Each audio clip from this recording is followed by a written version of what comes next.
look after myself, you know. And I've had enough of this rabble. Come on!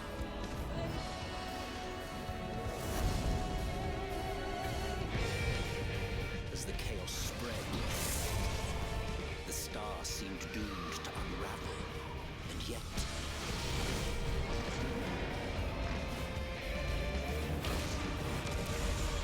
there were those who stood in defiance of that fate.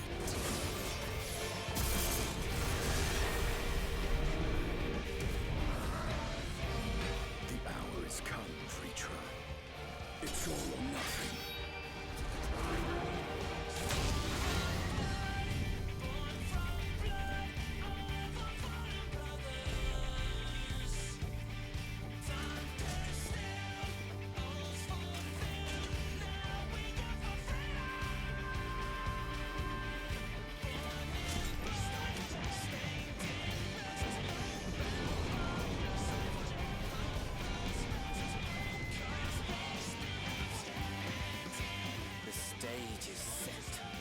Will our hero deign to play their part?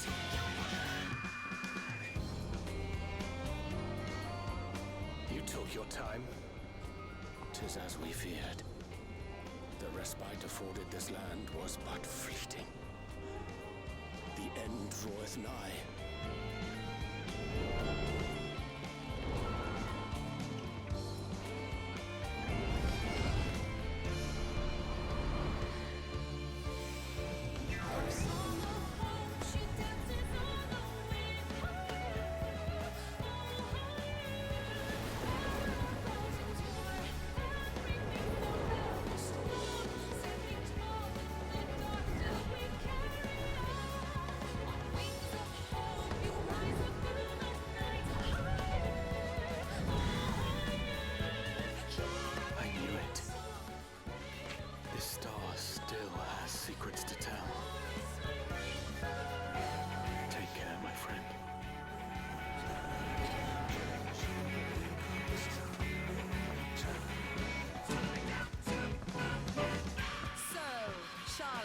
Keep its counsel while the world is lost to ruin.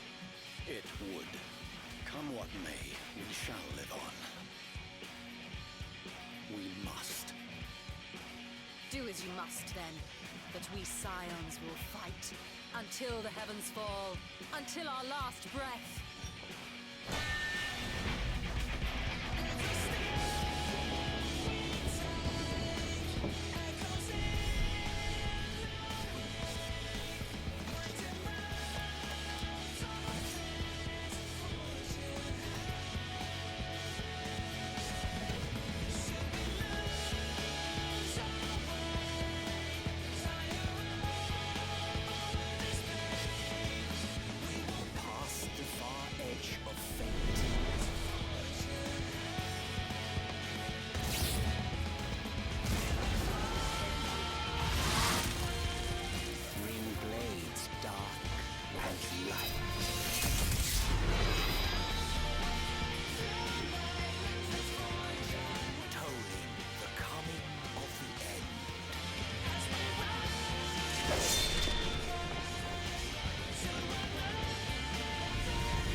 Hey everyone! Welcome back to the stream. There we go. So, we're gonna continue from last night, although maybe tonight's stream is actually a lot shorter. Comparatively shorter from last night. Oh, I'm still in Crystarium here. Anyway, TLDR of what we did last night is, we did a lot of things actually. So, while I go back to where we're supposed to be, let me give you guys a TLDR. So, last night, we went to the moon. Daniel sacrificed himself to someone, or because they were able to break the final bonds, the final brand on Zodiark, And then Fandaniel sacrificed himself in order to give some oomph, I guess, to release Zodiark once more, but he's incomplete, right? Because he's been sundered. So it was quite the ordeal, actually.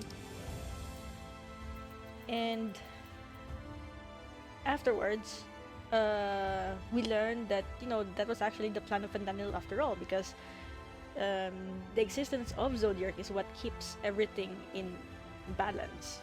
So without Zodiark, then that's when the final days will continue, because the final days, I mean, because Zodiark was initially summoned in order to stop the final days, so that was his very essence. So with him totally out of the picture now, then yeah, I think we may just have helped with the final days coming. Anyway, we then explore more of the moon, especially with the help of the Watcher, who has this his place. And I mean, seriously, I really like how they created the moon. The freaking lighting in this area is so sublime. It's super awesome for G poses, by the way. Like this. Anyway, so we enter the domain of the Watcher, and we learn more about, you know, what's going to happen, what is the final days, and we also learn that you see those bright lights over there in the distance. So that's actually like the area where the Loporrits, this our bunny friends, live at, and they were created by Hydaelyn to become the stewards, I guess. In a way, they are the stewards of the humanity in order to escape the final days. But so much stuff happened in there. In the end, we had to persuade them that yes, while it's important to, you know, have this moon prepared to become the last resort of humanity, we still need to try and actually save the world, because as long as we can, we should never give up. And that's where we are here. That's where we are at the story at the moment.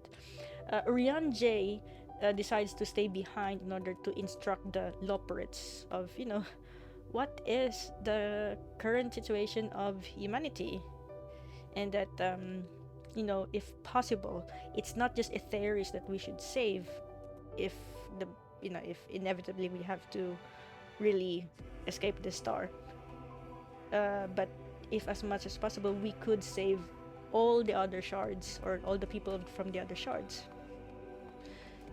But now we need to return home, because, you know, we just set the final days into motion, so we need to make sure that we save everyone. So here we are.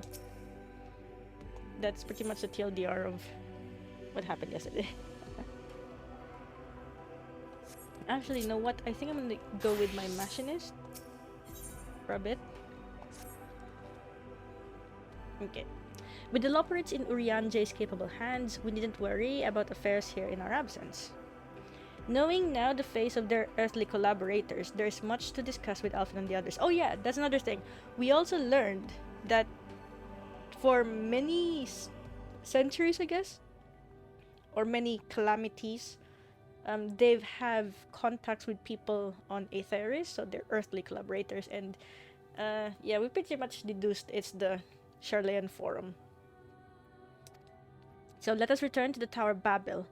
Our battle for the star will soon begin in earnest, and we must be prepared.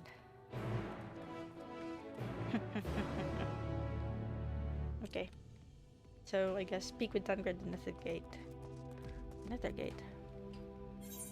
Where is the... Oh, it's over there.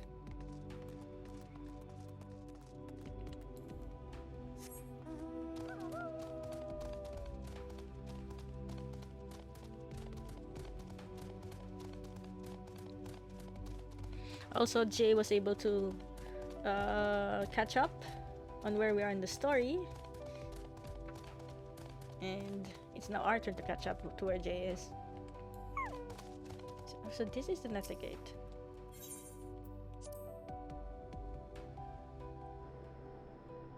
And here we are. We're back on Etheirys.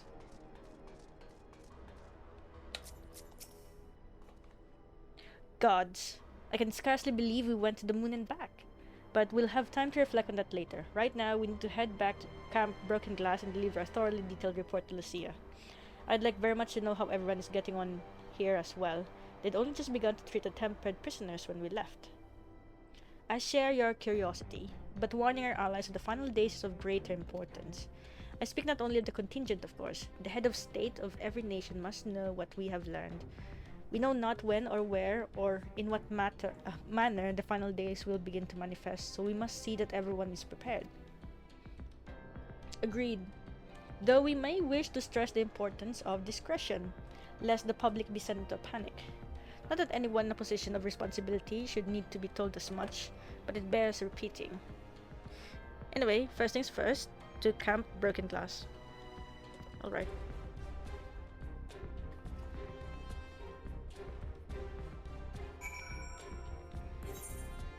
Okay.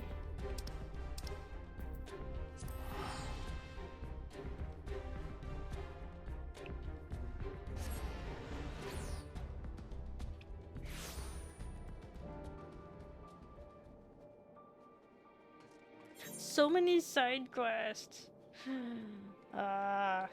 Eventually. Because I need those for my experience points anyway.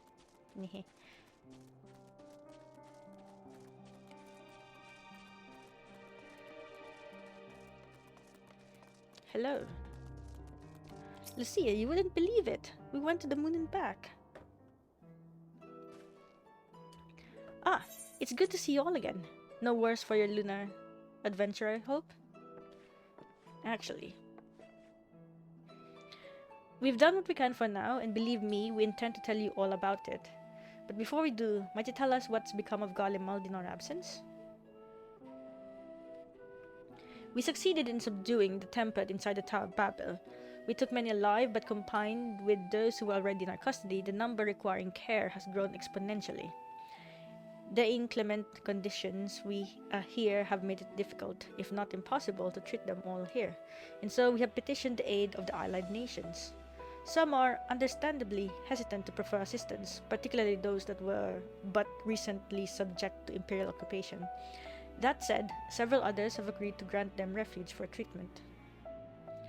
With the assistance of your fellow scions, we endeavor to see them safely transported and subsequently cured of their tempering.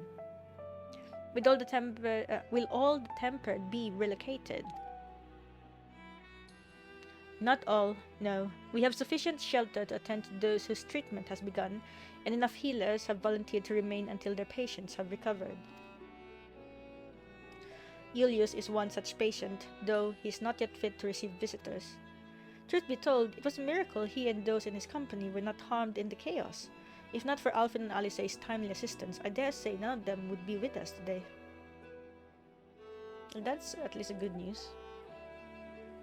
In light of recent developments, have the Alliance leaders come to any decisions regarding Galimald? Given the tremendous ramifications of what has happened here, it will take time to determine what must be done. In the meantime, they intend to work with the Eastern Alliance to keep a close watch over the provinces. We have other news to share. Shortly after Anima was defeated, we received reports that each and every tower has vanished. Well, that's good. For our mercy, the process was apparently not quite as violent as that you experienced in Thavnair. Those who were trapped within them have been rescued and are receiving treatment. To hasten this endeavor, the beast tribes have received instruction in the magics needed to cure tempering. Master Matoya is no doubt thrilled the Mother Porksea affords her so many visitors. Lol. Yes, we are grateful for her ongoing efforts, as well as those of our comrades near and far. As for the contingent, several of our members have been granted leave to return to their homelands after the transfer of the Tempered has been completed. Lucia and I will remain, along with a small force to continue offering aid to those here in Garlemald. The Empire may be no more, but there are yet those who call these lands home. I believe that accounts for recent events here. So, what of the moon and the Telophoroi? So, we kinda defeated Zodiac, and now the final days are here upon us.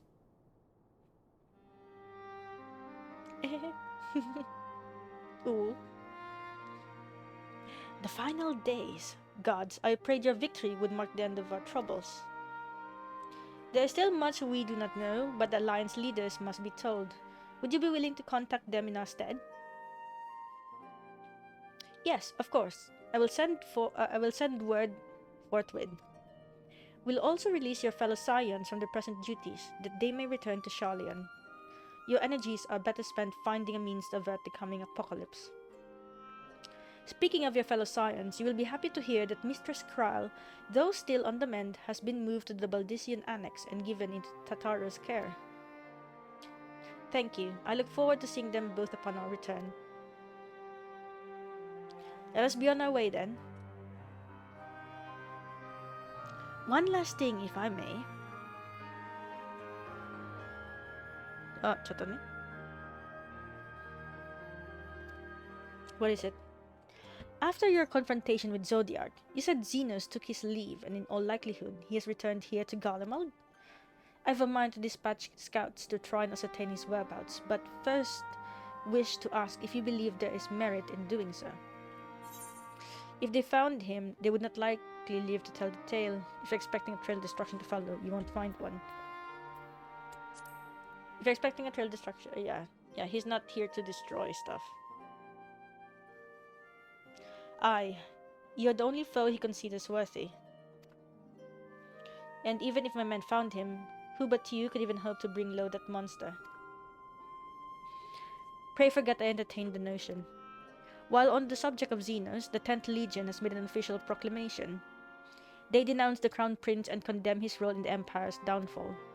His very title has become a source of shame among his former subjects, and its continued use serves only to hinder relations with foreign nations. For this reason, he has been declared as Xenos Viator Galvus, outcast and enemy of Garlemald. Oh! Viator. Like traitor. Pandaniel is no more, and now his own people turn against him. It seems he is not but his bloodlust to keep him company. Better that than an army to see it sated. At any rate, I will not keep you longer. I pray you safe passage back to Sharlayan.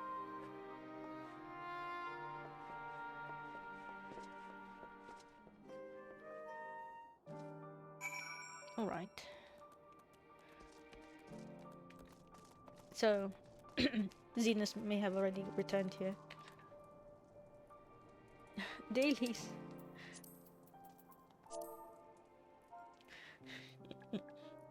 No. I need to catch up.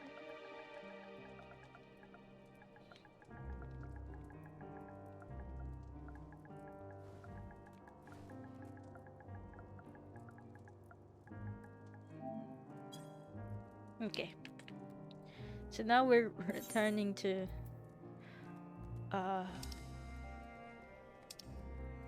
Sharlayan. Ugh, look at how much we're spending.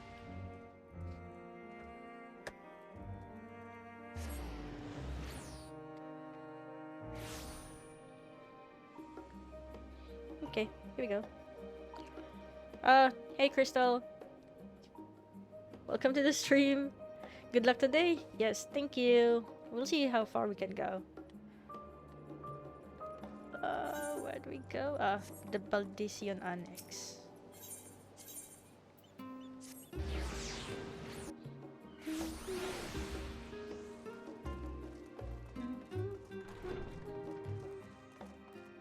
Kyle, you awake?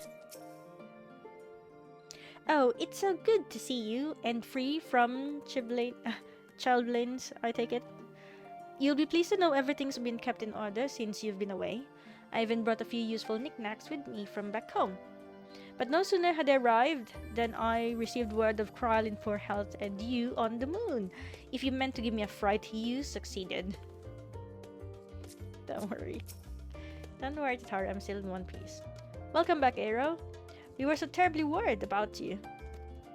Though it is plain I have caused my own fair share of worry, and for that I apologize. Hydaelyn called to me that day when you entered the Tower of Babel. Her pleas were faint but desperate, and I knew at once she required a vessel to carry out her will. What came after feels like a dream barely remembered, my body flowing through the life stream toward Garlemald. When I regained consciousness, I was all aches and frostbites and exhausted of ether. So exhausted, in fact, I could only laugh, for it was in that moment I understood Raha's weariness from the Tower of Zot. With that, I could laugh at a time like this. Though we prevented Zodiac from being unleashed upon the world, I am curious to know what else took place there on the moon. Yes, we're gonna talk about that. Perhaps we should wait for the others to join us before you give your account? Let us reconvene in the main hall once they've arrived.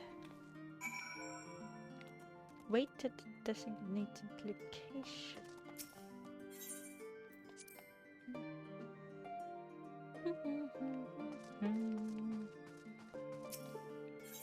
Okay, here we go.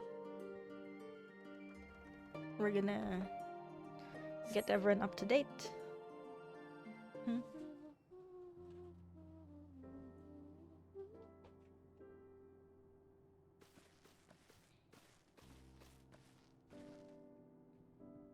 Sorry to have kept you all waiting. Not at all. We understand you've been quite busy. Will Urianger be joining us? Actually, no. Duty keeps him away, I'm afraid, though Aero can explain why better than I. Yes, he's on the moon. Lol. That's it. That's the explanation. He's on the moon.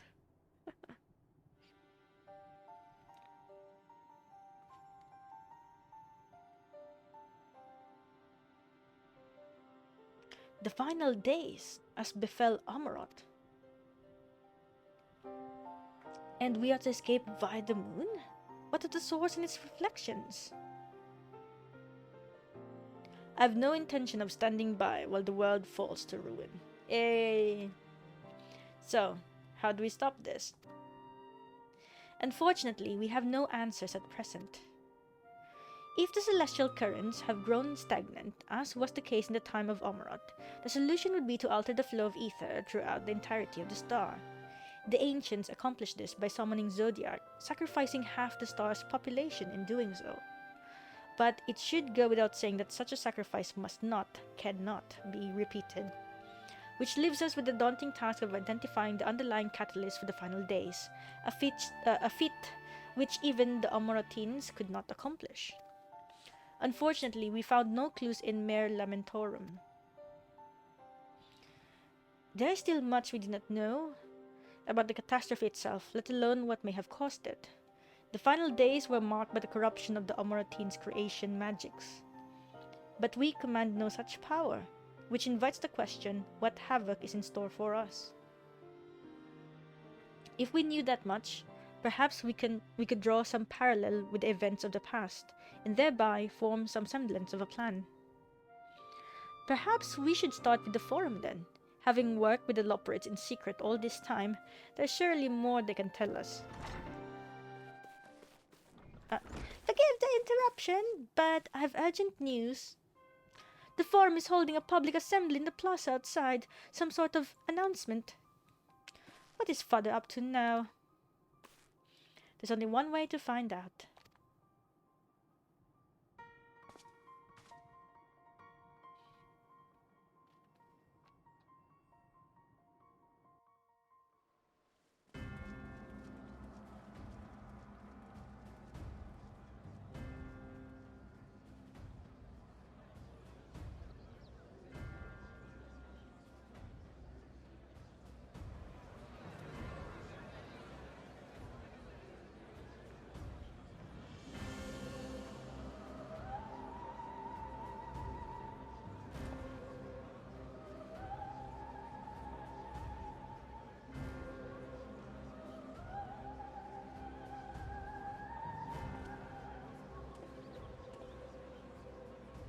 Order! Order, I say!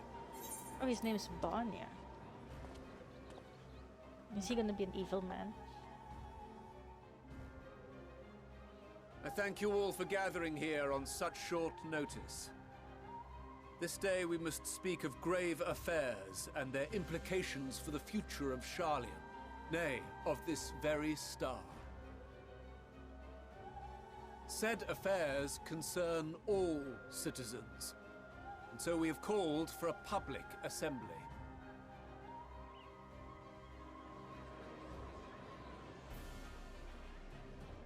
You may have heard rumors of the Talofferoi and the havoc these madmen wreak abroad.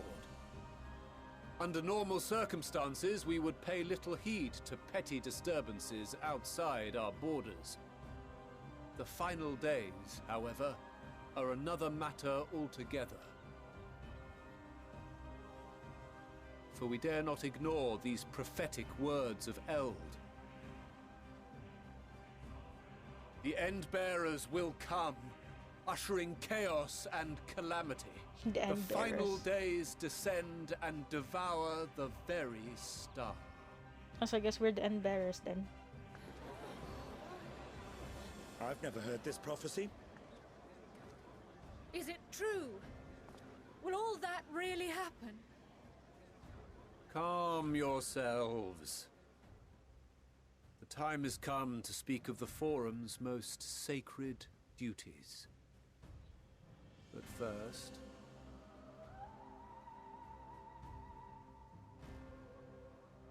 Oh, hey, it's the same book.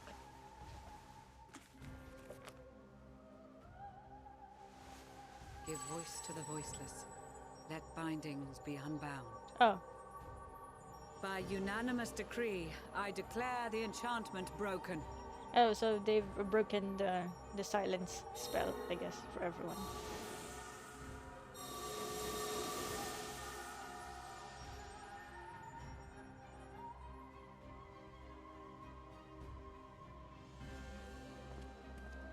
Master Leveilleur, if you would. Very well.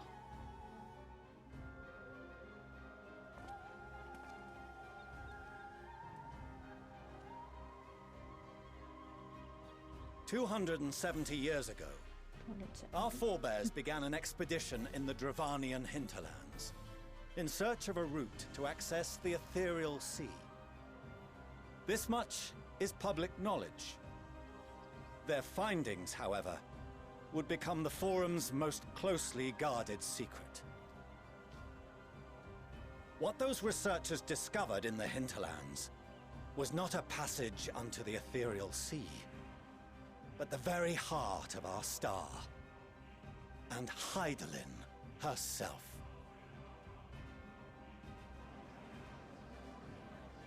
She spoke to them of a calamity that would extinguish all life, and of a means by which we might be spared. The moon. 'Tis in truth a gargantuan vessel built to serve as sanctuary for her children, and deliver them from this doom. Much like Nunkref's hope in ages past, it will bear the people of a world in the throes of death to a new home. Needless to say, this will be no small undertaking.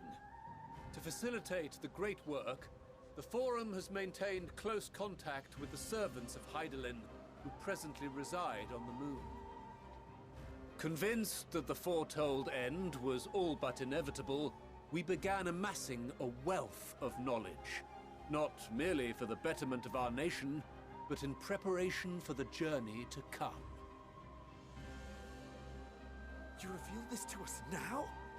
By the gods, how long do we have?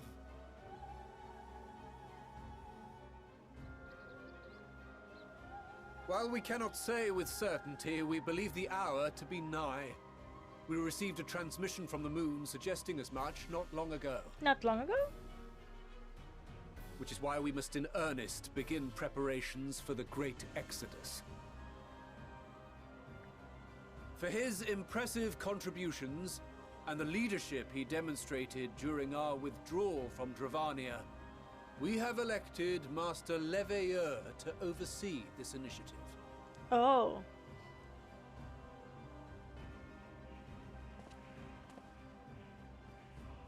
Fellow scribes and scholars, my countrymen, we face a threat of unprecedented scale. We must challenge the trials before us with composure and conviction if we are to find salvation. Well, at least he's level-headed. The wisdom of Sharlayan has ever been a shining beacon in the darkness, and so it shall continue to be. It is our solemn charge to see our heritage preserved for future generations. For those who will come after, we will brave a new frontier. I mean, sure, but it sounds like you're just giving up on them now.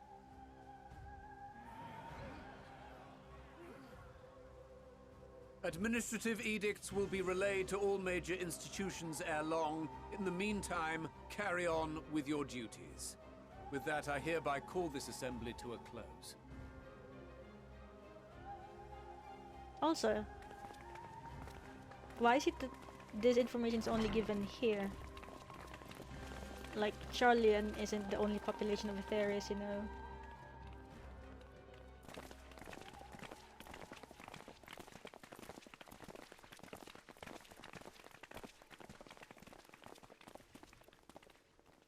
Do you remember what Mother told us when we visited home? That it wasn't until after we were born that Father seemed to lose himself in his work. If that great work of his was the evacuation of this star, then... Yes. It wasn't for his benefit. Aww. Would you mind waiting here a moment? I wish to speak with Father before we leave. Keep it civil, eh? Take your time. Thank you. I shan't be long. if it's all the same to you, I have a few choice words to share with Father as well.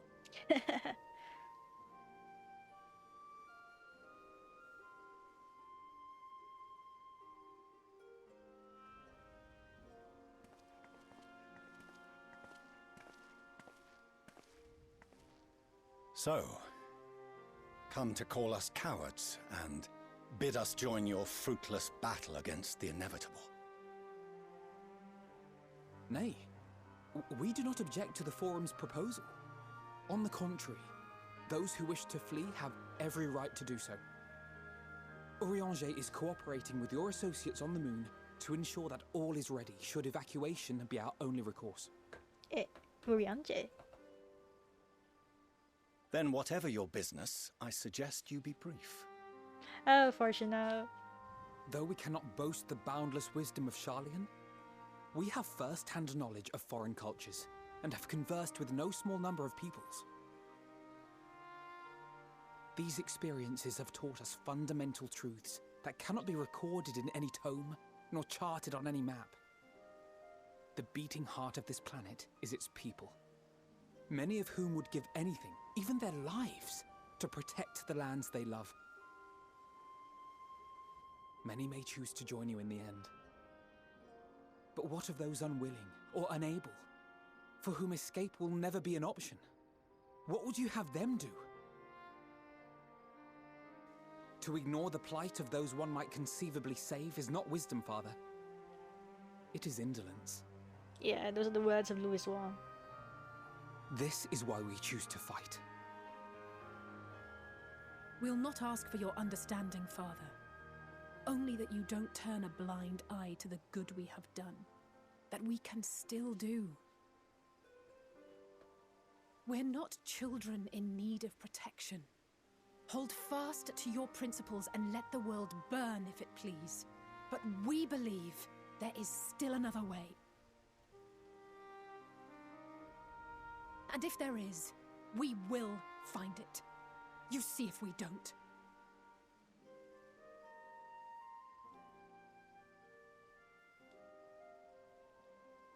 Do as you will. Just stay out of our way. Aww.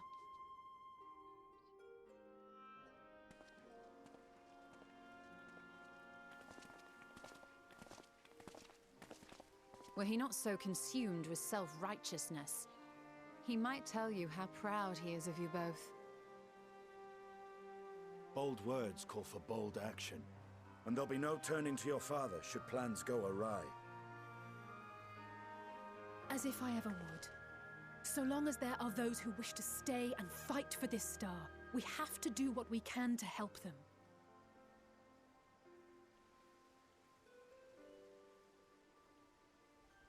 And if we're to do that, we'll need to be well rested. Wouldn't you agree? And having triumphed over what we once thought to be the source of all evil, I can think of no one in greater need of at least a dozen winks. Lol. It's like, ah? Oh, right. Sleep. Shall we then? To the Annex. To prepare for tomorrow.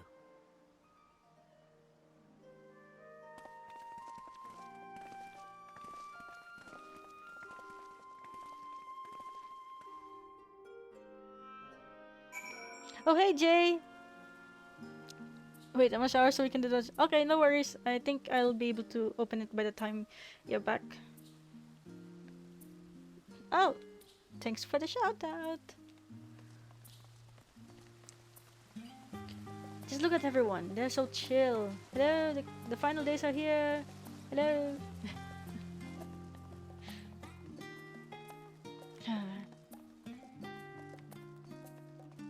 Wait, I need to check. How are they doing? Okay, 7 hours.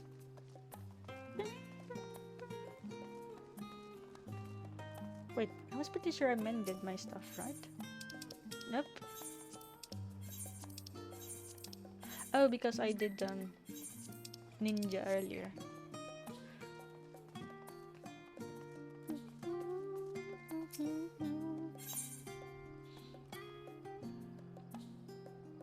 How many do I have? 93.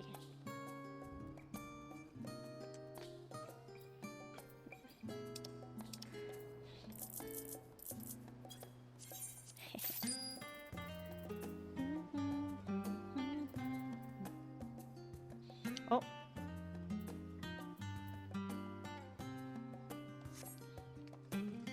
Wait, I saw the Archon Loaf.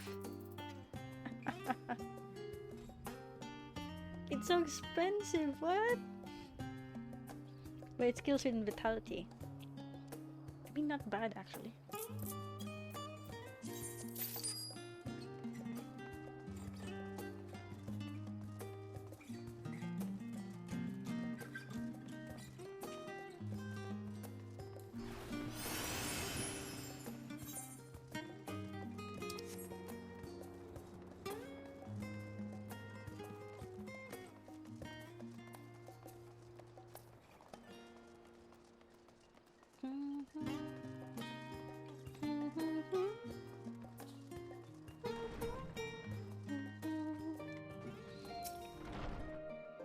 Kryle tells me the forum made a rather momentous announcement, so there's to be a great exodus, is there? I'm reminded of my narrow escape from the Isle of Val, the realization, the running, the mixture of relief and regret after. Why me? I ask myself, why me? Why us? Why now? Why wonder? There's no use fretting over the cosmic morality or lack thereof. We're here and we'll get through this together, and who knows, maybe my luck will rub off and grant everyone a narrow escape. There's no harm in praying for as much. Oh, but enough of my rambling. I'm sure you're exhausted. Your chamber awaits. Thanks.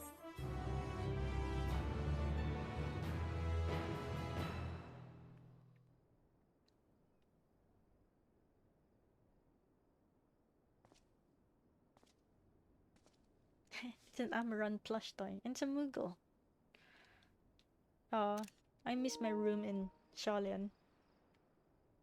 Oh wait, I know this! I think.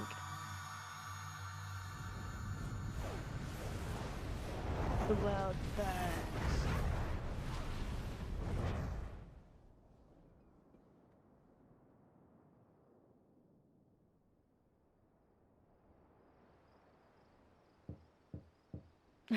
Wait, I know this. I've heard of this cutscene. A visitor has come knocking at your door. Whoever could it be? We're gonna choose Estinian.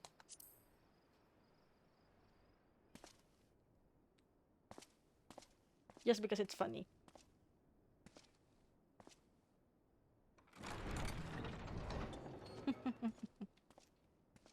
With his new clothes. You're alone. Good. The twins thought now would be a wonderful time to pay a visit to my chambers. Rather than listen to them bicker over tonight's snacks and tomorrow's plans, I seized the first opportunity to make my escape. Lol. To their credit, they decided against intruding on your peace and quiet. Okay. No.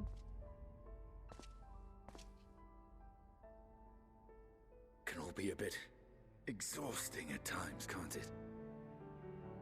I wasn't sure what to make of you at first. During the Dragon Song War, how quick you were to take up a cause not your own. But I came to see that is simply the way of you and yours. I will not pretend to understand this talk of ancient primals and the final days. But I trust in your judgment and choose to believe in your cause. You and Alphinaud have my lance, now and always. You'll need it. Rack and ruin looming on the horizon. Calamity bearing down upon us. There's no place I'd rather be than here. Standing shoulder to shoulder with friends on the front line. So do not hesitate to send me against your enemies. I'll make them rue the day they met me. Now, if you'll excuse me, I could do with a little air. Lol. It's like, If Alphinaud asks, I was never here. Lol, lol, lol.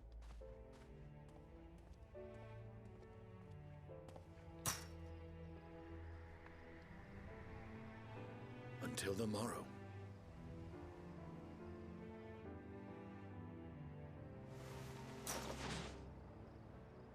Yes, because dragoon things.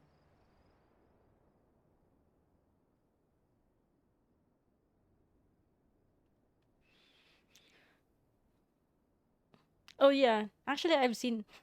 This is one of the cutscenes that I actually know all the answers. A short while earlier in the Alamigan Quarter. I mean, yeah, because this is part of the story wherein I actually know stuff about the cutscenes. Here we go. Hey, was that ex-Frontier? Thank the gods that tower is gone. The sight of it was enough to make me sick. Thank the Ilsabar contingent, more like. Word is, they fought their way into Garlemald and toppled the bloody thing themselves. Not just the one, neither. All the towers have up and vanished.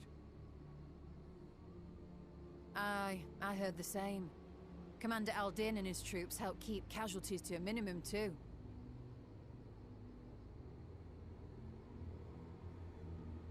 But is it true they brought back tempered Garlean soldiers? As Commander Aldin tells it, they've a treatment for that now. But don't you worry. Cured or not, they've no plans to bring them into the city proper. I see. Well, that's a relief then. I know we've brothers and sisters among the lot, but I can't say I'm eager to welcome them home.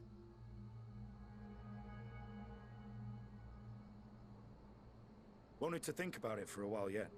They're to be looked after in Alagana for the time being.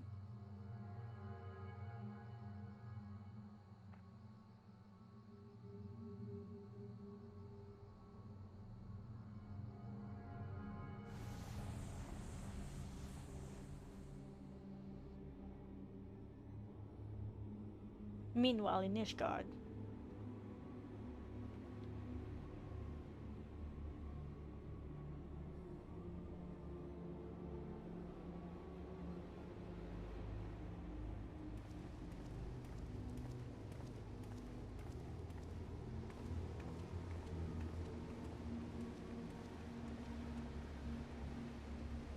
Erenville! Hey, it's Sidorgo and Real. Another day, another commission of paramount importance. Arendville, aren't you cold? Well, what have we here? Oh no, Arendville, please don't get hurt.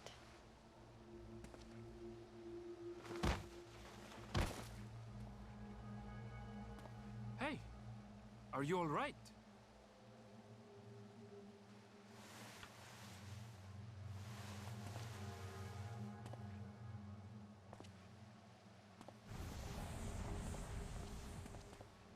Was that? No. The shadows play tricks, nothing more. But better to keep an eye. The towers are gone, and the Garlean threat has abated. And yet, why does it feel as though it's about to get much, much worse? Trust in your bun boy instinct, Arendville.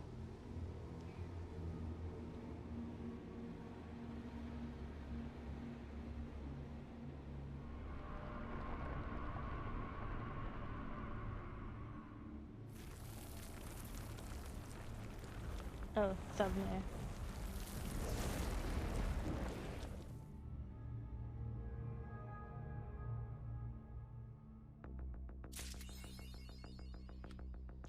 Hiya.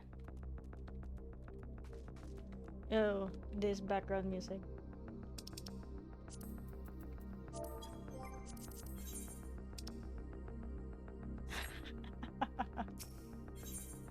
Skies aflame. Oh, Arrow, I was just about to call for you. I'm afraid we received another call for assistance. This one comes from Vrtra.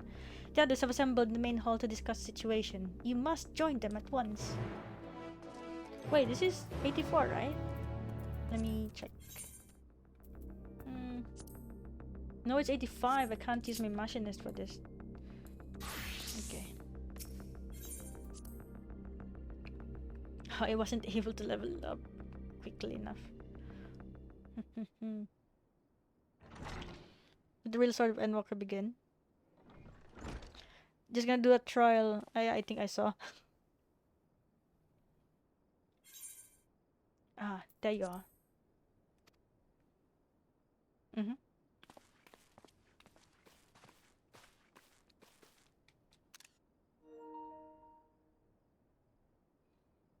Our worst fears have come to pass, but moments ago we received grim tidings from our contact in Vrtra. Vile beasts have appeared as if out of nowhere, claiming one victim after the next. What's more, they say the very sky burns above them. It's like, this is what I saw. Good gods, are the final days already upon us? It would appear so. Sadly, that is all the information we have at present. No doubt the people of Vrtra are busy fighting for their lives. Then we must go at once. They need our help.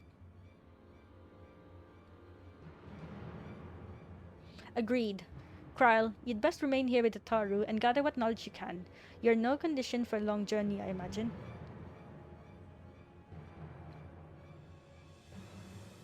Very well. Similar phenomena may have been observed elsewhere, and if so, we must know about it at once.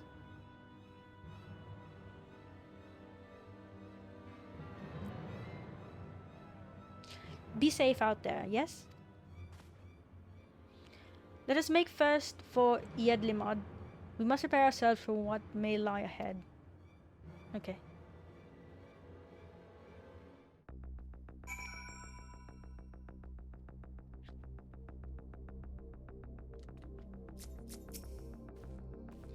I'm glad for Kryle's support. I'll also call upon Hori Boulder and the others to assist us. They'll be our eyes and ears in the field as they have been many times before. No similar creatures have been sighted here in Sharlayan. That said, the early signs may manifest in other regions ere long. We must be prepared for every eventuality.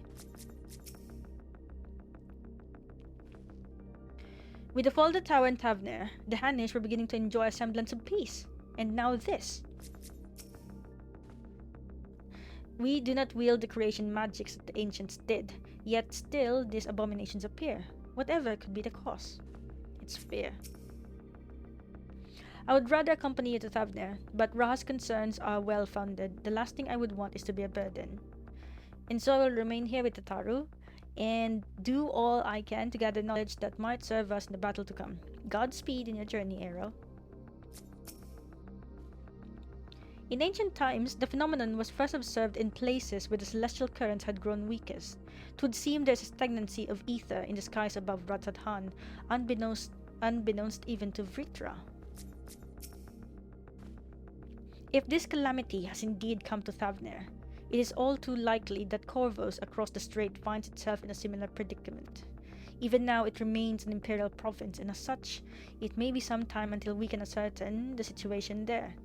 We can only hope that Kral and Tataru will be able to provide us with some insight sooner rather than later.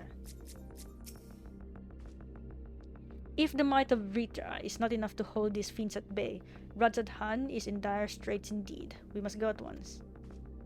Okay, let's go! Journey to Thavnair. Oh. Okay. Whee! So expensive.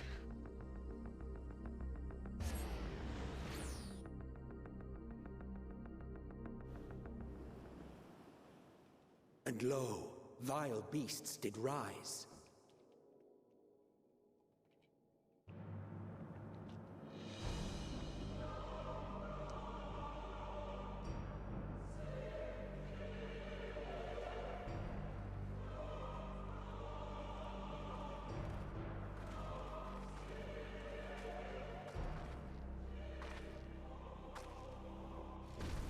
Leaving naught in their wake but blood and ash.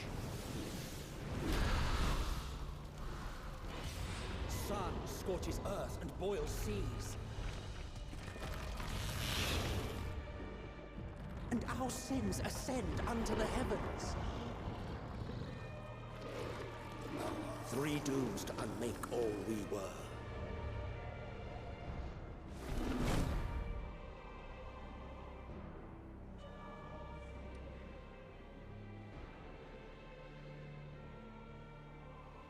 The sky burns.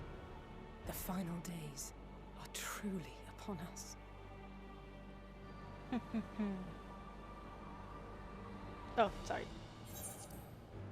My friends, I trust you have heard the news. We have. Ahewann! What can you tell us of the situation, Your Excellency?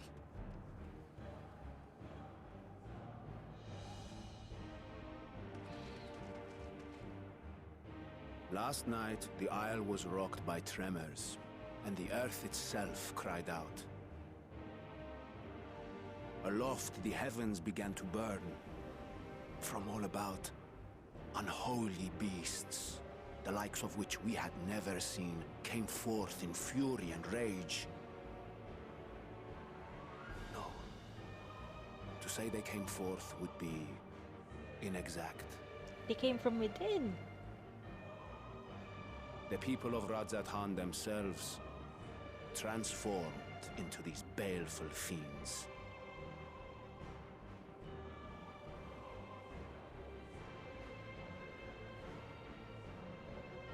Though the phenomenon was observed throughout our lands, the first creature, the largest and most dreadful of the lot, wrought havoc upon us here in our fair city. Though they bear superficial resemblance to divinities of legend, they are ungodly abominations. The people decry them as blasphemies. The Large One's rampage has since taken it to the northern reaches of the island. I mean to dispatch our radiant host in an attempt to quell the threat. And what of Vrtra?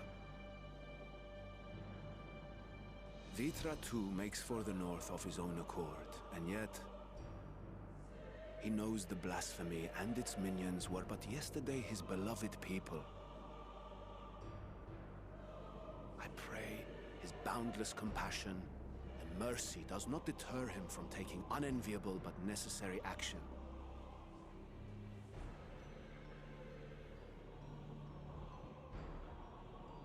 Understood. I ask that you allow us to aid you in quelling this threat. You would risk your lives to help us yet again? I have no words to express my gratitude. Our regiments approach the north from several directions, with a number of units set to depart from the docks of Yedliman. They will make landfall in an area of dense jungle, where one can expect to encounter dangers even beyond the fell beasts we hunt. I leave you to your preparation. You will find me at the docks when you are ready to depart.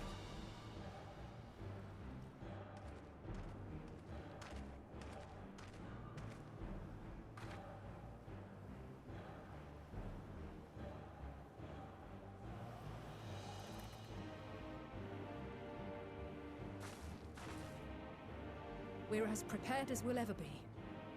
Let's go.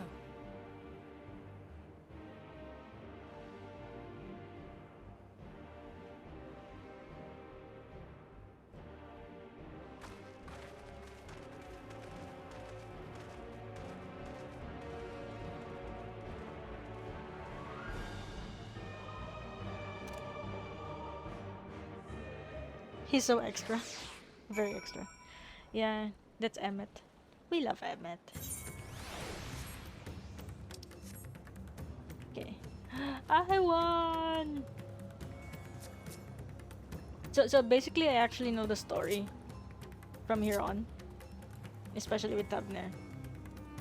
Ahewann, I appreciate you. You've been so good. Usually, the most dangerous foe in the Worm's domain is the Worm themselves. If I were Vrtra, I would be as offended as I am more horrified.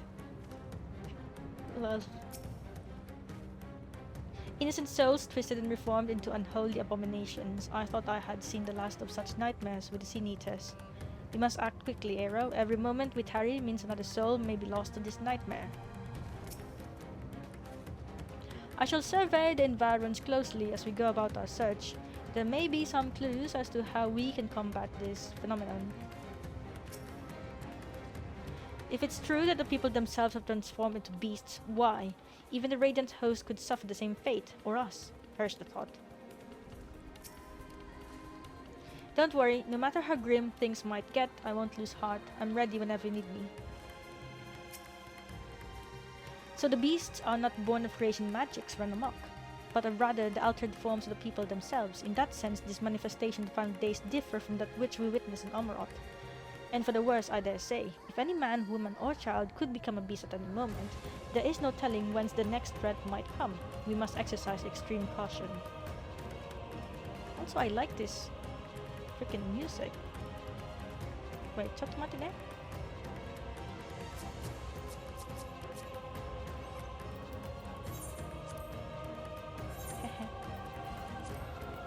Oh no.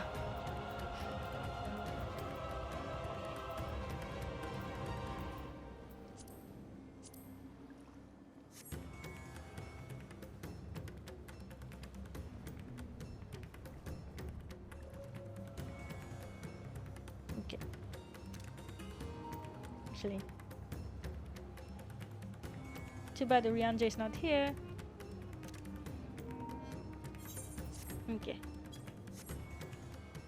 Actually, it's also good that we actually did, or I actually did, the side quest on Academia Aneder just the other day. Because if you think about it, what happened in that side quest may very well be a good hint as to what's happening to, you know, how they transform into beasts.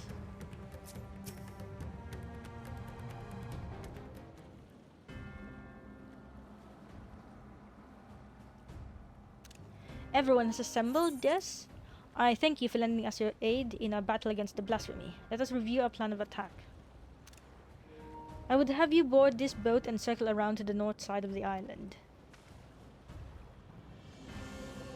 There you'll find a dense jungle we call Vanaspati. It is a sacred wood, home to many temples and a number of villages. Vrtra and the Radiant host have gone there ahead of us. I ask that you join them and do all in your power to destroy this blasphemy.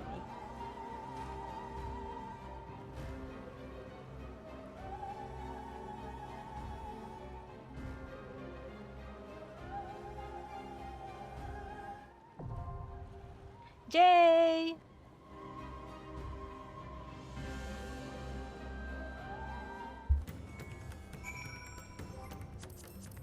I am ready.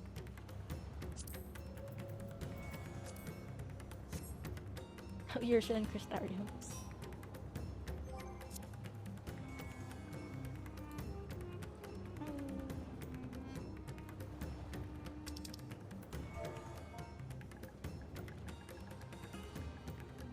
Let me know. Oof.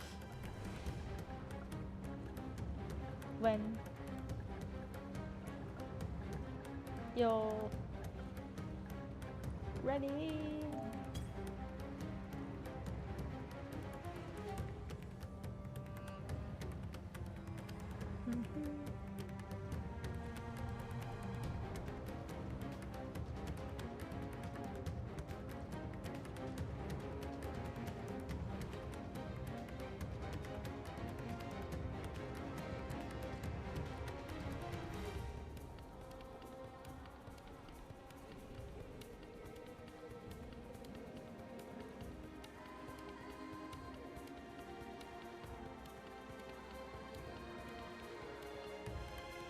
Oh no, Jay, are you here?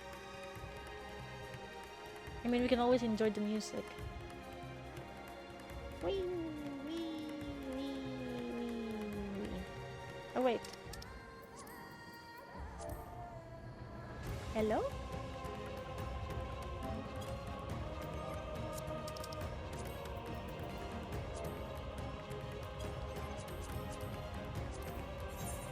Speaking of, is anyone online? Nope, they're all still asleep.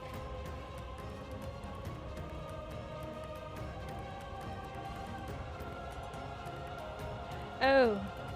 Oop, I am ready. Okay, no worries.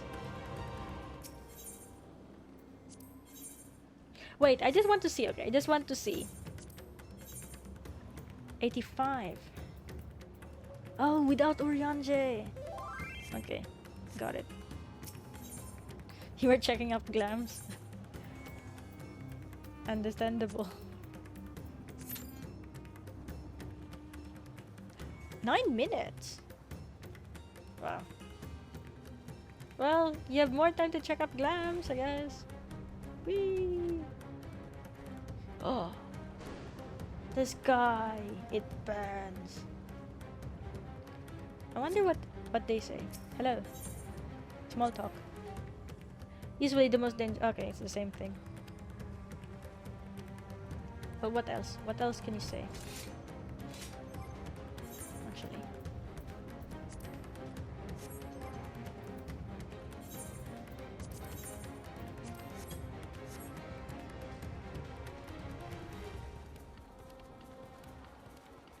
Oh, wait.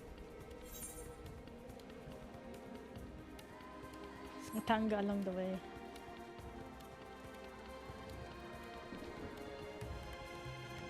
Did we get all the Aetheryte currents here? Of course not.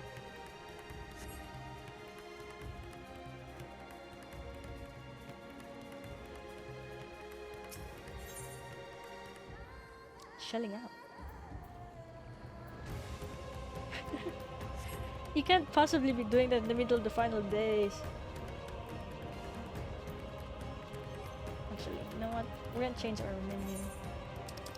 Where's our trusty? The most benevolent of them all.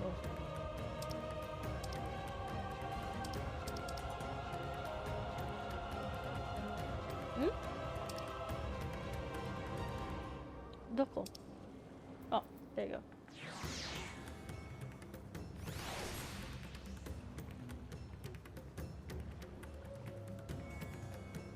Come on, Midgossamer. We need to go and save your son.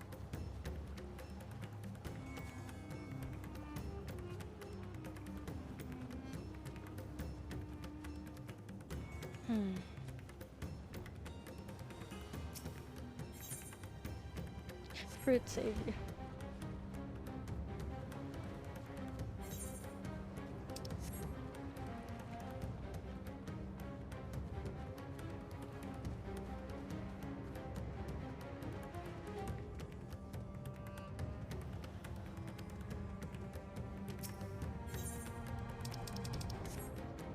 Also, am I... Eh?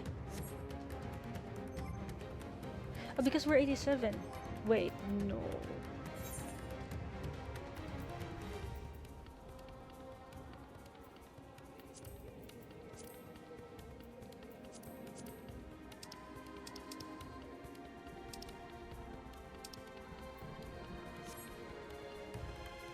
Ow.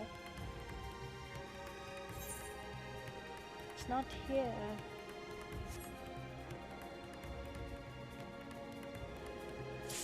Oh, there you go. Wake up, Jay. Time to go.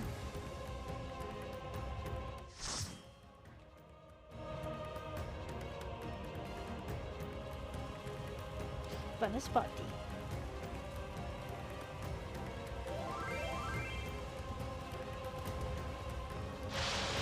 Oh, it's where the Arcasadara pretty much live, and the rest of the populace.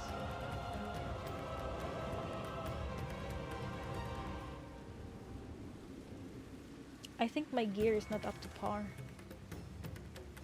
Hey, someone with Blundeville!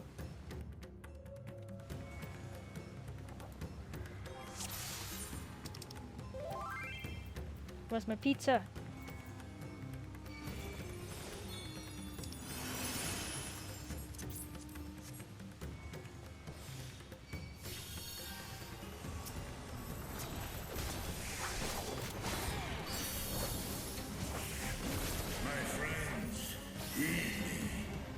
These are children of Thavnair. Forgive me. I could do them no harm. Oh, Vrtra.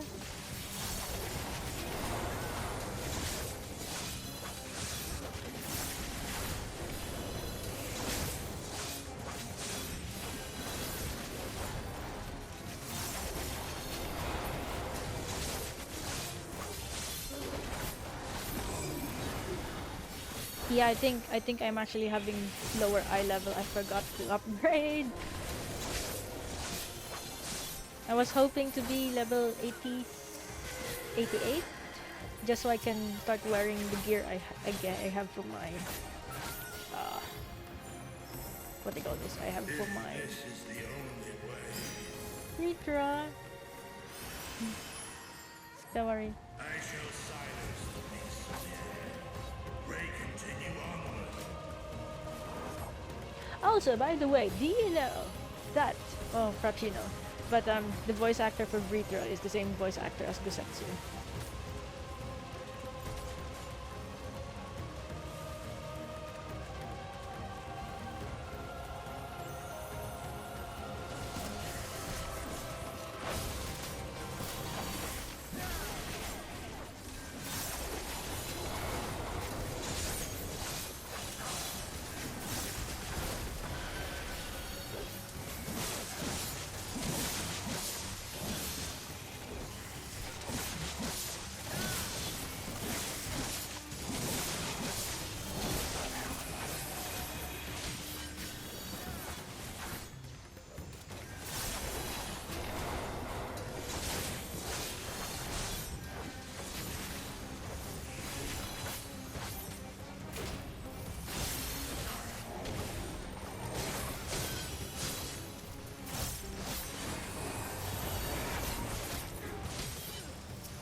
Lol, I totally forgot to change my equipment. But I was so close to 88. I didn't want to open my treasure, my freaking weaponry box.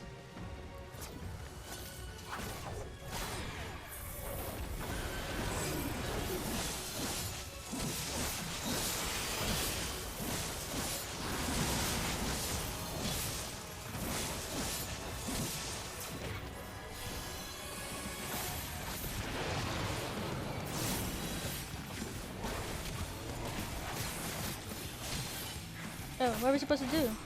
Oh, okay. Go here.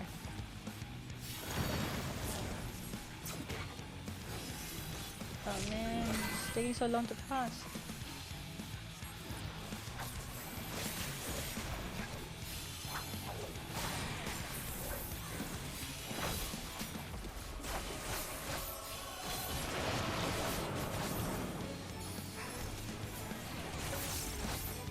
Oh, go to this side. The silent one.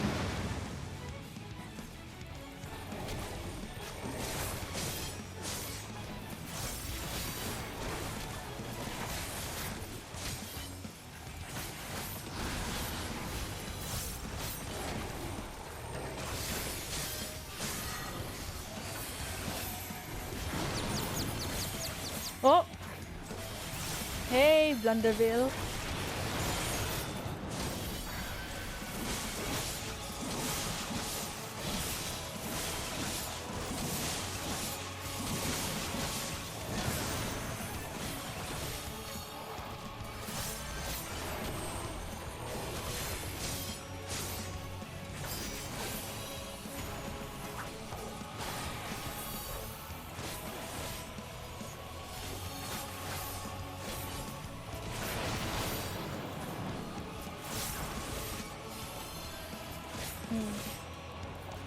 Nope.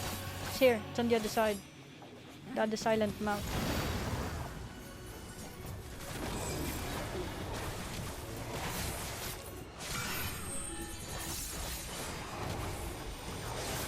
Oh!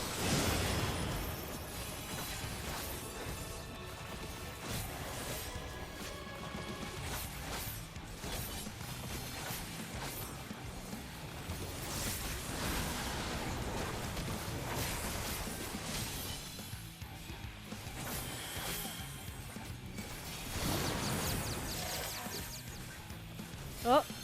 Oh! Okay. This is enough. This is close enough.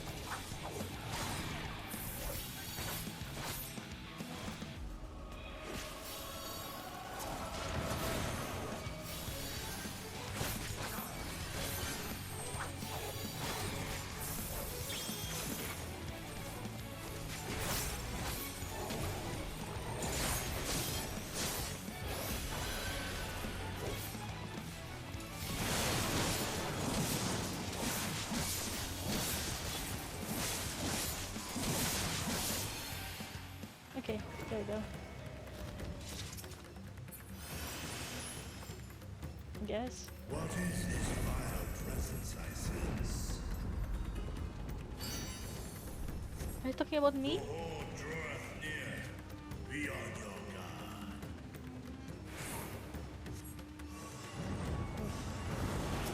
Ooh.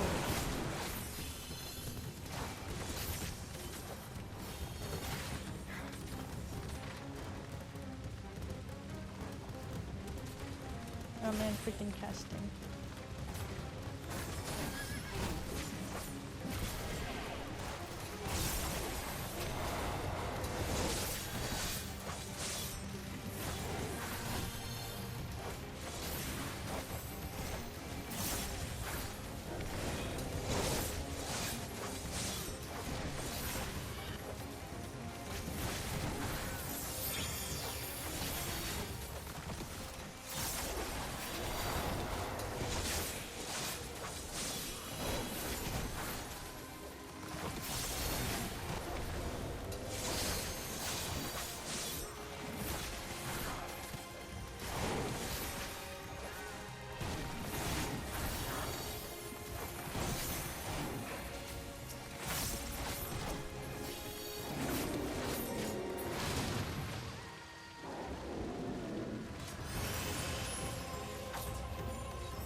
Uh-oh. No!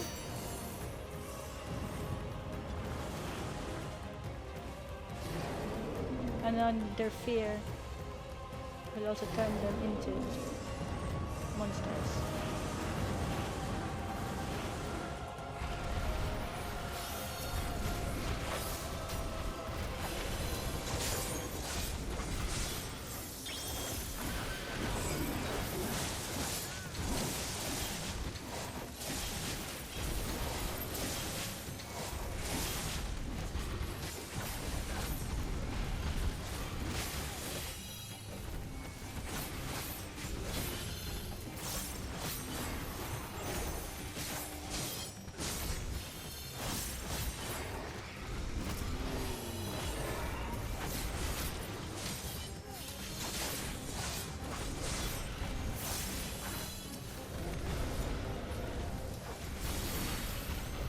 Oops.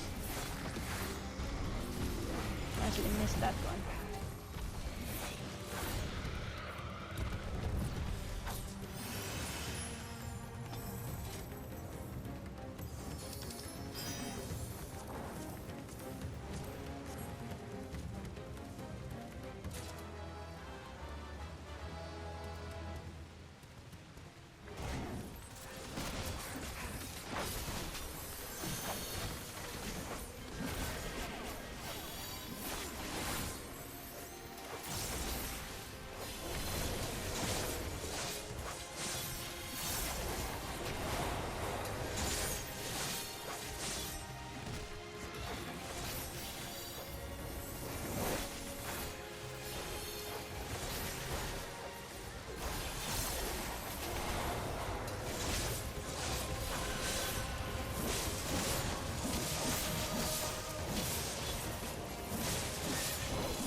Aiming.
Oh! Fudge! Oops. Oh well, it's okay.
Do we go into it?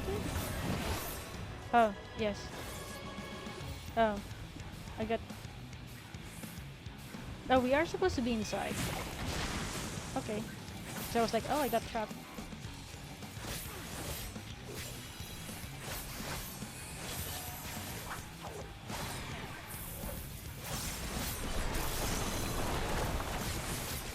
Positionals! Oh.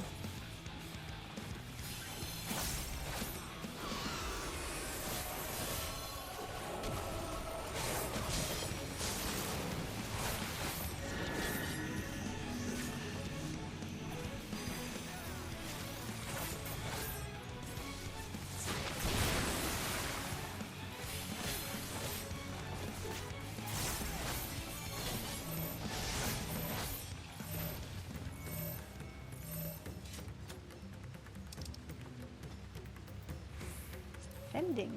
I mean, I don't need that, technically.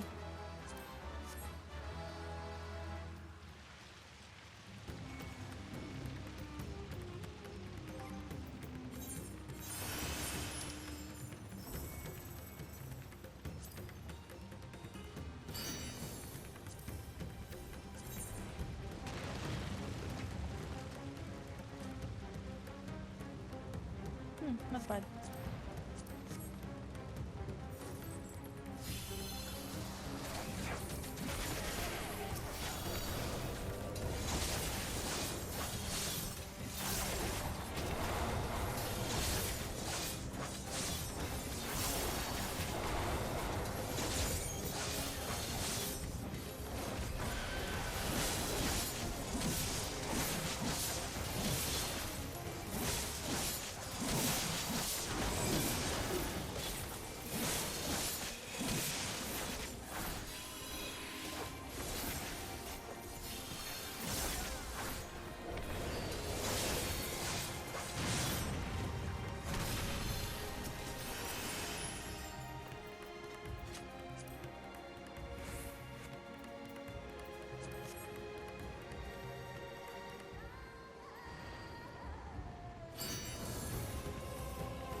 Okay, it's the one from the trailer.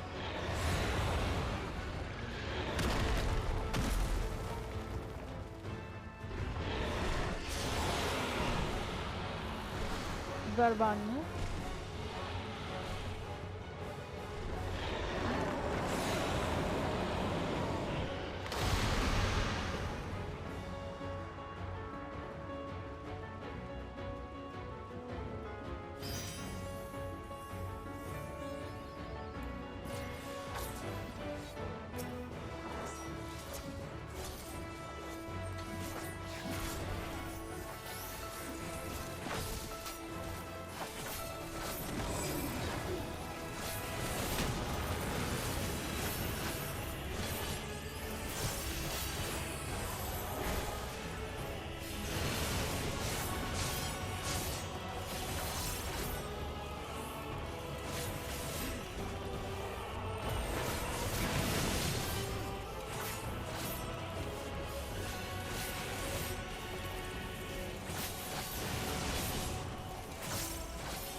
Oh, oh crap.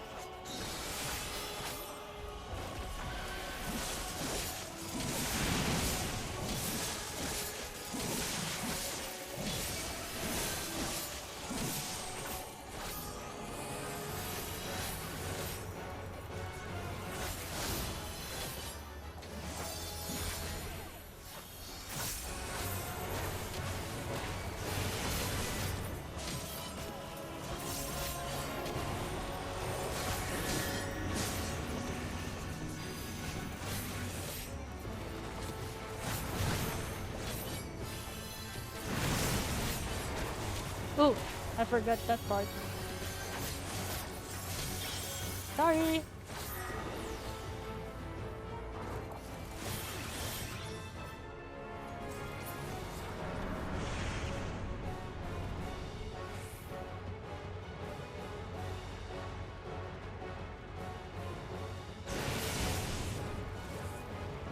Oh.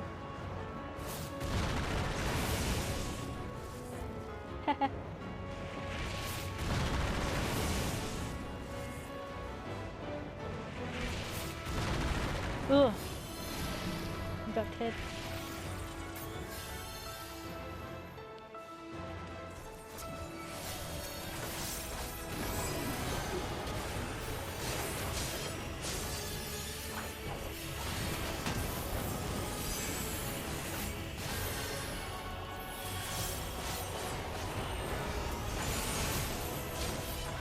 Oh, come here, come here. Okay.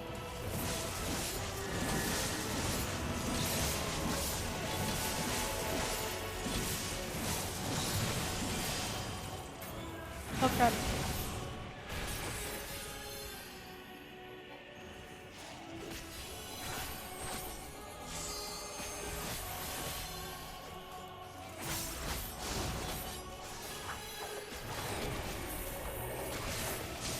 Should I LB? Maybe I could LB.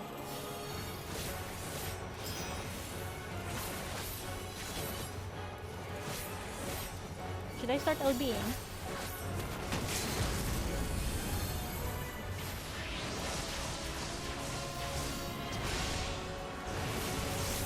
So we can stack up some more.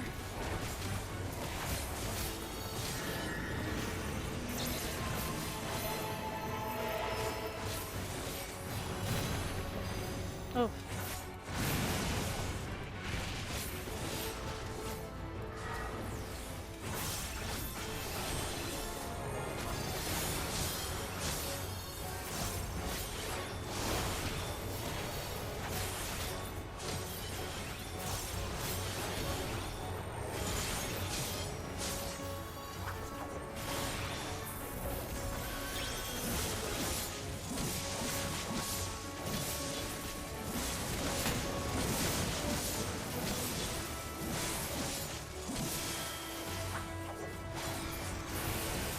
Hey!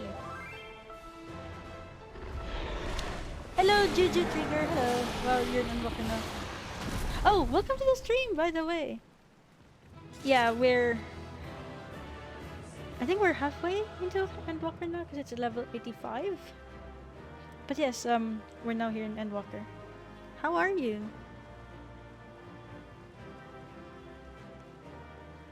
Hope all is well. Oh, they left already before I could say GG. Thank you. Thank you to the tank and the healer. Oh. Jay, do you do... I mean, fine, agreed.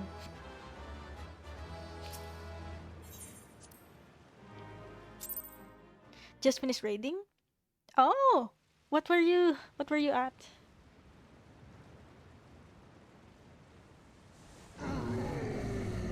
Ruined. Unruined.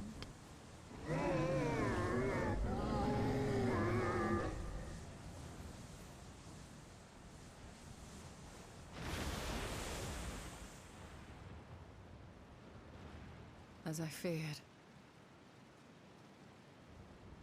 Oh, sorry. What is it? The beast was there, and now it is no more. Yes? Indeed. We saw it plain. But you didn't, did you? I saw nothing. Not the blasphemy that perished here, nor the other men turned beasts. And because of this, I now see all too well. Oh, you did ultimate. Whoa. There is no ether. Where the creatures should be, I saw naught but emptiness. Emptiness? But that would mean... Ho ho ho. Recall the words of the Watcher. 'Twas a stagnancy of ether, a cessation of flow, leading to decay and absence, that led the ancients to conclude their star was dying. This is the same phenomenon. The instant these people are seized by the transformation, their ether begins to rot and crumble away like dried mud. Until, from their corporeal forms to their very souls, naught remains. But the beast spoke with its dying breath. Surely at least a sliver of the man it was endured. Or it was an echo of the man. Mayhap so. But even if the process was incomplete, it was little more than a faint residue. Gods be good. You're saying they cannot be saved? Not by any means known to me. Or by any means at all, like as not. For there is naught left to save.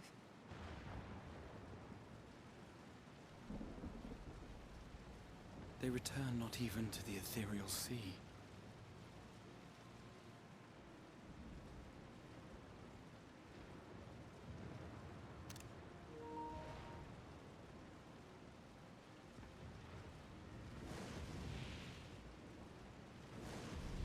Vrtra!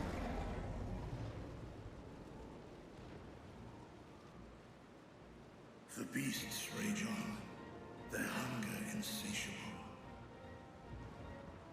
Even deprived of their master, they perpetuate his legacy of hate.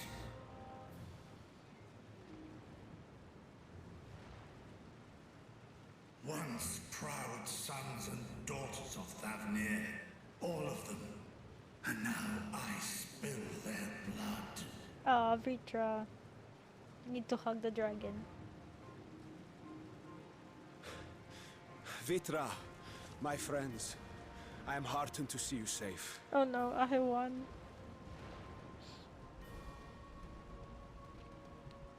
You put your secret at risk. Those closest to me already know the truth. A truth I must now share with one and all.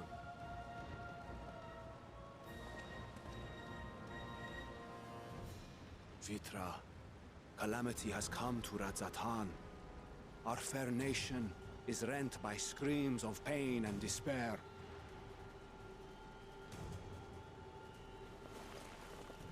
More than ever, we require a strong leader to shepherd us through the storm. Reveal your true self to our people, Vrtra, and guide us to salvation. What madness is this, Ahewann? Thou dost forget thyself.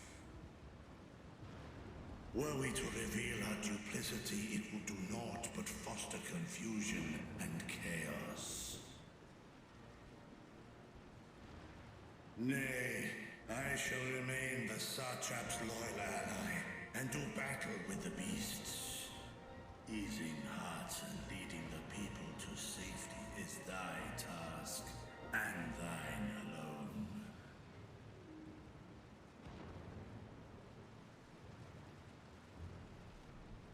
I ask that you remain at Ahewann's side, and render unto him what aid you may.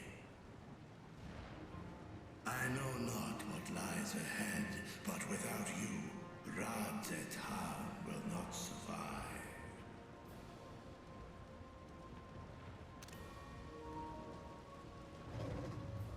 Take me with you.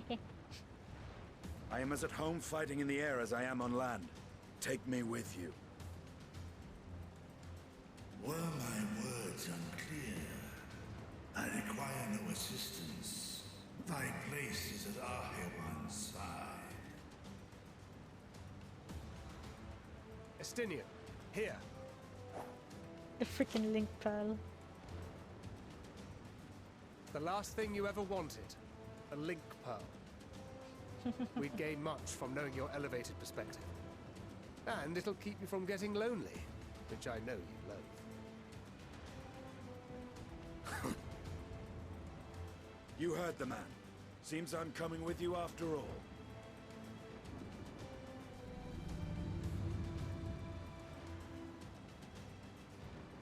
Then I pray thy grip is iron. Be it on thy head if thou dost chance to fall. Ha ha ha. Joke's on you. Just enough. kidding. Now, shall we?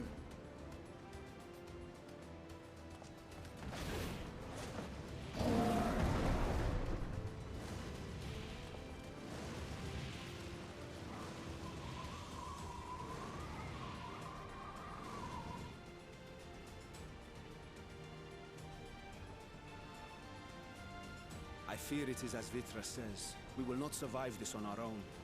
While I am loath to impose upon you again. I would insist if you did not. 'Tis the very reason we have come. Then once more I find myself without words to thank you properly. Let us return to the capital and plan our next course of action.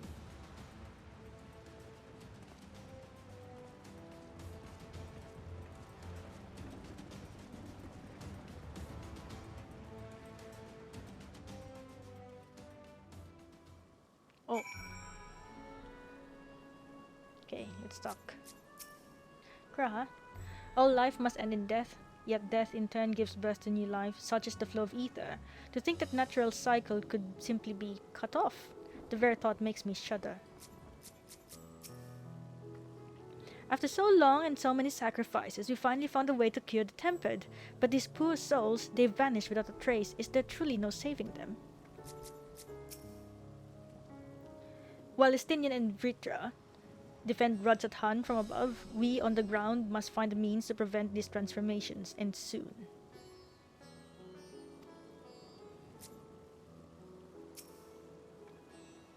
Worry not, I can see your ether, and that of our companions.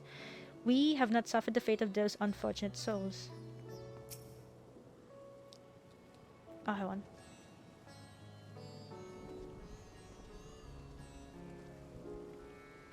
A radiant host has eliminated the immediate threat to the city, though it pains me to know those beasts were once my own people. There is no telling when and where the next transformation might occur. We must remain vigilant and still ourselves for whatever is yet to come. What do I not have yet? Milicon yellow. I have honey yellow, I think. No, I have million corn. Let's go get million corn.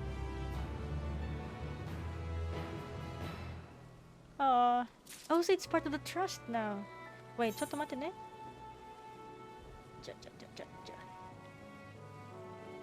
Can I? Wait, Ahewann, I will be back, I promise. I just need to go get items.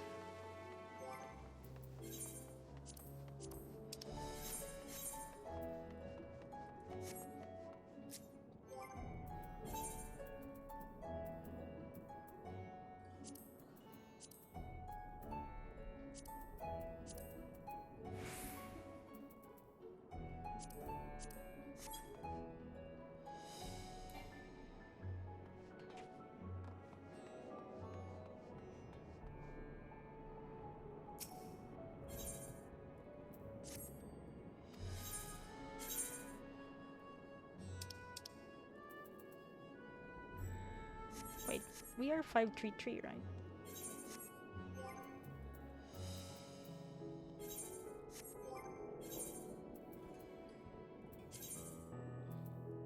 Five, 3, 6 already, actually.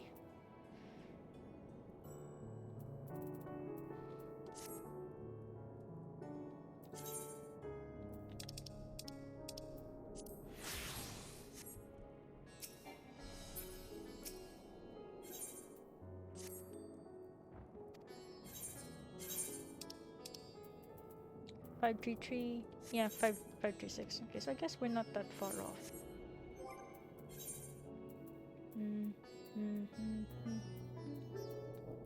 Oh, I think it's this one. Nope, nope, nope, nope, nope. Oh, it's my weapon. Wait, let me see. I think there's a weapon for it.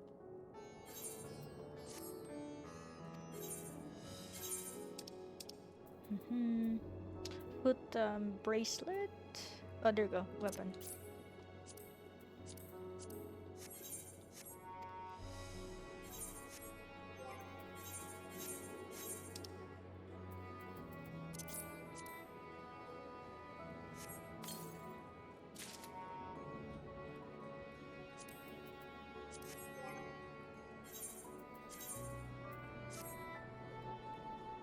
Oh, this is the one.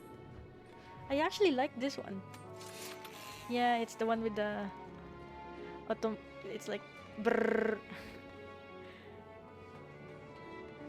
Man, it's a pity you're not shiny. It's a pity you're not shiny.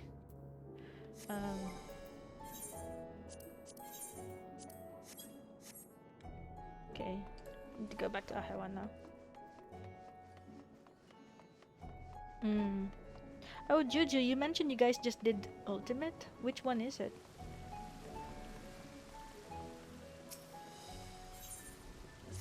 The Blasphemy Unmasked. Forgive me, my friends, but I must return to Megaduta for the time being.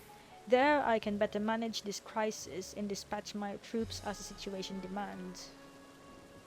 In that case, we shall carry out an investigation of our own here in the city. Mayhap the residents can tell us more about the first of the transformations and the conditions under which it occurred. If we can ascertain what exactly triggered these tragic events, it may give us some insight as to a possible solution. Time is of the essence. Let us split into 3 groups that we may cover more ground. Alice and I will see to Pax's Path, Tancred near Stola, pray make for Dharma. I leave Arthur to Graha and you, Aero. Any information you can gather on the first blasphemy or the manifestation the final days here in the city would be most helpful. When we have completed our respective inquiries, let us reconvene in front of Megaduta, that we might share what we've learned with the satrap.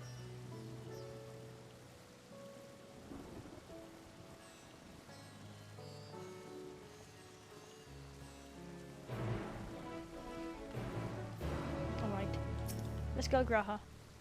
Shall we be off then? Arthur is home to the High Crucible of Alchemia, whose alchemists forge many of our warding scales. That seems as good a place as any to begin our investigation, don't you think? I spoke briefly with Nuhadin, the chief alchemist there, on our last visit. He should be happy to answer our queries. Okay. Granted, he's still alive.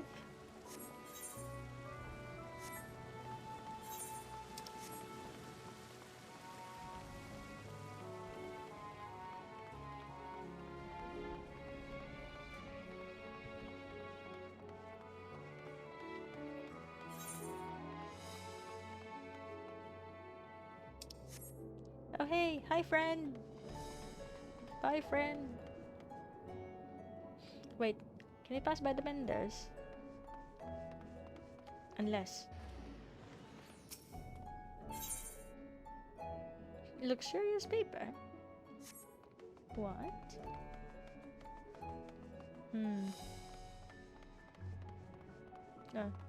No, it's a splendor vendor. Material? Oh yeah, material. Never mind.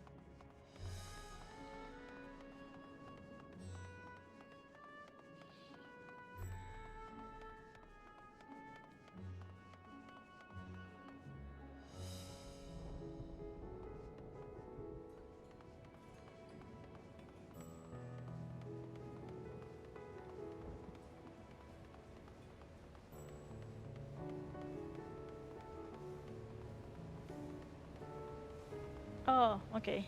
Thankfully, Nuhadin is still here.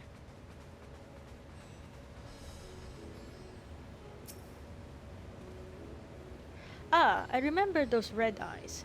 You were with those scions who commissioned the scales from us, yes? I welcome you back to the High Crucible. What brings you here in these troubling times? We are assisting the satrap in investigating the crisis that plagues the city. Did you happen to catch sight of any of the creatures? I did.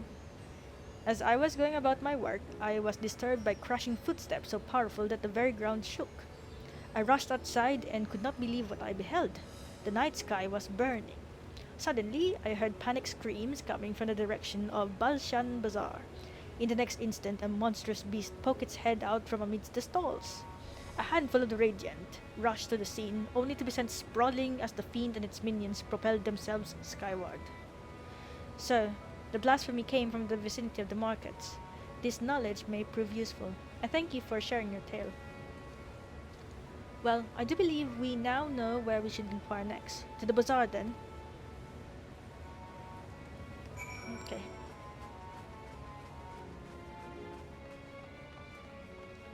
Gra, you're so small. Gra, you're so small. Wait.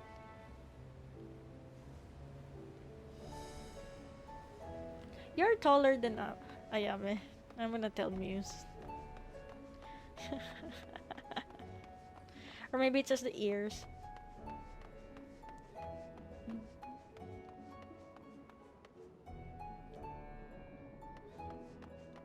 Oh, you know what? This is actually in the way.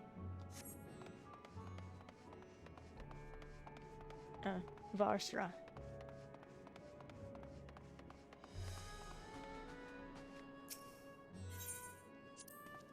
So, this is Thavnairian weave. I must say, it bears a resemblance to the traditional fabrics of Corvos. Small wonder, really, given that it's just across the water. Not that I am much of an expert in Corvosi culture, of course. I've not had occasion to visit my ancestral home since coming to Sharlayan, and like as not, I will never reside there again.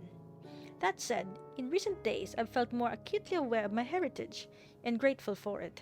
It is thanks to my forebears that I inherited the royal eye, and with it, the wisdom of ancient Alag. And so, well, I simply hope that my countrymen are safe, and one day, when this calamity is but a memory, I would like to see Corvus again, if only once.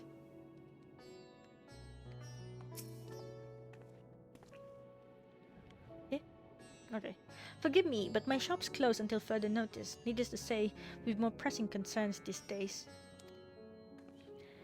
We have come not in search of wares, but information concerning the enormous fiend that tore through the bazaar. Did you perchance witness anything? Afraid not, my friend. I was here the whole time, so I only saw its little minions. Made a mess of the place, they did. While that was all going on, the great big one tore through the west side of the bazaar. You'd have better luck asking there. Alright.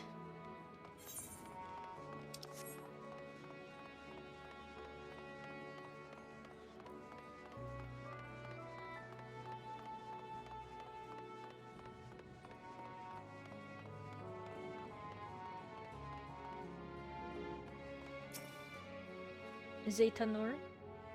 Is something the matter, traveler? If you're lost, perhaps I could be of assistance. Your offer is most appreciated. We are not lost, but we are in need of information. Might you know anything about the gargantuan beast that rampaged through the bazaar? Aye, I saw it all, though I wish I had not. I was going about my work when all of a sudden a piercing scream cut through the air. I turned around, and there was the fiend, its massive body bursting through that entryway with the force of a tidal wave, and then it was gone as quickly as it came.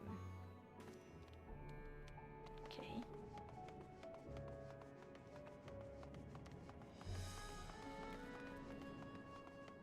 Wait. That was a Lalafell.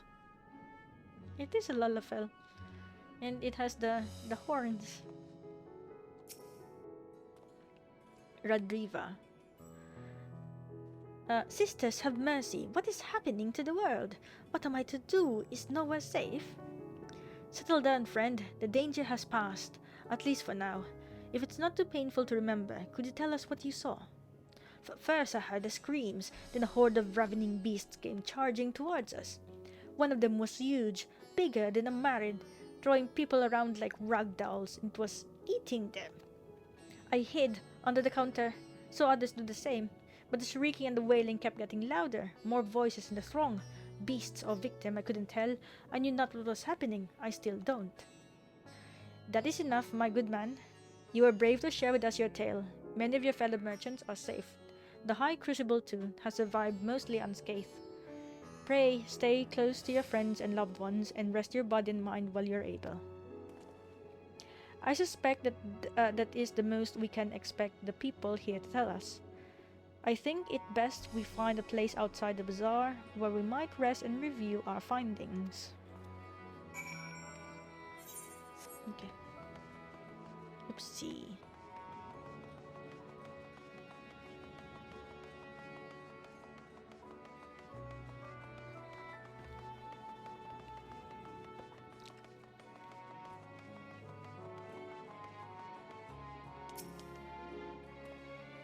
Judging by their accounts, the transformation already occurred by the time the beast reached the bazaar.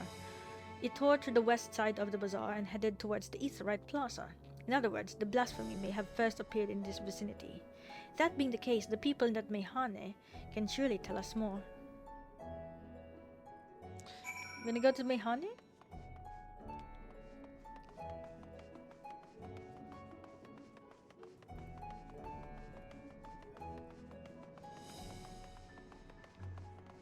Oh, hey! Hey, Jay!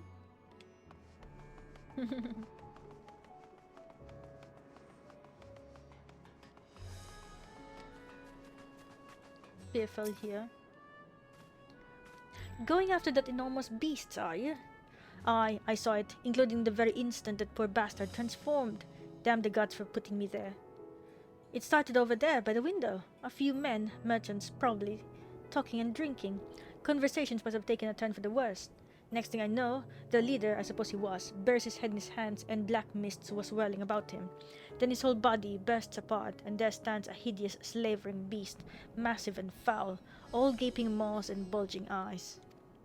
His friends start shrieking, and then black mists come again, until the change takes them too. The stuff of nightmares, I tell you. Nightmarish indeed. Incidentally, do you perchance know who those merchants were? No, I am decorator by trade. Not much cause to mingle with their sort. I saw Milil, the barmaid, chatting with them, though. She might know something. Where is Milil? Oh, there she is. Huh? Oh, pardon me. I was just... Anyway, take a seat wherever you like. We're open for business as per usual.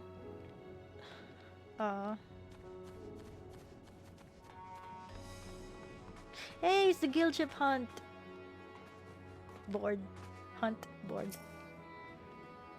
Relmera. Even after repairing all that damage, it'll take a while for business to pick up again. You mean the blasphemy? That's what the Radiant have been calling it anyway. I saw it too. Well, we all did. I was standing here at the counter as Meride poured me a drink, when suddenly, there came this dreadful sound like a pained, angry groan. It was unlike anything I've ever heard. I turned around in shock, and from an ominous cloud of black mist rose the creature, enormous and ghastly to behold. As for what happened next, to recall it sends a shiver up my spine. By some stroke of fortune, I was able to slip outside before the beast got its claws on me. But the sight that greeted me offered no solace. The blue sky above turned red as blood. Meride, myself, and the other survivors clung to each other for dear life until the radiant host came to our aid. Wait, did I hear you correctly? The beast manifested before the sky began to burn. I'm certain of it. The windows here offer a clear view of the sky, and I saw nothing out of the ordinary until the beasts appeared and began to rage. Ho ho ho! In other words, it is a gathering. Oh, sorry. I still need to talk to... Whom do I need to talk to? Oh, Milil.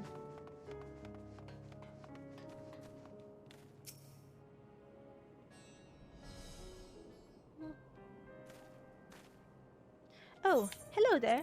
Welcome to Meridius Mehane. What can we get you? We have come not for libations, but rather for information. You are Milil, yes? We are investigating the so-called blasphemy on the satrap's behalf. We hear it was one of your customers, a merchant that first underwent the transformation. What can you tell us about him? He was something of a regular here, especially of late. Kalzal was his name. He ran his own consortium, dealing primarily in the exports of Thavnairian specialties. Where have I heard? Oh, fudge! That's the guy we were helping near the port. It's through him we met Matsya. Yes, the names ring a bell. Didn't you meet them both on your first trip to Thavnair? If I recall correctly, Kalzal ran a trading operation in Yedlemad, and it was there that you made Matsya's acquaintance. Yes, that is the same Kalzal, no doubt. A rather successful man, from what I gather. That said, it was clear that he had fallen on hard times of late. Those ghastly towers popping up everywhere cannot have been good for business. Even now, with the towers gone, the collapse of the empire has led to all sorts of problems elsewhere. The market for luxuries is surely not what it was once. Trying times for the head of a trading consortium indeed. Kalzal was a compassionate man. Even as his own business suffered, he did what he could to provide for the artisans, fishermen, and many others who counted on him to sell their wares. Indeed, that was the very topic of yesterday's meeting, as far as I could hear. Yet as they discussed matters further, Kalzal's tone grew grave and grim. It was then that... Forgive me. I would not have you recall the memory if it brings you pain. If I could, I would just ask one more thing. Did you notice anything unusual about Kalzal in particular? Please, anything at all. Sorry, nothing springs to mind. Perhaps someone else can help you. Kalzal lived for his work and had no family that I know of. His employees and associates knew him best, but they too are lost to us. Still, perhaps his neighbors know something I do not. I can direct you to them if you believe it would help. What do you say?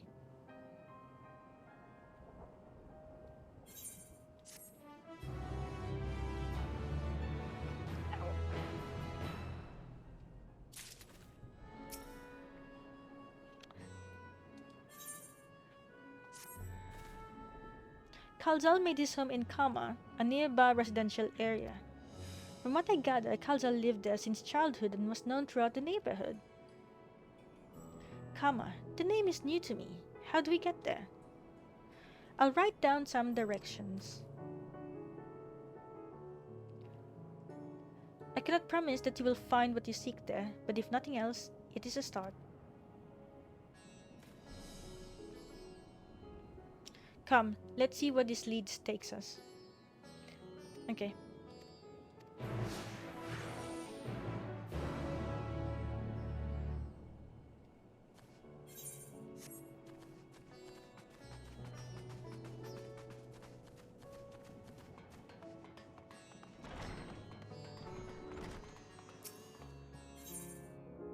Oh, wait. No. It's nearby.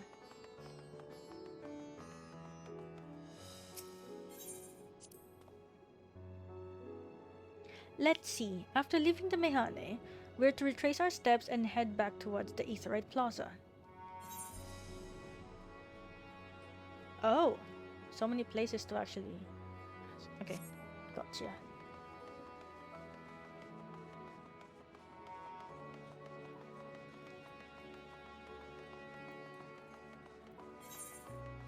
Oh, we can use this way.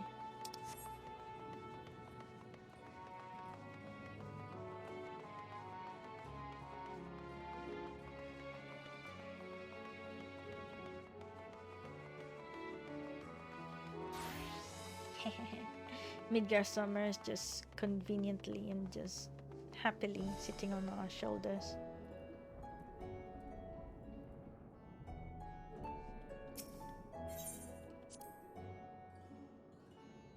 From here, we ascend the stairs.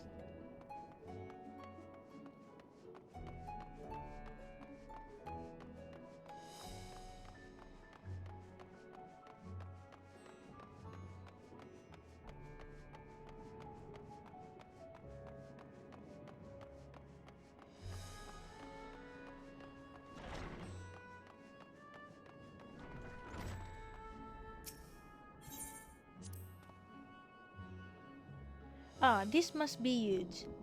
In which case, we should take the path leading southeast. Southeast. Okay.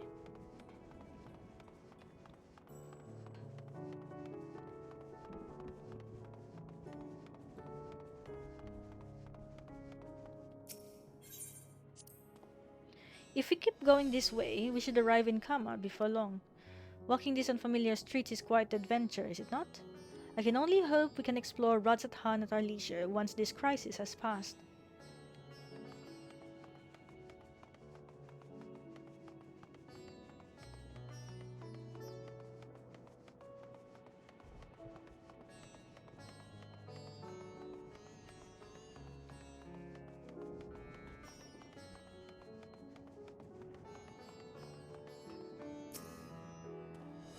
Ah, this must be Kama. We have arrived at last. Let us begin questioning the residents without delay. No doubt someone here can tell us more about Khazal. Given recent events, I imagine many are taking shelter indoors.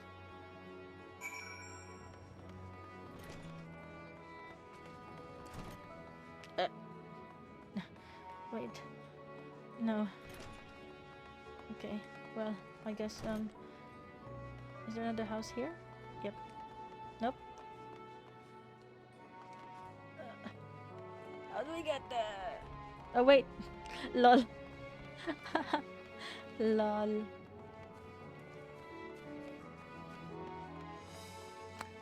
Indoors, okay. Mati. Khalzal, you say? Yes, I've known him since he was a boy. If there was ever a man who was born to be a merchant, it was him. Always early to depart and late to return, he'd spent his days procuring the finest wares and seeking out willing customers.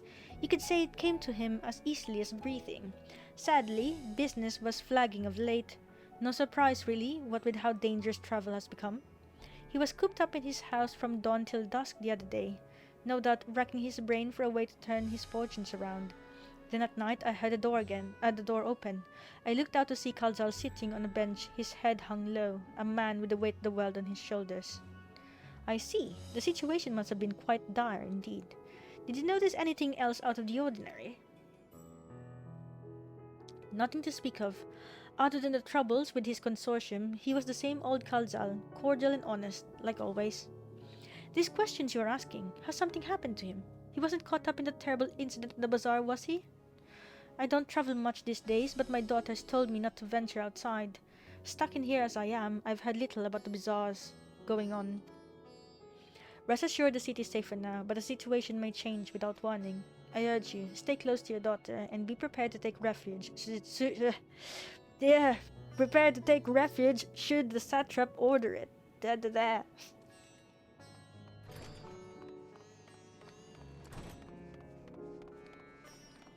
Nope.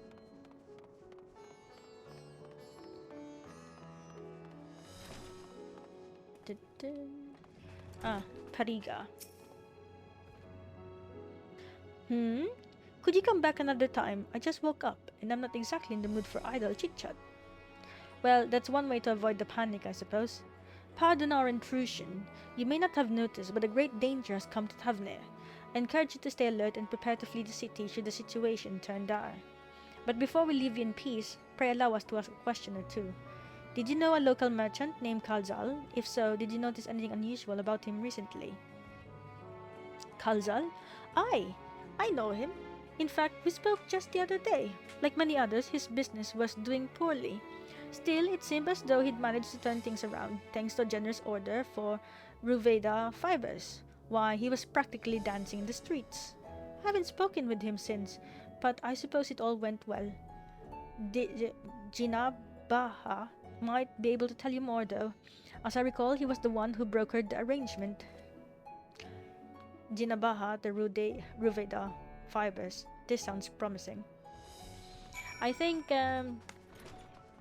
whatever it was, it fell. It fell. Yeah, it just fell.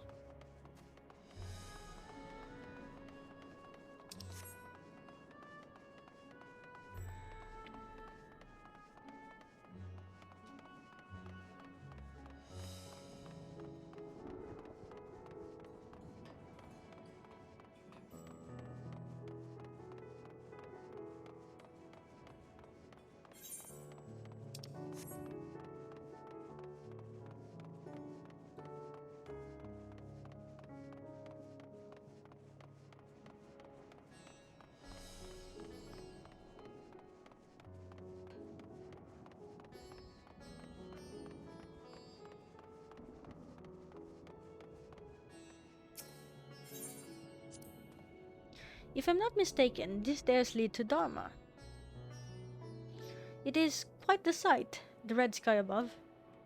Is it? Yeah, okay.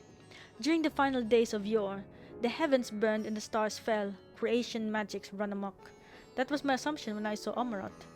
Perhaps the ancients believed the same, that the terror of a single powerful individual was the cause of their calamity. And yet those self-same horrors now manifest themselves before our eyes.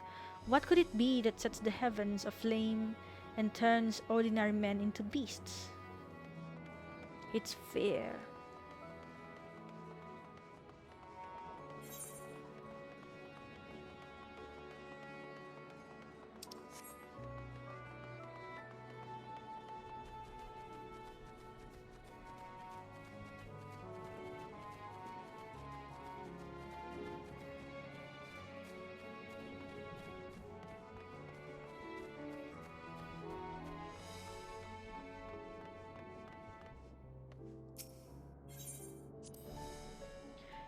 They're forming silkworms. This must be the Ruveda fibers, where we should find Jinabaha. Okay. How do I... Is there a way to go down? Okay, here we go.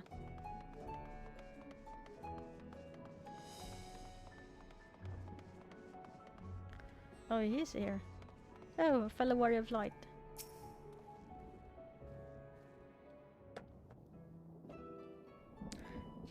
Ten minutes.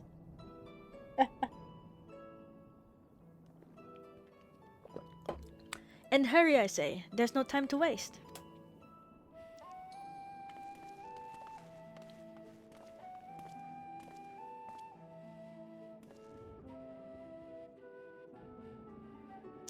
Pardon me, but you're in charge of buying and selling here, yes? We have a few questions that we'd like to...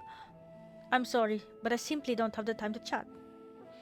If you haven't noticed, we have our hands full at the moment. We must carry all our wares and equipment to safety before those accursed beasts return. In that case, might we be of assistance? Perhaps we could speak when the job is done. Very well. You can start by helping us move our equipment. Ask the others what to put where.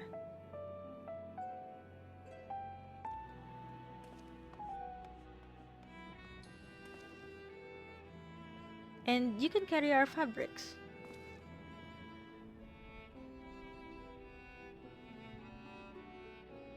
Go through that door and speak with Kamala. She'll tell you the rest. Remember, these textiles are our livelihood. Handle them with care.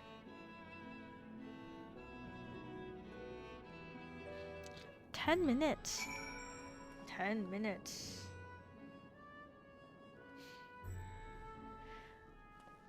Jay, I think we're getting near to this very special scene.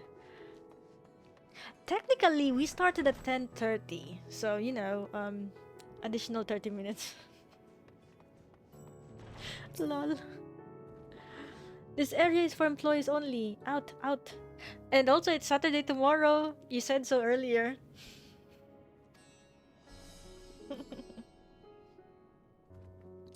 I knew it. Hey, you're the one who gave me the idea it's Saturday tomorrow. Lol. What's that? You've come to help? Oh, praise be to Minduruva. Kind stranger, I welcome your assistance. On your way here, you pass the 3 storehouses, yes? I'd like you to carry that small crate to Nabrifal by the storehouse near the hatchery. The crate of clothing is for Manunha. And that massive crate there goes to Zemeira, the middle storehouse. Watch your back with that one. Those are all the crates we have ready. Once we've delivered, consider your work here complete. Oh! Limited time? Okay, light crate.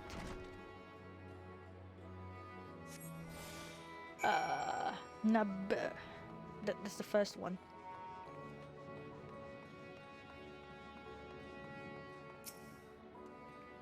Thread it is. Then you've come to the right place. We thank you for your aid. Okay. Lols. Hey Tanuki, welcome to the stream. Oh, it's snow day. Hey. So I guess, wait. So does that mean you guys get to stay home because it's snow day? Because my friend, despite it being snow day, and she also lives in the Chicago area, apparently the museum there is still Open. If you have any crates of finished products such as carpets, clothing, and the like, pray bring them here to our primary storehouse. A crate of clothing is it? I can take that off your hands. Many thanks for the delivery. Yes, I'm at home. Woohoo! So, does that mean you're gonna have a long stream later? Peep peep peep pim. Pim pim pim pim pim. Also, by the way, Jay, if you're there in the audience, Tanuki is also... Oh, actually, you know what? I think I can do this. I think I still have... There you go. It works.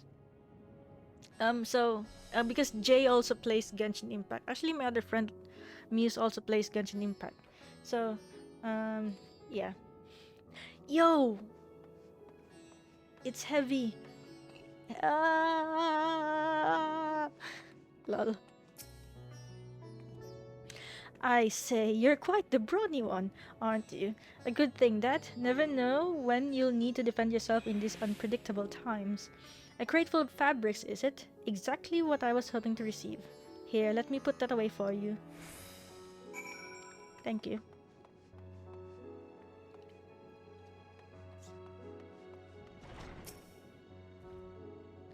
You've carried all the crates to the storehouses, you say? And so quickly, too. Why, I've never seen anyone so strong. I and my associates will see to the rest, so please return to Jinabaha and assure him our work is proceeding apace. To tell the truth, we're grateful for this distraction.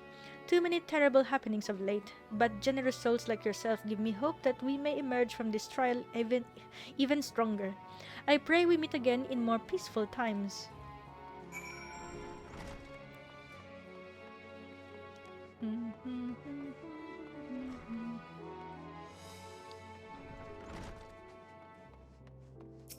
Oh, he's also a Reaper. Done as I've asked, have you? Yep. If Kamala is satisfied with your work, then so am I. You've done us a great favor, traveler. Okay. I too have delivered the instruments and apparatus entrusted to me. You both have my thanks. With our wares safely stored away, we'll not lose any more to those fiends. I take it that your establishment did not escape the attack unscathed? We did not.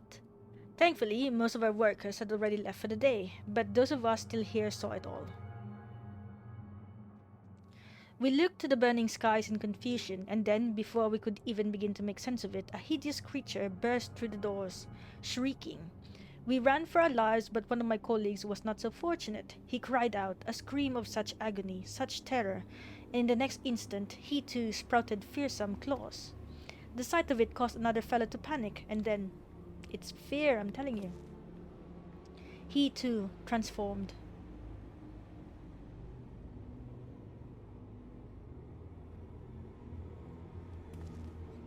I'm sorry. There was something you wanted to ask? Indeed, you knew the merchant Kalzal, did you not? I believe he had some dealings with your establishment. Kalzal? I know him well. We'd arranged for his consortium to deliver a large shipment of fabrics, but in the end we received a better offer and had to turn him down. I understand his business is struggling, but so is ours. Another of our most reliable trading partners agreed to transport the goods for a much smaller commission, and would have been fools to refuse. I felt terrible for withdrawing the offer, but you must understand, we simply had no choice. He tried to put on a brave face when I delivered the news, but his dejection and despair were plain as day. He said he'd discuss it with his associates, but I could tell he'd all but given up hope. Hope. Dejection and despair. You remember what we saw in Vanaspati, yes? Soldiers and jungle dwellers pushed to the very brink, turning into beasts one after the next. It would seem the same phenomenon occurred here. The poor craftsmen attacked by the fiends, as well as those that witnessed it, all undergoing the change. I suspect that everything began with Kalzal. By all accounts, it was he who suffered from the most profound and piercing despair. Wait, could that be it? That such intense emotions were what triggered his transformation? Fear, despair, yeah, dejection. Much remains unclear, but I believe we are drawing closer to an answer. At any rate, we must discuss our findings with the others.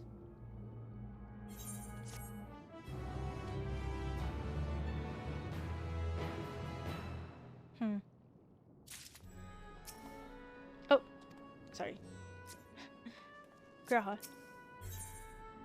Beyond the depths of despair. Oh hey Jay, it's 1 o'clock. Just kidding. We were to reconvene with the others in front of Megaduta, were we not? That should be just outside. With any luck, they will have already returned from their own investigations. My friend, we must take our leave. I pray that your establishment is spared further tragedy. But remember, your lives are far more precious than anywhere's. If you are ordered to flee, do so without hesitation. Indeed, I thank you for your concern and pray you too take care as well. Man, it's just sad that we can't save Kalzal.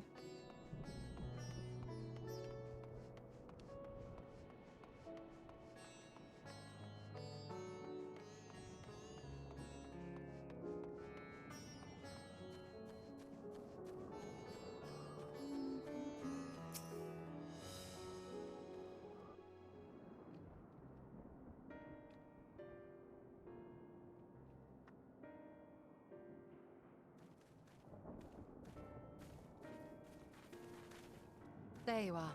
You've spoken with the survivors. Indeed. We thought to share what we have gleaned, that we might together gain a greater understanding of present circumstances.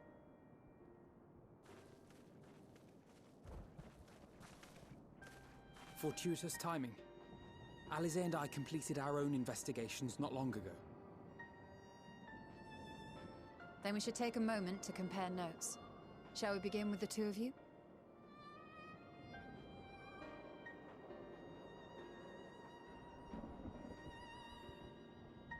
Right, so it started with Kalzal. He was dejected, and he transformed, and those around him panicked and also transformed.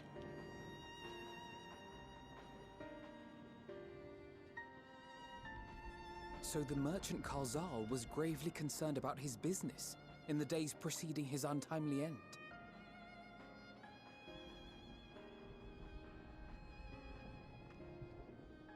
The tales we heard were much the same. The first victims to be changed into blasphemies were all overcome with anguish of one manner or another. Then those who saw their loved ones stolen before their eyes succumbed to a similar panic, setting in motion a chain of transformations. Fear, unease, despair. These negative feelings serve as a catalyst. If so, then it is not unlike the calamity that befell the ancients. With their creation magics, they unwittingly gave form to untold horrors. Had they simply lost control, surely it would have manifested in many forms, not all of them monstrous. Yet somehow, this phenomenon is triggered solely by the darkness in their hearts, a common thread with what we now witness. Common, but not identical. While the beasts the ancients faced were forged with magic alone, those of today are born of sentient beings. Why remains to be seen, but there is one fundamental difference between us and our predecessors. Our souls are sundered, whereas theirs were not. Exactly. Perhaps that single variable makes all the difference.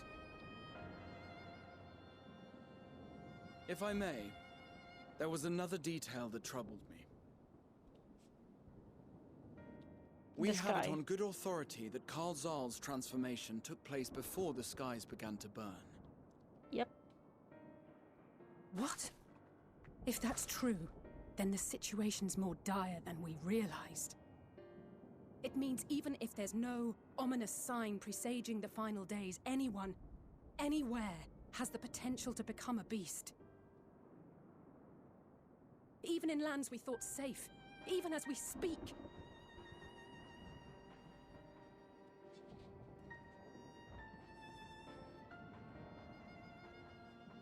Look! It's the satrap! The satrap! Thank the heavens!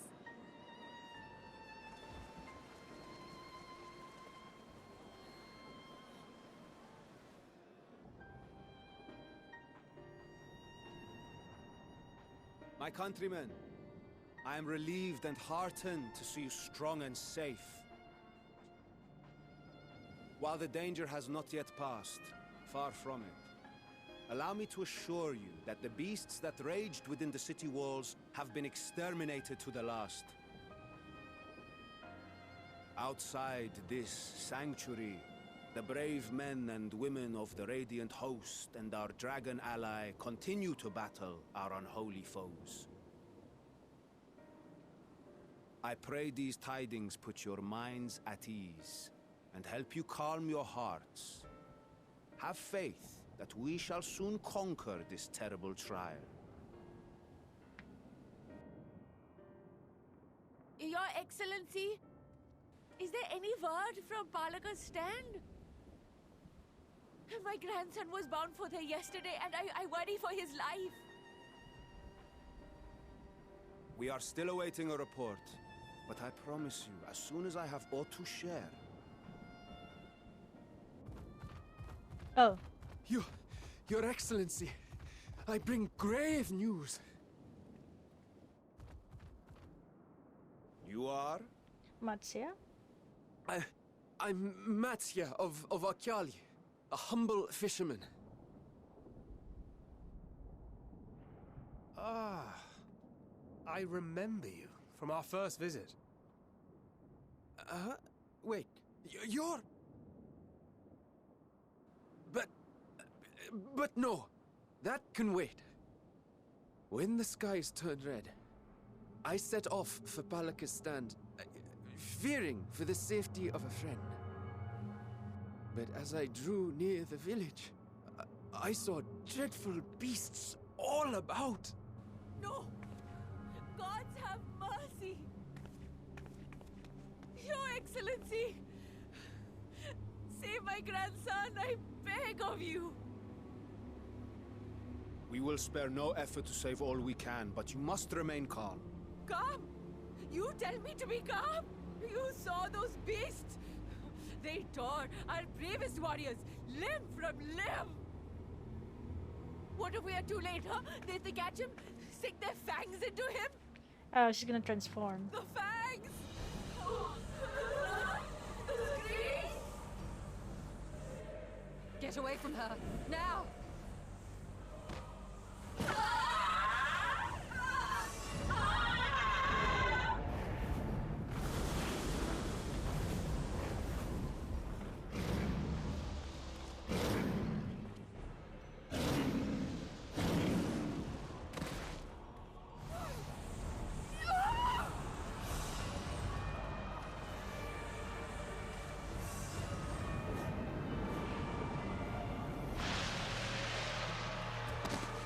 Oh boy.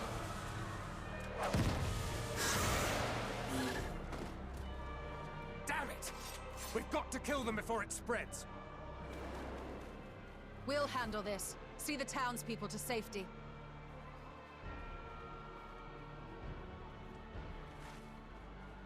Run! As fast as you can!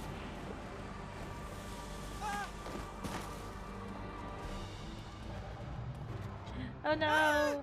Ahewann! No! And the boy just happens to have the hairstyle of Emmanuel.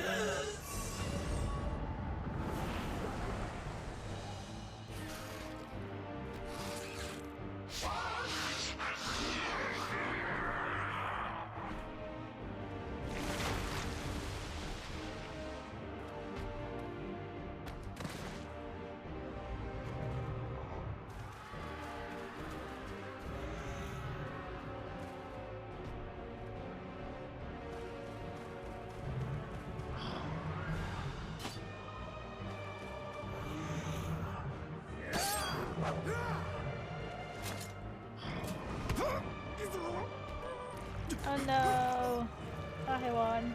Vrtra, our people, you must save them.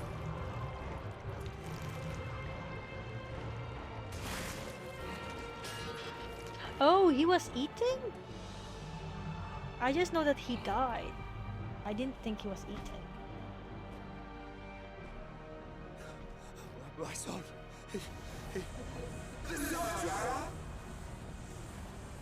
Enough! You must run. For their sake and your own.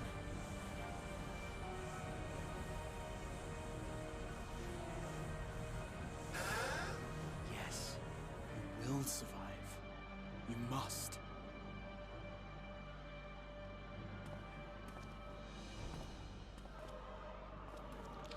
Man, it's just jarring that we couldn't get there in time to save Ahewann.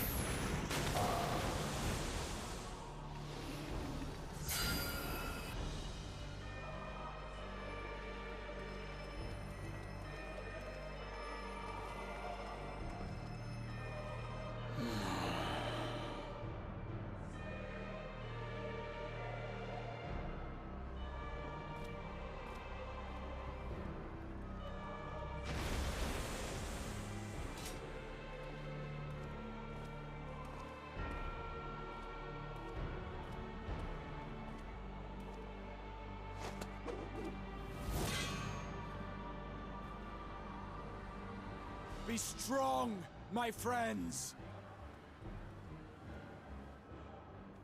Fear not, for we will defeat these abominations!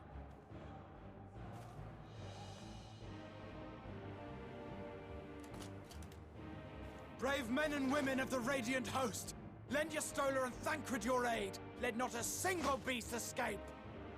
The rest of you, flee this place. Carry the wounded if you must. Head indoors or underground. Above all, stay calm. No beast will follow you. We will see to that.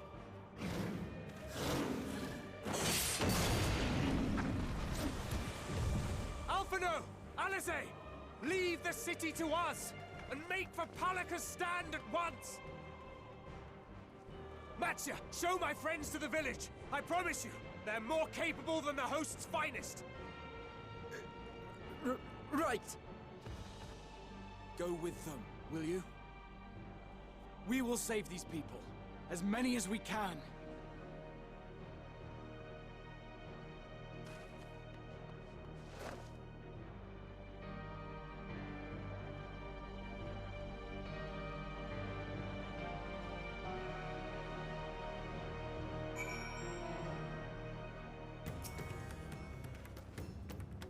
We must save Palaka's stand, whatever it takes. Matsya, it pains me to put you in harm's way, but I would ask your aid as well. Of course, Palaka's stand is not far, just down that hill. But as I told His Excellency before, the path was blocked by terrible creatures. I had no choice but to turn back. In that case, this is what we shall do. Aero, I ask that you take the lead and dispatch any beast you encounter. Alice and I will keep Matsya hidden amidst the trees and follow when the path is clear. Oh no, are we doing the beacon again? There's no telling what dangers await us. Keep your eyes peeled.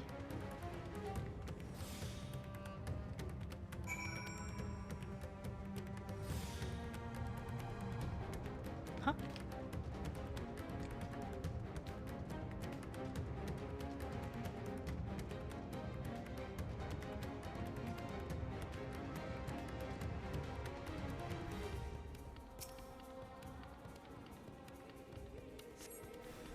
Okay.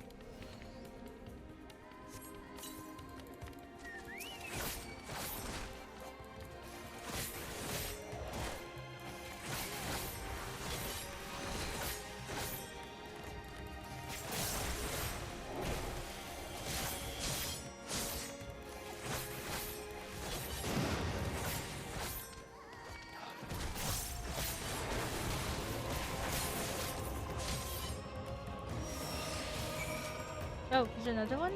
No. Okay.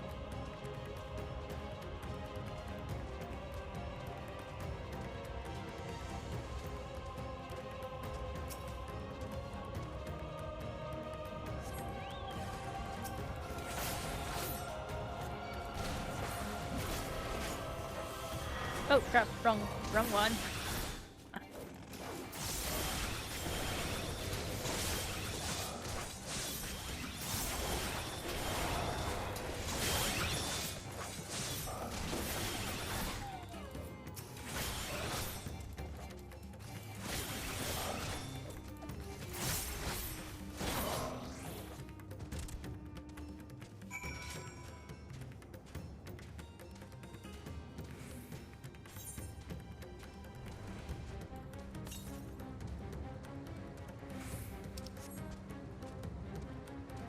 Freaking west. It's telling me, oh fudge. We'll explore the rest of the Aetheirys currents later.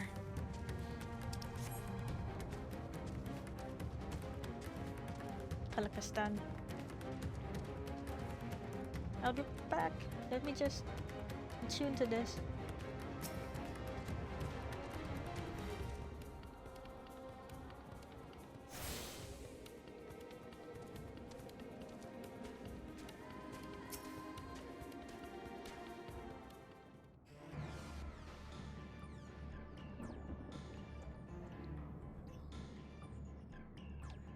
It cannot be.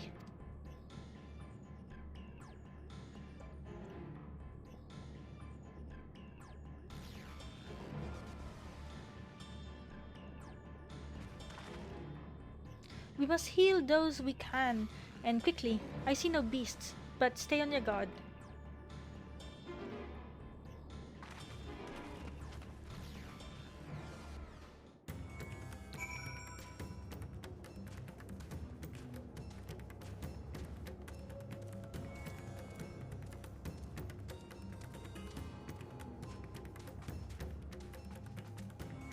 Oh. Lol. Frightened aura. Have you come to help us? Too late, my family, my friends.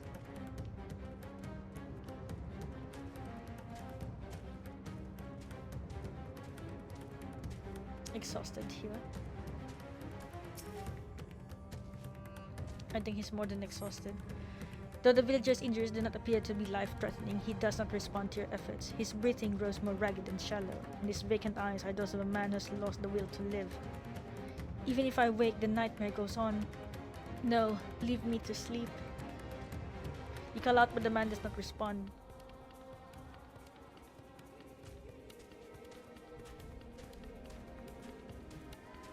Oh, hey, Jay! Hey!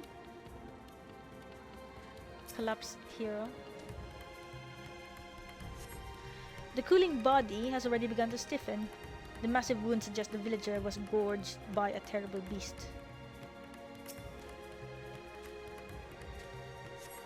The villager has no pulse, nor do they appear to be breathing.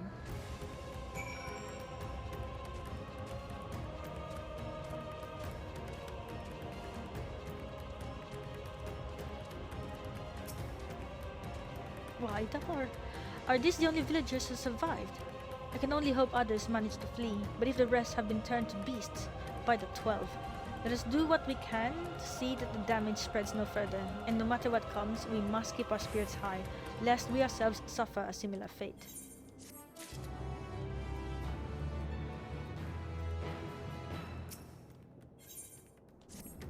That we might live. I can tend to the rest. Pray look after Matsya. No doubt what we have seen here weighs even heavier on his heart than ours. I shall head to bed now and continue later. Okay, Jay. Okay, Jay.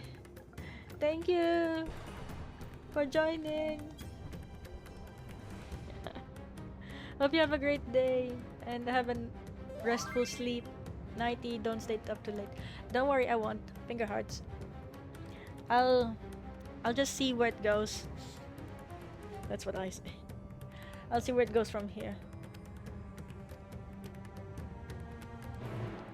Like I said, just 30 minutes. Still have 21 more to go. Lol.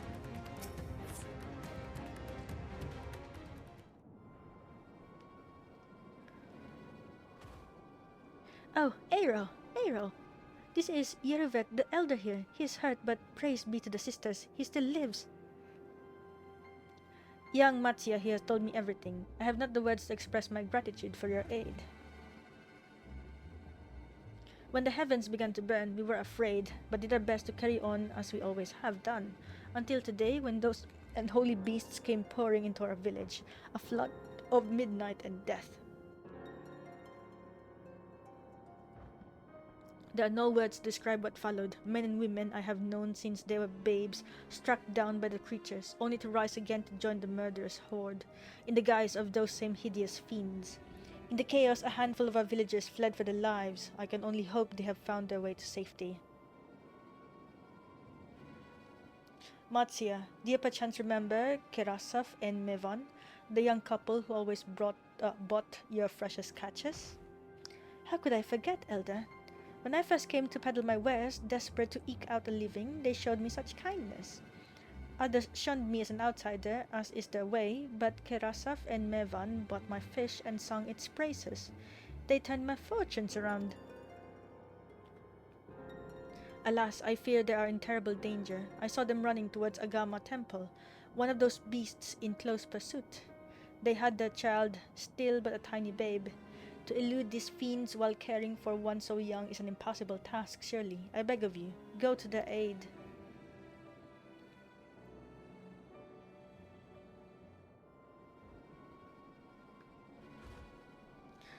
I want to help them, yet I am but a fisherman. I cannot face beasts on my own. Will you come with me? Don't worry. Oh, thank you. Agama Temple lies to the west of here. We must hurry.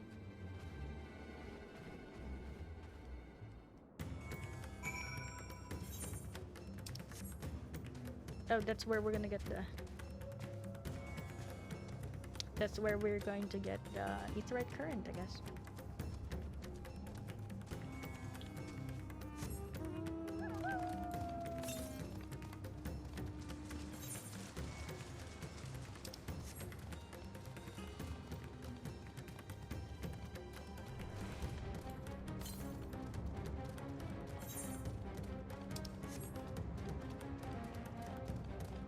Oh, found it.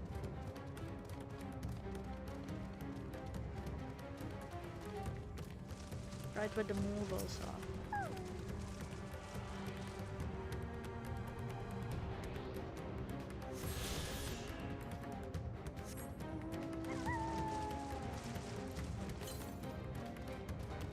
North? Wait, okay. Just close by. Okay, found it. How do I even get up there?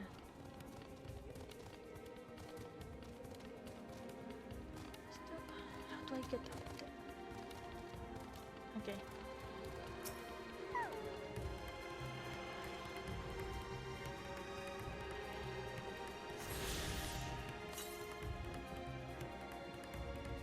Oh, it's southeast now.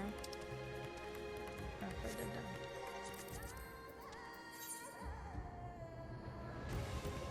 Five more?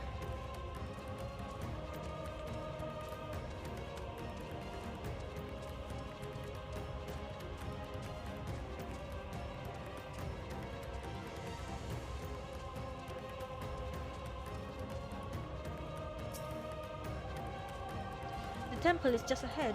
It was built by those who worship Saint Agama, but has sadly fallen into disrepair in recent years. If my friends made it this far, no doubt they are hiding somewhere amidst the ruins. No, please, stay back. Ah! That was Karasaf. Oh no, this is not good. I'll take a look.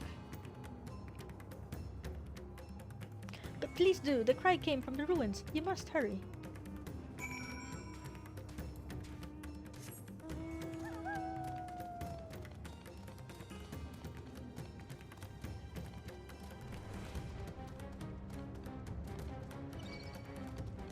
Really? Really now? I mean, I guess. Fine.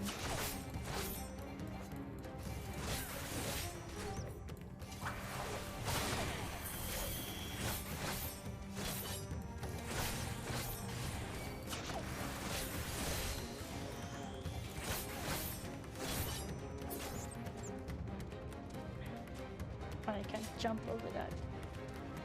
Hiss. Alright.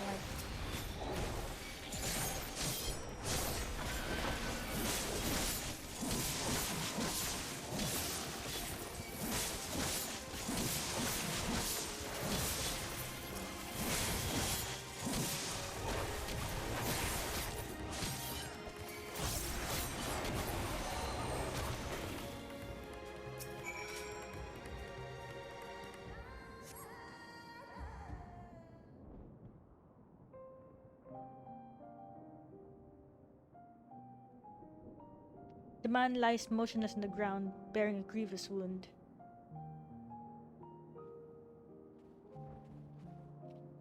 I'm sorry, Aero. I tried to stay behind, but I couldn't.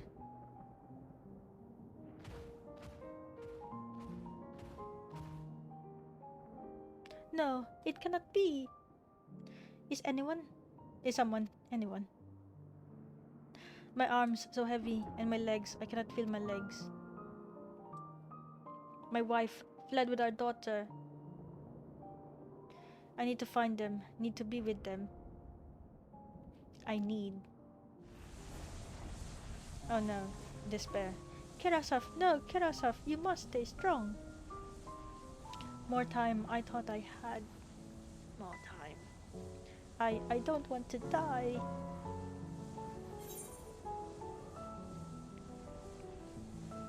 Speak to Karasov. Okay.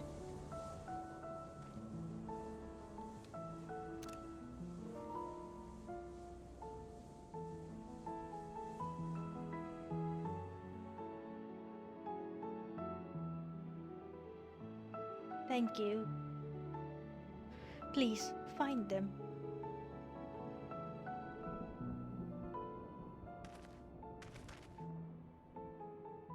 Mevan still lives, and she has their child. We must search the jungle between here and Palaka's stand. There's nowhere else she could have gone, I think.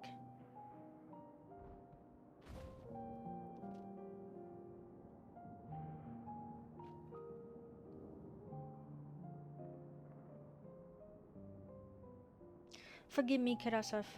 Once we have saved your wife and child, we will return and lay you to rest.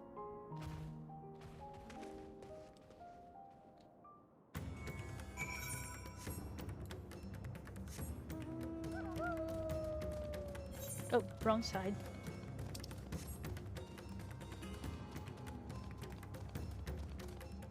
We really can't go up, can we?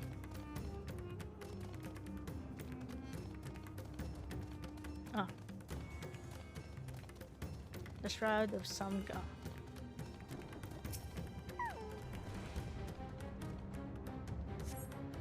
You see no tracks or other signs of recent travel. Mevan child must be some elsewhere.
No evidence? Okay.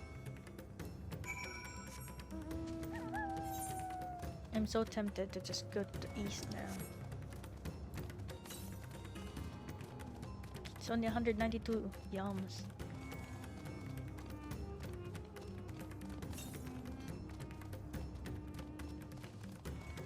Oh. Oh, I can't. Wait. I can't. No, it's there.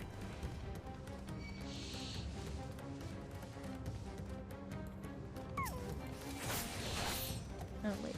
Wrong.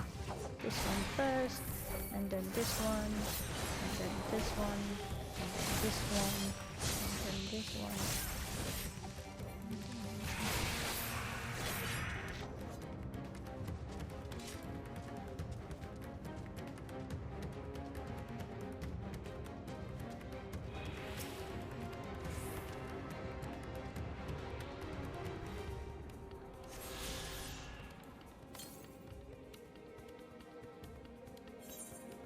Southwest.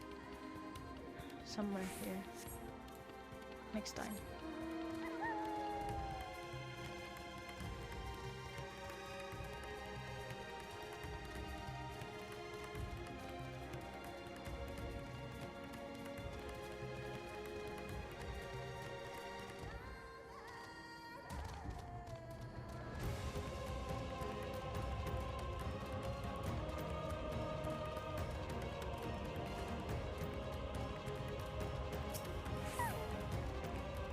Did you see any sign of them? I found nothing. Unfortunately, I found nothing as well. Oh wait! Firelight is clip on us. Perhaps the beasts have chased them farther from the village. O gods above, I beseech you, pray deliver Mevan and her little one to safety.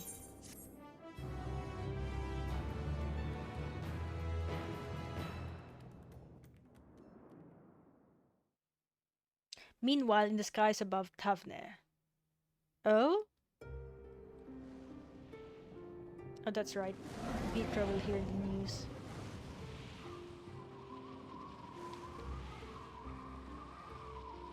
No more enemies to trouble us here.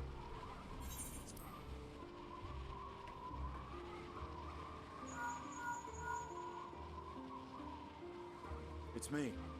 How fare you below? Oh.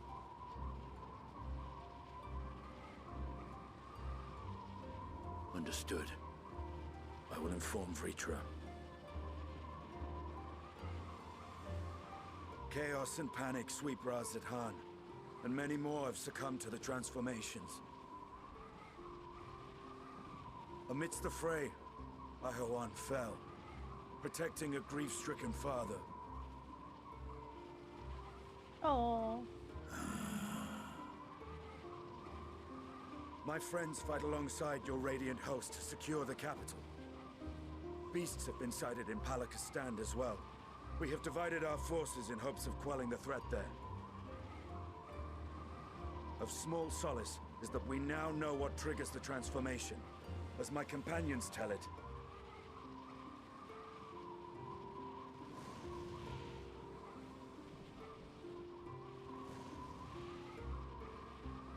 so it is the very fear and despair in their hearts which inflict this abhorrent punishment upon them. A nightmare from which my children will never awake.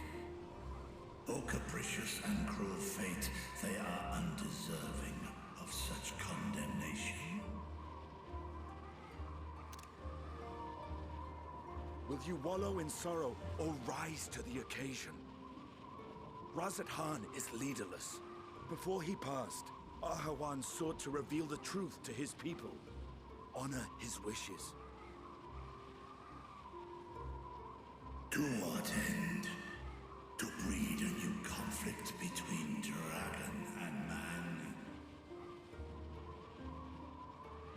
These claws could reduce thee to shreds with a touch. These jaws crush thy bones to dust. Only through my proxy could I walk with my children. Without him, I am a bringer of fear, no different from the beasts which beleaguer them.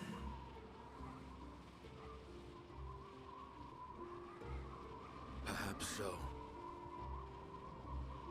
Only in death were Hraesvelgr and Shiva united. Indeed, whenever man and dragon have come together, death has ever been the inevitable result. was our fear of your kind that sparked a nigh-endless war. Fear and hate of which Nidhogg drank deep as he laid waste to my homeland.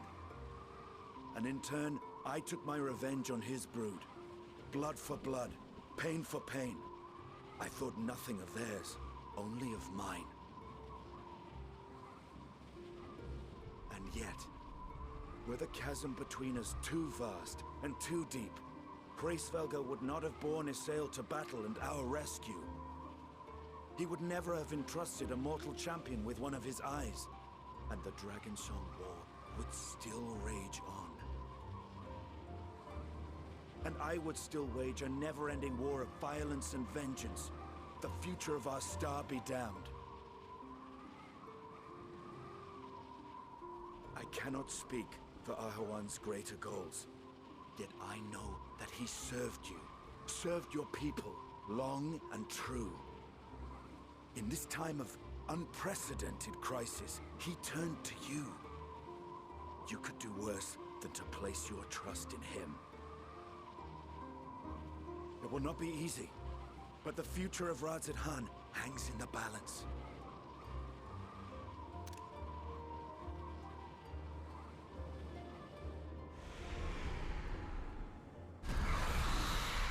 We have company.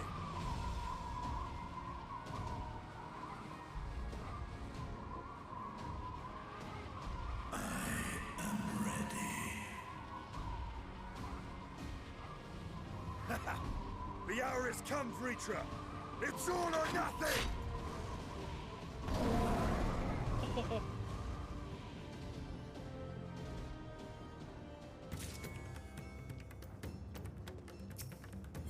Come on, Matsuya. Let's go. If Mevan fled deeper into the jungle, she and her child are in grave danger. But whatever are we to do? Gods have mercy. You must stay calm. You must try to stay calm, Matsuya.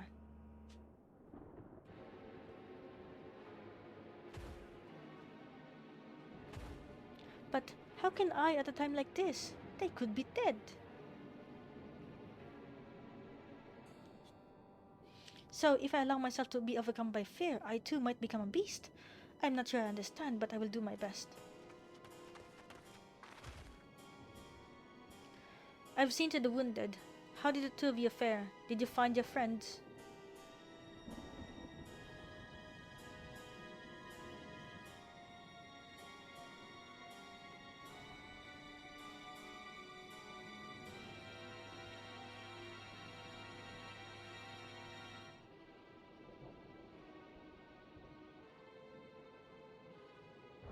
I see. In that case, let us help you find the mother and child. Before we leave, we must ensure the village will be safe in our absence. Alice and I will patrol the area and search for more beasts. Would you and Matsuya speak with the elder, Yervet? Pray explain to him the situation and join us as soon as you are able.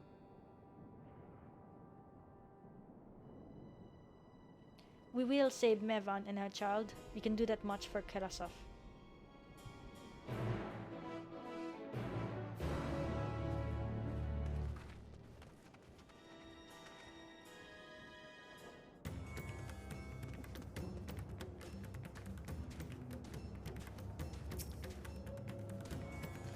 I am heartened to see you both safe, but what of the family? We found Karasov, but he... Say no more. I understand. We have lost another of our dear friends. Karasov may be gone, but there is still hope for Mevan and their child. Please find them, I beg of you. And if in your search you come across anyone else who escaped the slaughter, pray tell them what has happened. I will do my best to keep the villagers safe and their spirits high. Come, let us rejoin your friends at once.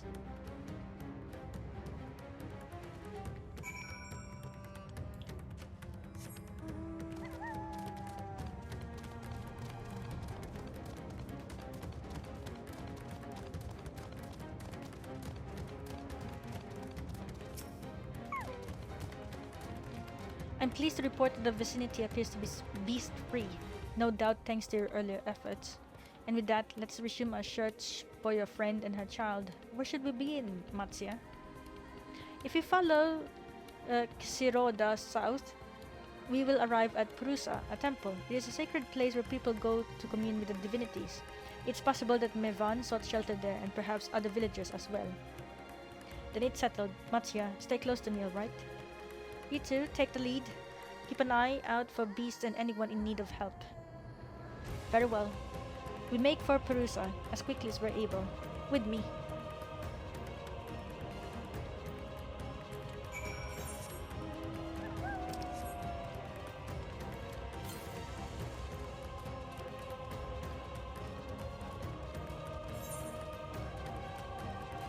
It's actually pointing to southwest. But yeah. Oh.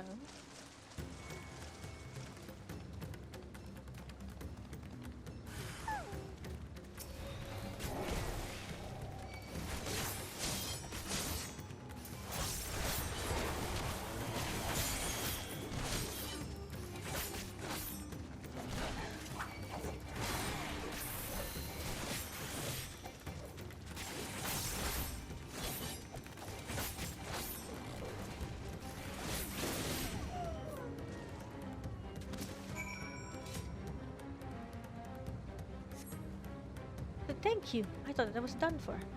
Mevan? She's a friend of mine too, but I have not seen her. She must still be out there somewhere, trying to avoid beasts. And with her child, gods, worry not for me. I can make my way back to the village on my own.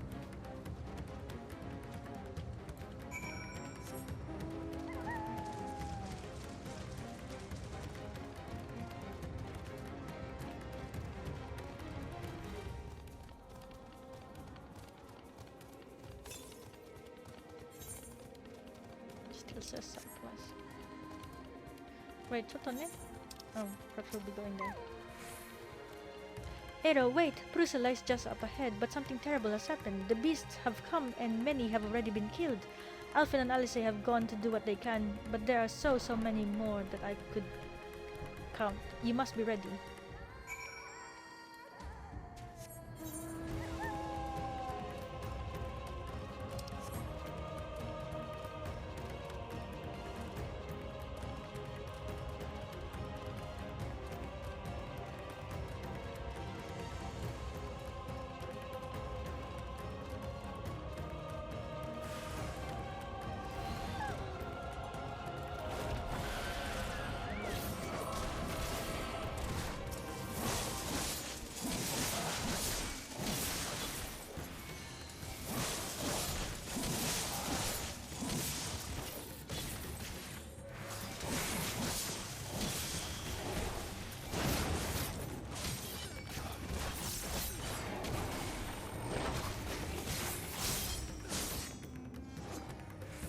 Oh, they transformed.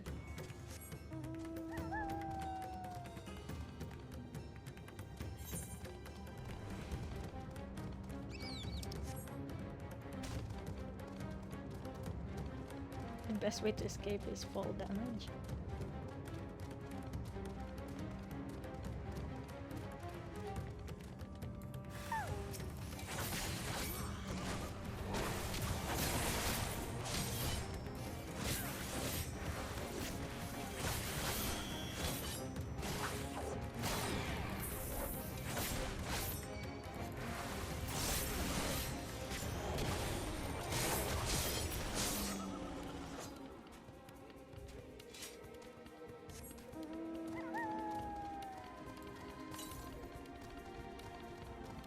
Oh, it still says southwest. It really is somewhere there.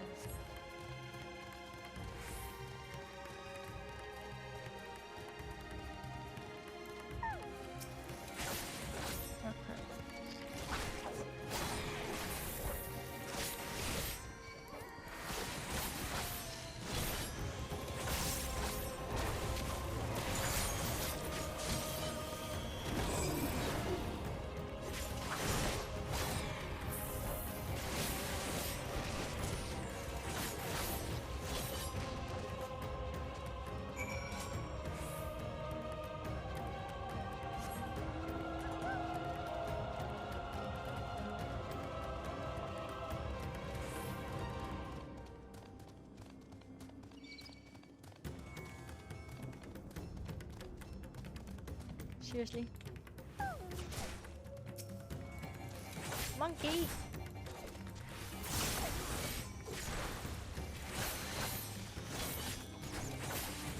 Actually, sure, why not?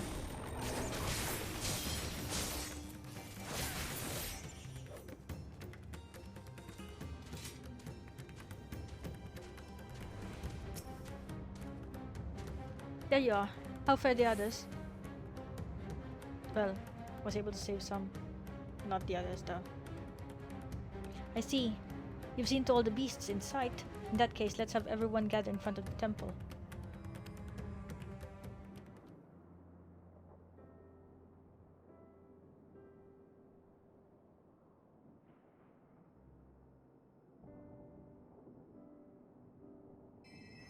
Courage, friend. The pain will pass. Has anyone seen Mevan?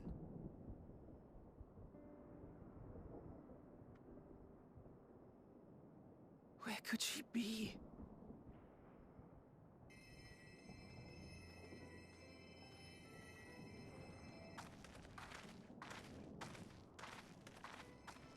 We've dealt with all the blasphemies, and made certain no villagers are still in hiding. Good work. We've otherwise tended to the wounded as best we can. What will become of us? Help is on the way, surely. We may have to abandon our homes now, but we will return, someday. But where can we go? Is anywhere even safe? That I cannot say. Well, I can. Nowhere's safe. Run all you like, but there's no escaping these things. And even if I could, it's too late for my family.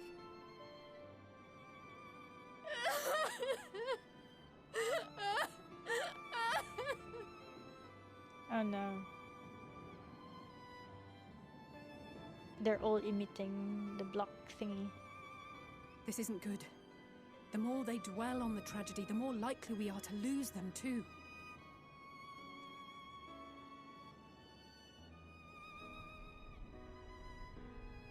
My friends! This is a place of worship. Should your heart quake with sadness, cast your mind to the heavens and remember. Remember the teachings of the old gods. Did they not implore us to stand fast when waves of sorrow break against our shores?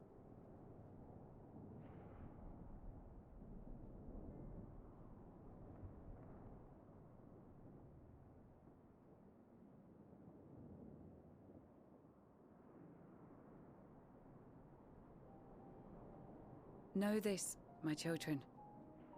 There is more ugliness than beauty in this world. To live is to suffer. To drink of calamity and drown in anguish. To toil and be tested, always and ever.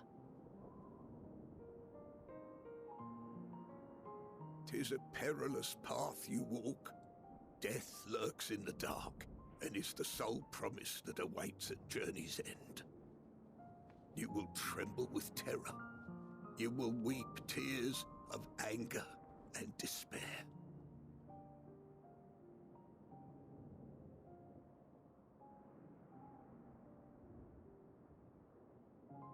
But do not avert your eyes.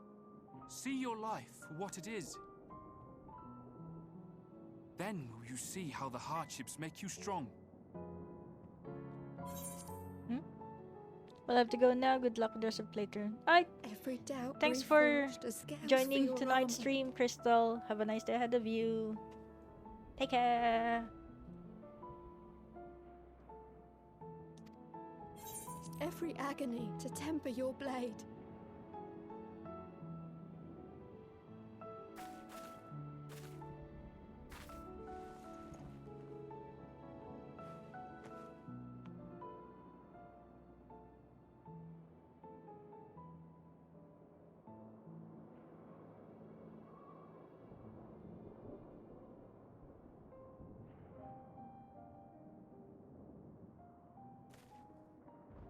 Thank you, lad.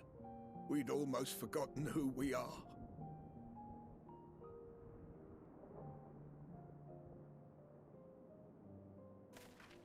My undying gratitude to you as well, my friends. You were searching for Mevon, no? We must return home. I pray you help the boy find his friend. Gladly. We dispatched what beasts we could, but the roads are still dangerous. Stay together and go in safety.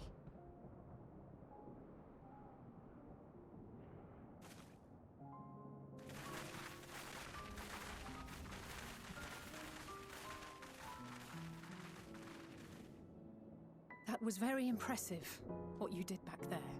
Those words seem to resonate with your people. They should.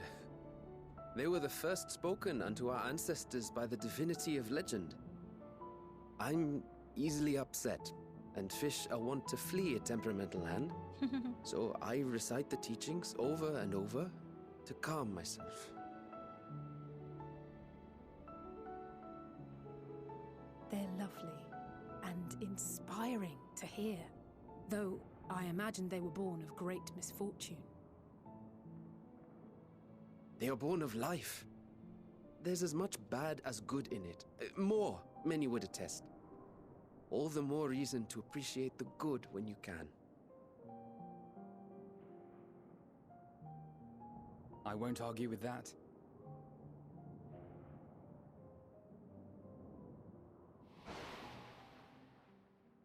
In darkness, seek joy. Surrender not to sadness, and see beyond despair. Walk free, and bear the light for others to follow.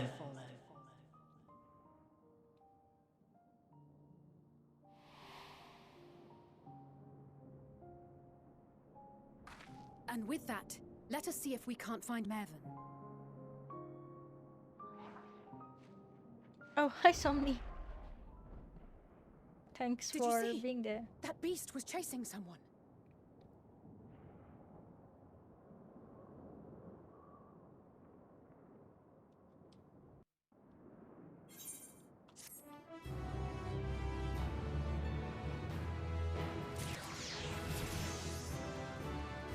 We actually leveled up.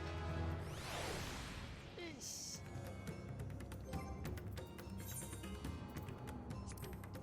Trait. Oh, we finished everything. Circle of Sacrifice. Arcane Circle. Under this effect, successfully land a weapon skill. Oh. Wait. A spell, you may gain a stack of Immortal Sacrifice up to maximum 8. Duration 30 seconds. Also grants Blood's own cycle to self, allowing you to receive stacks of Immortal Sacrifice from party members under the effect. Yo, that's awesome! It's, where is it?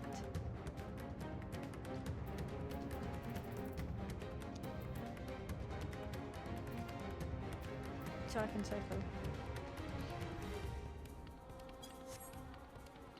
Alright, let's actually, you know what, I should check. There we go. Fine.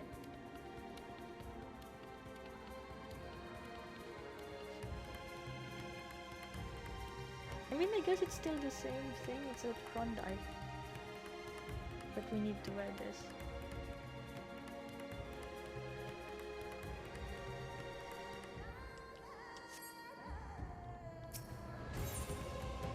Warm hearts, rekindled hopes. Over there! My view was blocked by the trees, but I'm sure I saw someone being chased by a beast. Aero, go with Matsuya and search along the river. Alfin and I will circle around from the south. Oh! Hey, Somni! Welcome to the stream. Yeah, we're at the very important juncture of the story. I can't just end the stream here. No, that would be bad. It would be bad for my sanity. Lol.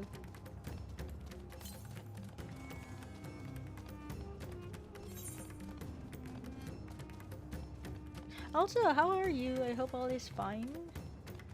It's also the weekend.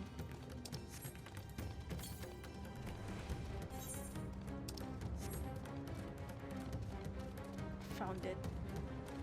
Makes sense. All is well. Finally weekend. I know, right? It's finally weekend. Man, do you think that your workload right now is a lot heavier than last year? To the south. Exactly to the south. Sorry, to the south?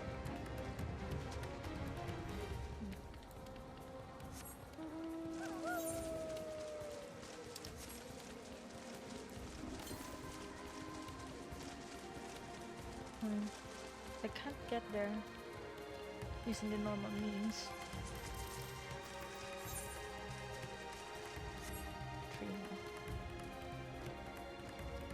Also, have you eaten? Did you cook anything tonight?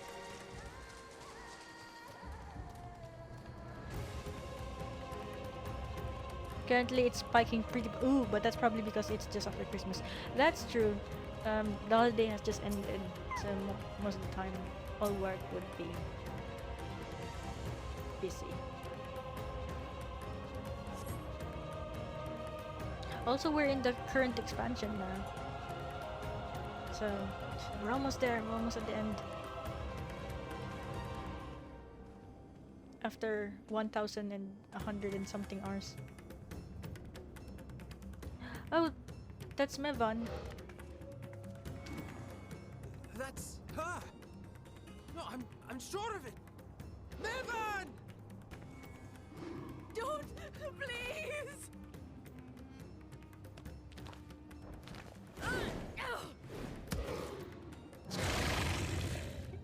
I mean, that would only antagonize them.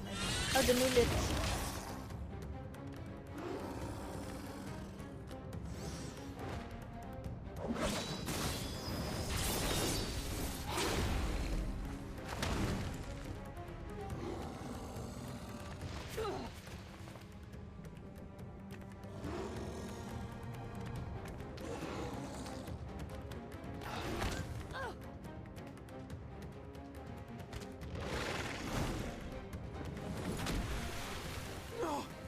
God have mercy!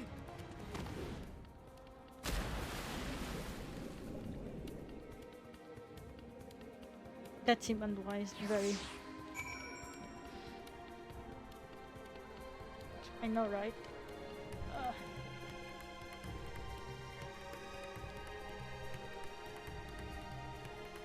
Oops.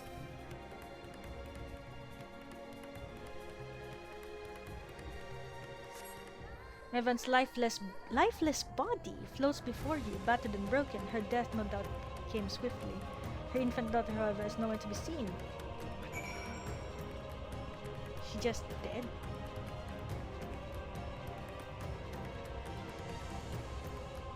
Or maybe the monster broke her neck or something.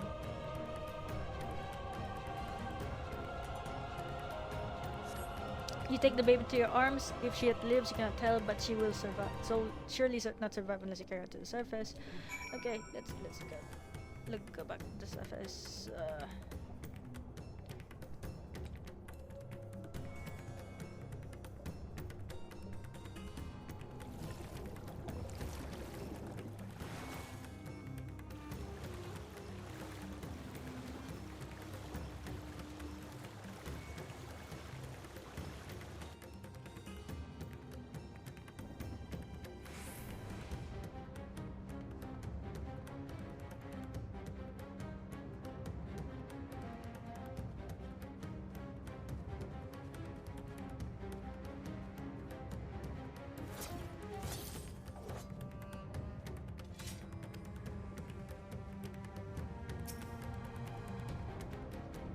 Did you find Mevan and the child? Unfortunately. Damn it all. You have the child? Let me see her.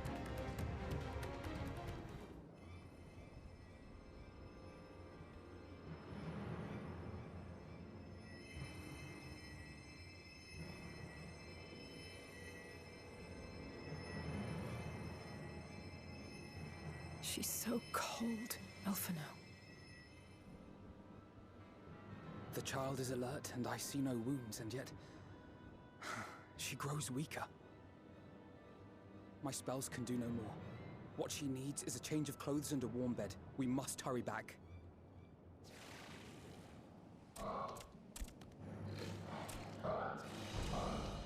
Not now! Matsia, take the child.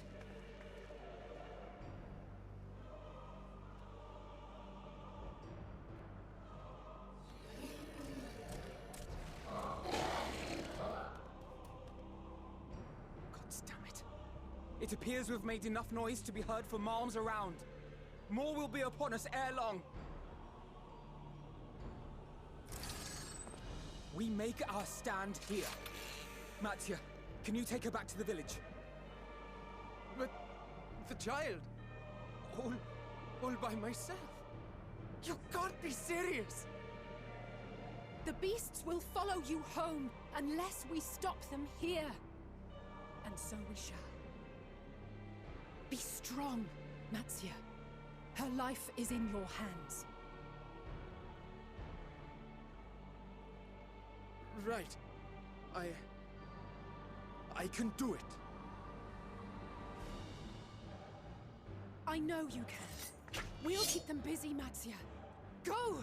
Quickly!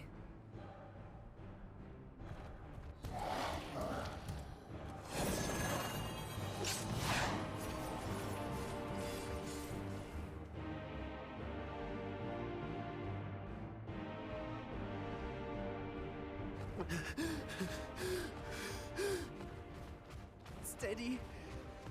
You know the way. Oh no. No. No. Not you too.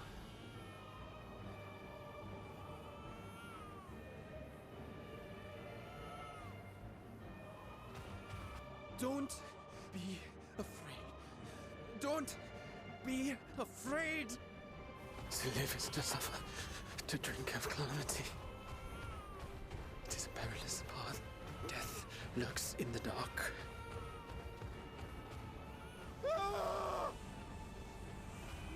No! I'm not afraid! I'm not afraid!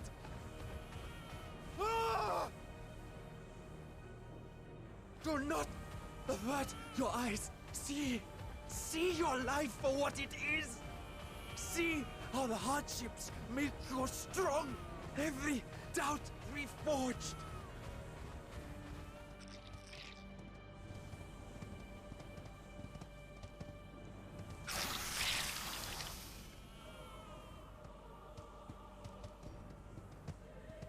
Every agony.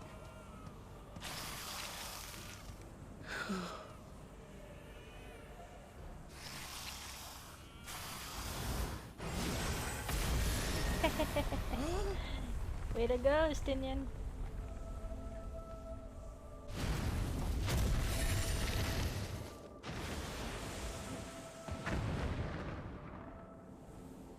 The divinity. Nay, but one who would deliver thee just the same.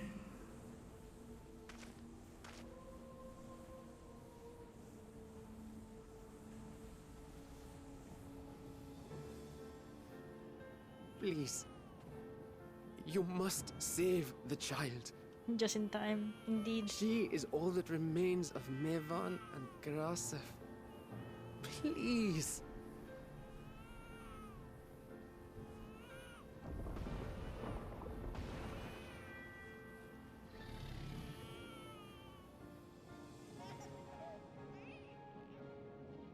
Well. Seems the babe's taken a liking to you.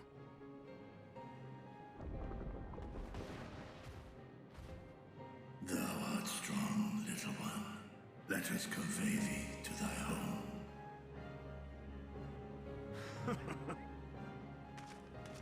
I spied our friends as we flew in. They appeared to be holding their own against the Horde.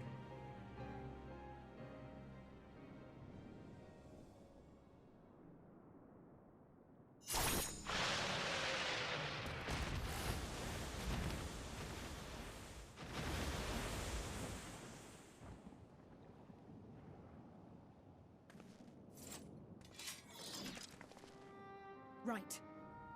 That's the last of them. We should hurry and find Matsia. He had help from on high. What, like divine aid?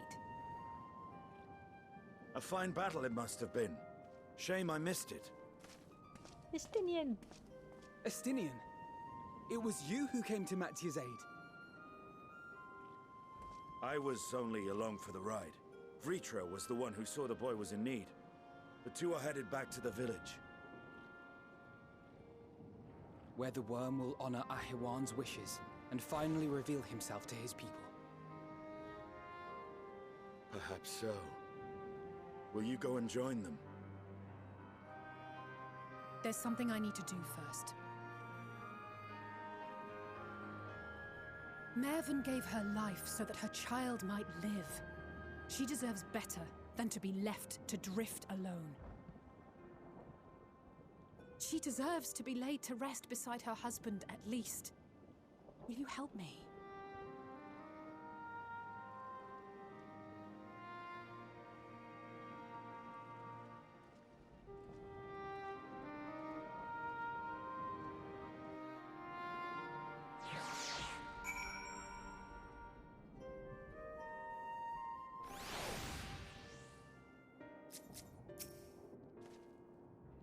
Go. I will keep watch until your work is done.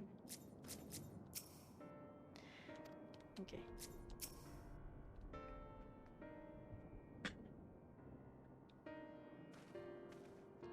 We have done what we can. 'Tis for the villagers of Palaka's stand to perform the funeral rites. If nothing else, Mevan and Kerasaf died as they lived, as themselves and not as beasts. Their souls will find peace in the ethereal sea. To think that they would come when even the smallest of solaces would be discomforting.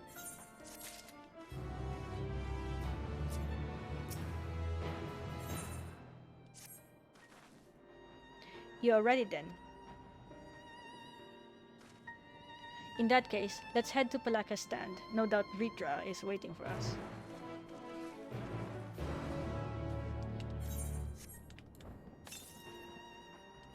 Okay, we can just go.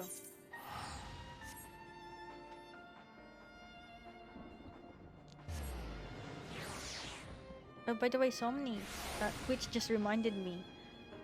It's a freaking, what do you call this?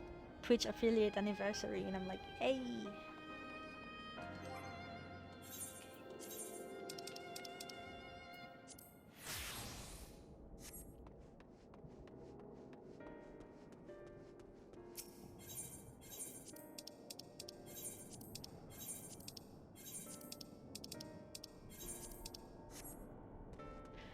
That's neat. Congratulations, time flies. I know, right? It's actually so fast, man. Vrtra! Vrtra!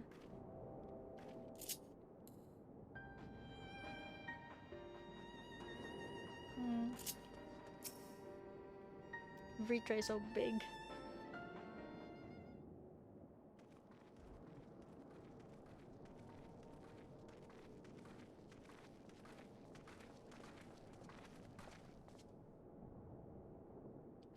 Rest easy, for all is well here. Young Matsia returned with the babe safe in his arms. Owing to a warm bed, the girl had already begun to regain her strength.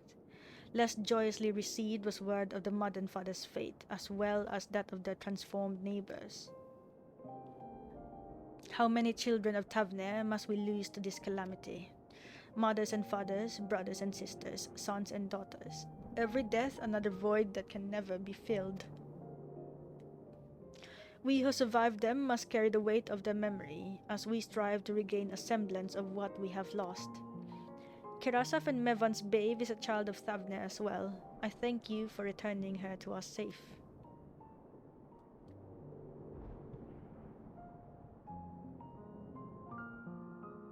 Oh, most great and merciful worm, I have not the words to express my gratitude. They say that were it not for you, brave Matsi and the child would have been lost to us forever. Long have I heard the rumors that a mighty dragon had forged a pact of friendship with the satrap, but never would I have expected such a kind and gentle soul. Truth in part, but not in whole.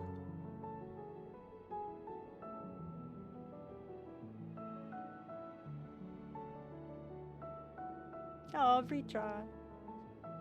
I am Vrtra, and for years uncounted hath this isle served as mine abode. An isle I have ruled over as satrap, with Ahewann as my loyal servant. Are my ears to be believed? You were the true satrap all along?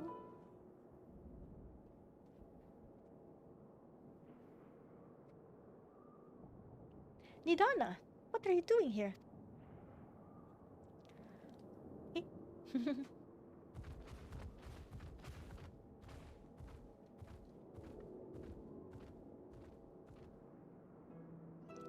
I heard from the Radiant that you had gone to help the people of Palaka stand in their time of need, and so I and several of my colleagues from the Great Work came to offer our services. The alchemists have already brewed up some potions for Mevan's daughter. But enough about us. You and your role are the far greater enigma. If you were the true satrap all along, could it be that young Varshan was created to serve as your emissary? Thou didst suspect the boy was but a simulacrum? A rumor has circulated for many years around the High Crucible that our most skilled alchemists were once commissioned by the satrap's family in secret to fashion a mammoth indistinguishable from a living boy. Looking at Varshan with that knowledge, I simply put two and two together. I was not alone in drawing this conclusion, but like me, they no doubt recognized the satrap was using the simulacrum to work more closely with his people and decided not to press the issue.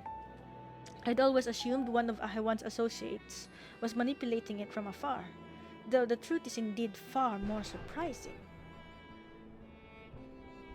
It is an honor to meet you in the flesh, Master Vrtra. Pray allow me to express my gratitude.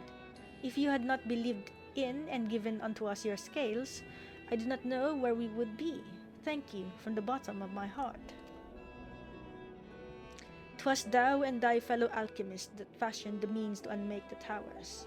You were the saviors not only of Radzat-Han, but the star.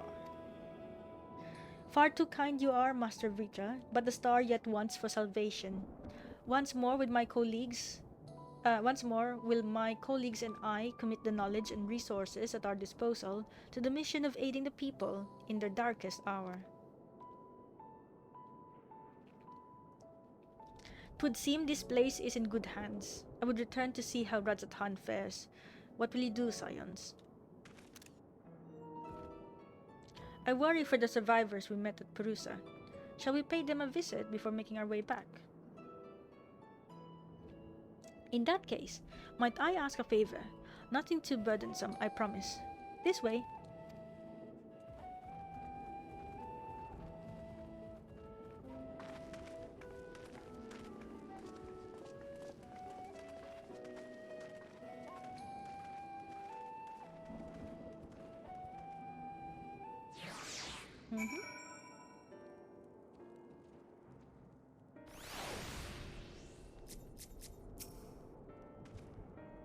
Vrtra chose to reveal his identity to the villagers of Palakastan before all others, a wise choice considering the warm reception. Heh, he even seemed a little relieved. It remains to be seen how the people of Radzat-Han will take the news, but if this was an indication, he need not worry. What a lovely aroma. I wonder what sort of spices those are. Curry! Curious, isn't it? The burning sky is so ominous, yet the crackling flames here are somehow calming. Needs to simmer just a bit longer, I'd say. In the meantime, I was hoping I might ask you a few questions. The red sky, these terrible beasts. What in the name of the sisters is happening here in Thavnair? Okay, here's the TLDR. If people are afraid, dejected, or in despair, they will turn into monsters. Oh my, that's a rather lot to take in. It would seem the situation is even more grave than we suspected. Thank you, friend. My colleagues and I will use your knowledge to see if it can further our own research. And with that, here we are. A pot of piping hot chai, brewed from my own secret recipe of spices and tea leaves, together with hearty helpings of rich milk and purest sugar. I've made enough for everyone in the village. Might I trouble you to deliver a few cups? The drink has medicinal properties, then? Not in the least. The ingredients are quite ordinary. It's so very tasty, though, and has a way of lifting the spirits. The spicy aroma and distinctive sweetness of chai is a simple, everyday pleasure on our island. Sometimes the best medicine is the simplest. A lovely sentiment, Ndana. By all means, allow us to assist.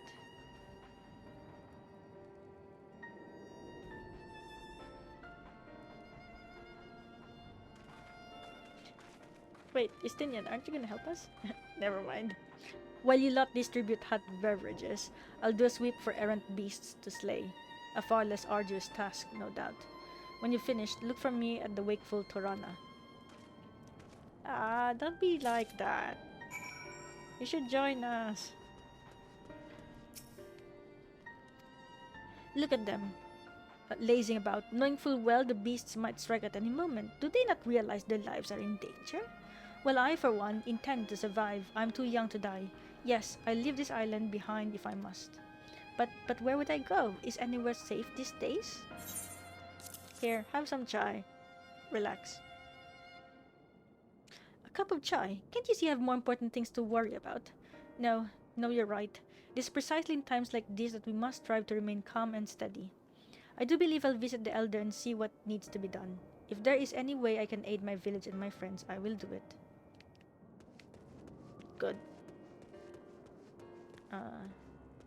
Hello? Anyone here? Nope.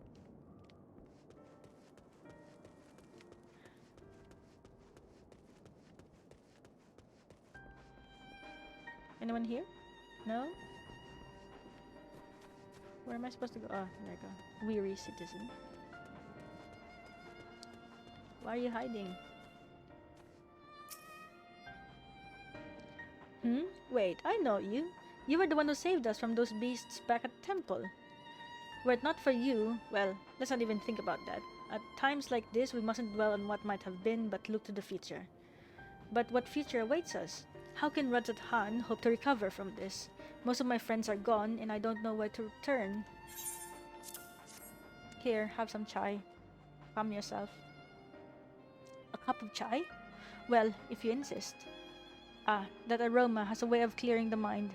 Come to think of it, we've faced our fair share of trials in the past as well, and no matter how hard the times, we've always come together as a people united. One day at a time, one step at a time. For that is all any of us can do. Yes. Back to work. Once I've finished this cup. Thank you. Okay. Esther. Are they up there?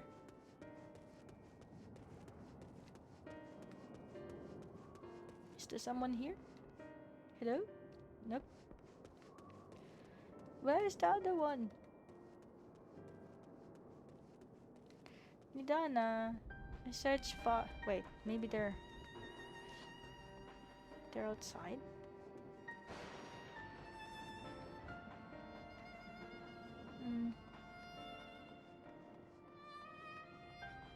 I don't see anyone else.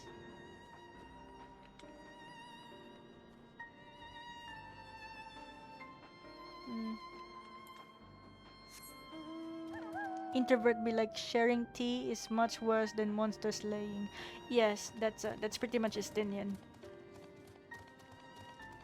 I mean, he's the freaking dragon slayer who turned into a dragon protector. Oh, there he is.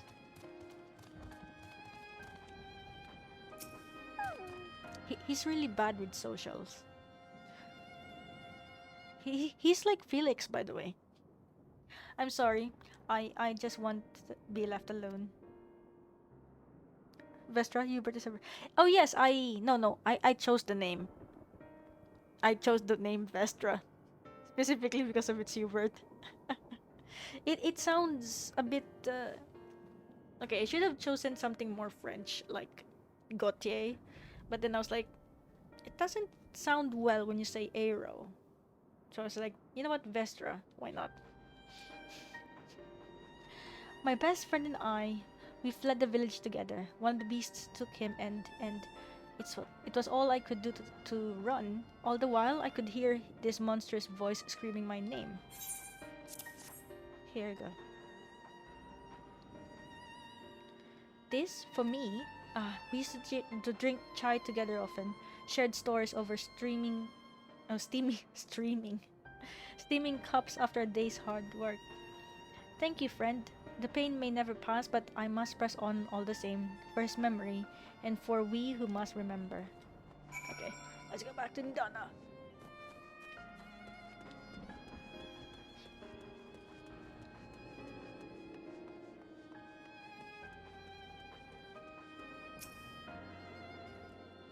Thank you for delivering the chai, Arrow.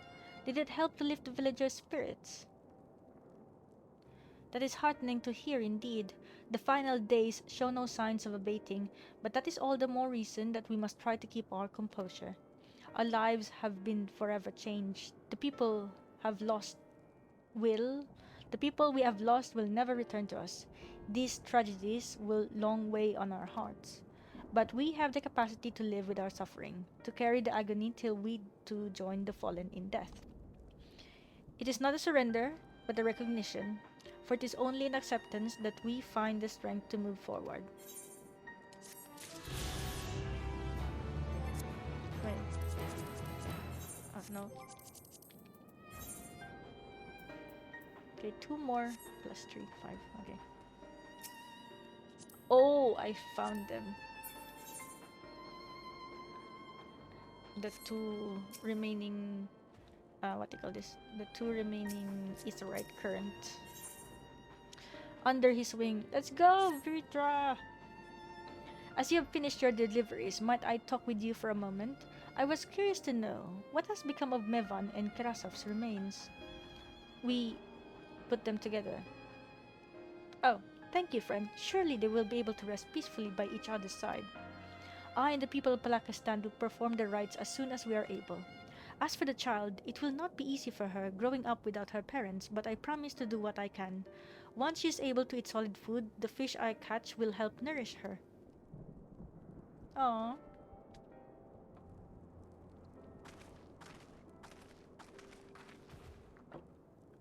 Well, we've finished delivering the chai. I do believe everyone has a piping hot cup. I could almost believe there's a magic at work, how their tension fades with every sip. Let us pray that Palakistan has seen the last of those transformations, at least for now. They are still at risk, as every village in Thavnair, like us not. Still, I trust we can leave this place in the care of our friends from the Radiant and the High Crucible. Shall we return to Radzat-Han? By all means, do not let us keep you further. There are still many who have need of your wisdom and strength to deliver them from this terrible calamity. And I will do what I can as well. I will bring rations and supplies from Al-Kiali. We have plenty to spare. Then, let us find this Tinian and be on our way. Where did he wander off to again? No one knows. The Azure Dragoon just comes and goes. Oh, that's right. The wakeful Tirana, near the bridge to Radzat-Han, as I recall. Very well then.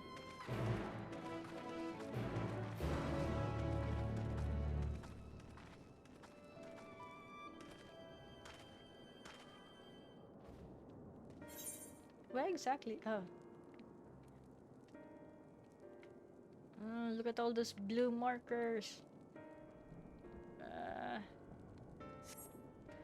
So many quests. But I need to revisit this one again. Maybe tomorrow. Because I need those Aetheryte currents.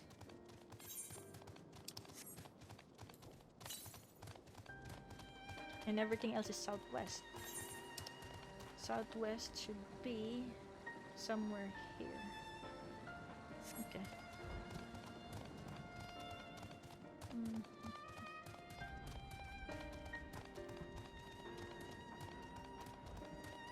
Oh yeah, look at the sky, Somni. It's raining fire and destruction. We are in the final days because we're in the latest expansion. Like everything is going to burn. Look at all those meteors.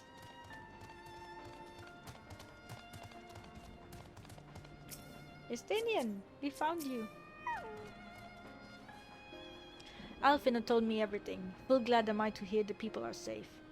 Likewise, you will be pleased to know I found no evidence of lingering beasts in the jungle and ruins. 'Twould seem you finished off the last of them. Trying times, yet lie ahead for the people of Thavnair. Fortunately, they have a wise and benevolent satrap to shepherd them through. But at least we have chai tea. That's true. Speaking of which, I received word from Thancred not a short while ago. He awaits our return to the city on Al-Zadal's path. Come. I think I have chai. Wait, I do have chai. Yeah, here. Chai. So, but this one is more CP and control. This is more of, I think it's more of, what do you call this? For a different job class. Yeah, it's a different, wait. Eh?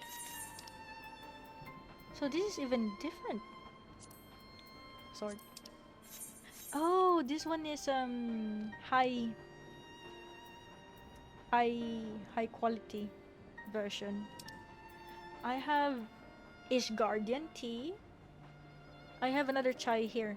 I don't know, it's blood tomato juice. Espresso con panna. Lassi. Speaking of lassi, I actually went to the local Nepali Indian shop, and mango lassi is really nice. I don't have the other chai.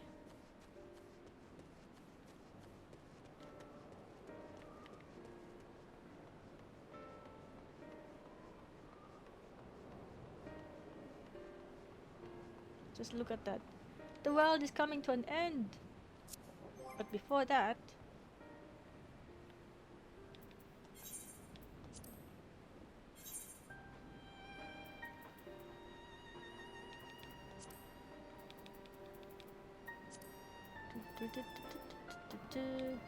check now.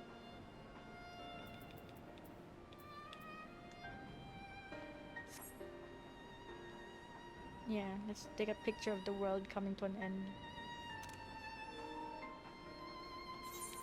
There we go.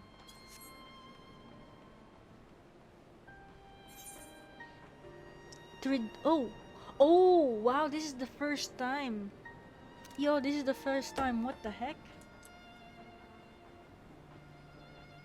This is amazing. I'm finally, you can tell you're in current content when there are so many people. Wow, let me take a screenshot of this.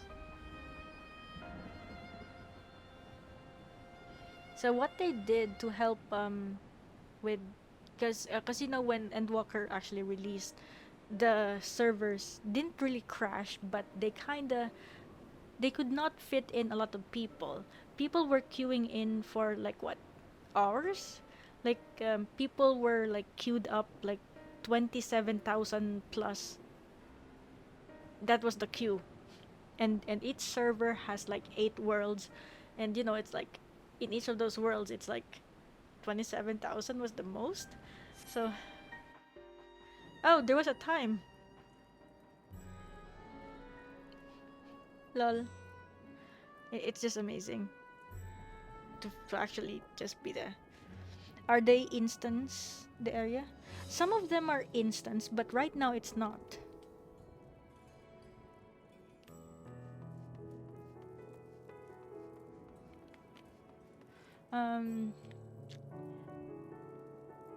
Right now, it's not yet an instance right now.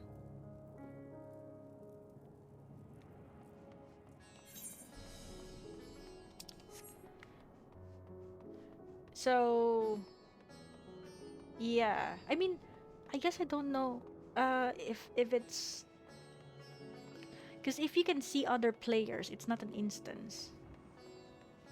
Well, technically it's not an instance, unless you will know in the gameplay as well if it's an instance or not, because there would be an actual like sign. It's good to see you safe given the skies. 'Tis all too easy to fear the worst. I am pleased to report that we've succeeded in quelling the threat here in the city. The beasts have all been felled and the citizens are safe for now. I've also heard from the Radiant that an important proclamation will be made in the city square, though they said no more than that. Might you have any idea what this is about? Yeah, Vrtra is going to show himself. So, Vrtra is finally coming out from behind the curtain. I suppose we too should hear what he has to say. To Megaduta then. But before that, it would appear that word of the assembly has not yet reached all the citizens. If anyone along the way seems unaware, we'd best enlighten them. Of course, you don't want me to use the Aetheirys.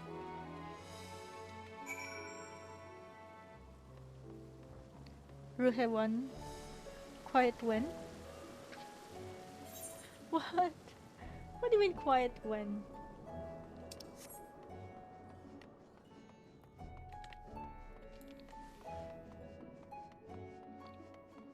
Meaning of the German words. Oh! Ahewann. No, it's his name is Ahewann. Wait, Ahewann? Huron boy. Are the beasts all gone? I've been hiding and I'm too scared to go out and look. Don't worry. Oh, that's a relief. I thought one of those beasts was going to eat me. I wonder where Varshan is. He's the slowest runner. I hope he got away. He could be with the other people from the palace. Maybe I'll see him in the square. Yes, Varshan would definitely be there, but in his dragon form. Oh, Ruhe and when? I think it was just some random NPC. Oh, I see. Leave me be! Please, I swear to you, my flesh tastes absolutely terrible. Oh gods, what are you doing scaring me like that? If we're not quiet, those beasts will find us. Actually, you don't need to be scared. The square, you say? But that's where the satrap was killed. With my very eyes, I saw him crush in that creature's maw. So many lives lost. Such terrible carnage. And you say there's someone else who would lead Ahewann in his stead? Whoever they are, if they say anything to sully the memory of our beloved satrap, I will make them regret it. Yes, so please. Over there? Oh man, Vrtra, you have so much to discuss. Wait, how does he know that? Wait, how does he know that the satrap died? That's I think he was there during the event, because that is flesh tasteful. Lol. Maybe he tasted. Lol. Okay, time to listen to our dear satrap.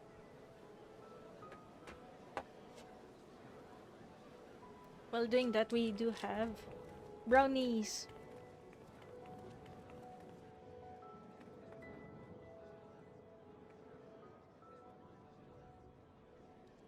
Look! Someone's coming!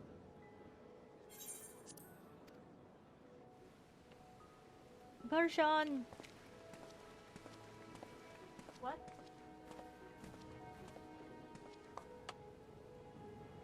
People of Ahewann, it warms my heart to see so many brave, resilient souls before me. Today, I would share with you a great revelation. But before I do, I must make a humble request. Do not be alarmed, nor avert your eyes. See the one I unveil for who he is, and know that he means you no harm.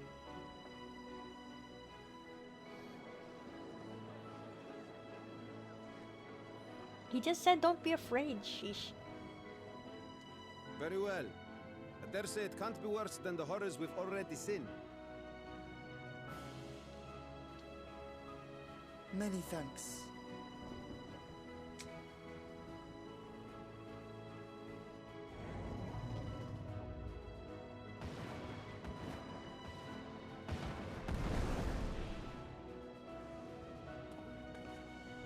A dragon!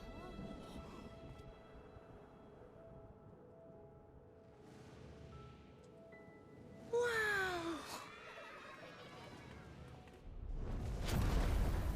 Of course, children are excited. People of Ahewann, I am Vrtra, and for years uncounted hath this isle served as mine abode.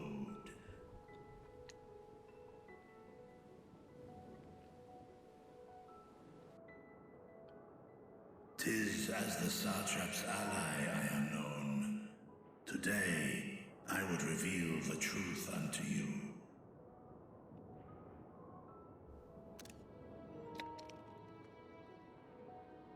Let us hope they accept him.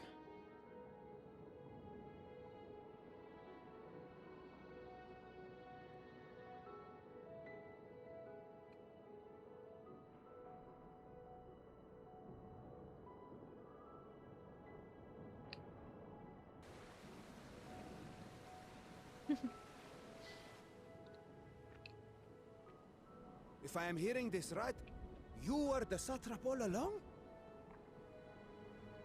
Vashon! I mean, Master Vrtra, does your divine eye really see all? Nay, child. While mine eye hath borne witness to the whole of our nation's history, to its future I am blind as thee. Countrymen, calamity the likes of which we have never known is come to Thavnair, our home. Oh, Vrtra. Friends and loved ones have been taken from us. I, too, have lost my closest confidant.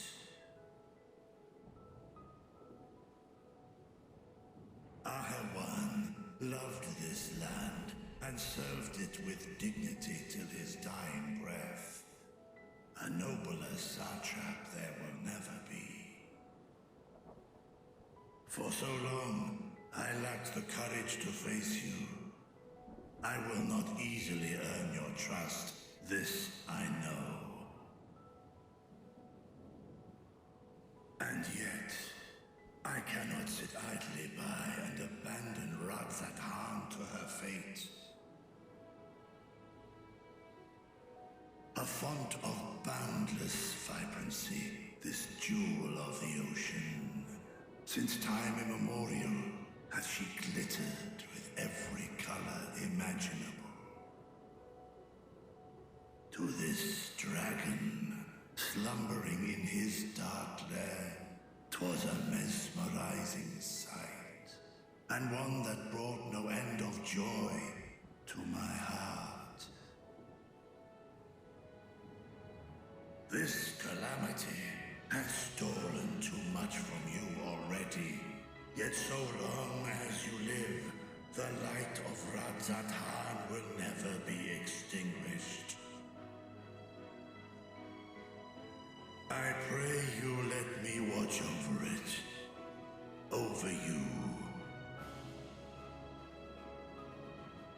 And lend me your strength, that we might face this trial and those to come as one.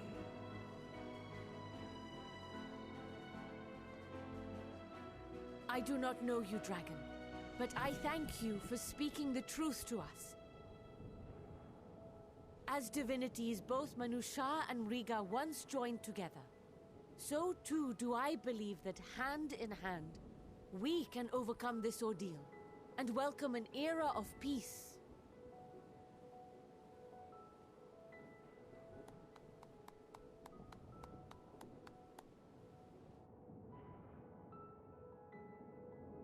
A sight that would have surely brought a smile to Azael's face.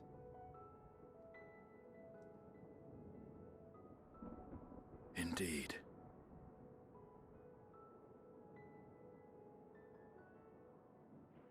Oh, wait, what? How did the Shaolin Forum get here? Yo, Dad, why are you here?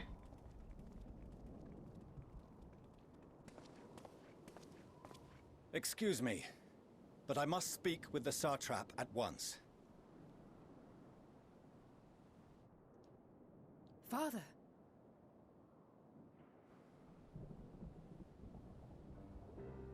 You have suffered dearly of late, yet you must endeavor to look beyond these losses to the future you yet have. On behalf of the Forum of Sharlayan, I come with a proposal by which you, the people of Ahewann, might be saved. Well, at least they're actually I say going again, to different places. I must speak with your satrap. I beseech you, take me to him with all possible haste. He's right in front of you. I am satrap here. Speak thy proposal. All present shall hear and judge.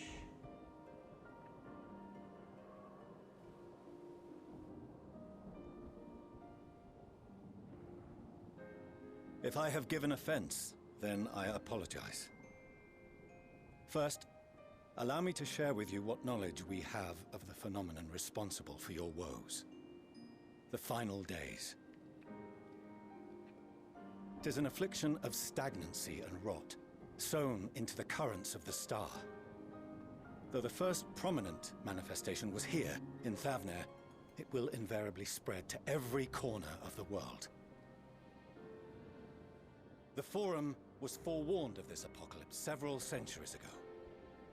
Thenceforth, my predecessors sought to prepare for the end times in the only conceivable fashion, by securing a means of escape. The only conceivable fashion. Escape the star? What madness is this? 'Tis by no means madness. With the coming of the 7th umbral calamity, the true nature of the Red Moon, Dalamod, was revealed. That it was an artificial construct of ancient Alag.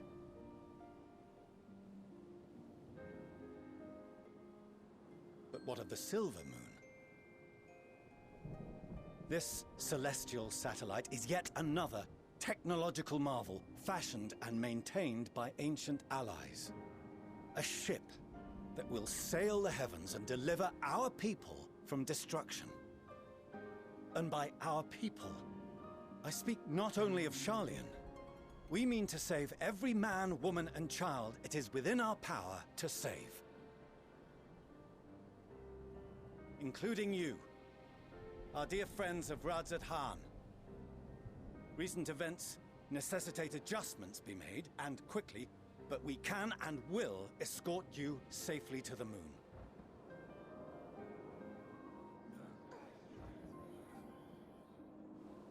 Long has thy Forum been allies to Thavnair. I trust thou dost not extend this offer lightly. Yet I wonder, is this truly the way? Is there a future to be built for us beyond this star our father deemed the last bastion of hope? It is for that very reason I come before you and your people. To answer any and all of your questions. To offer my assurances and allay your fears. Though, if you wish the best for your people, I advise you to render your decision swiftly. Oh, wow.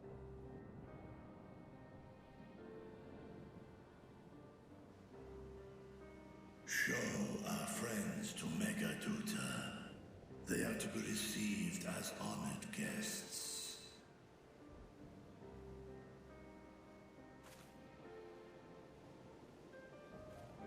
Worry not.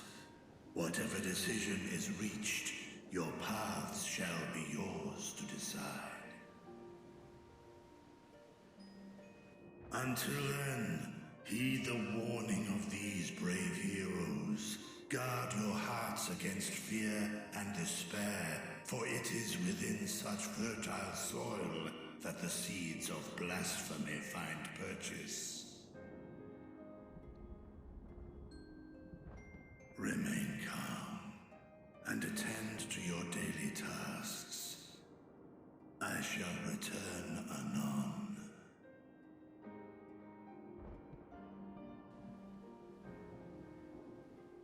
We'll do as you say, Master Vrtra. We believe in you.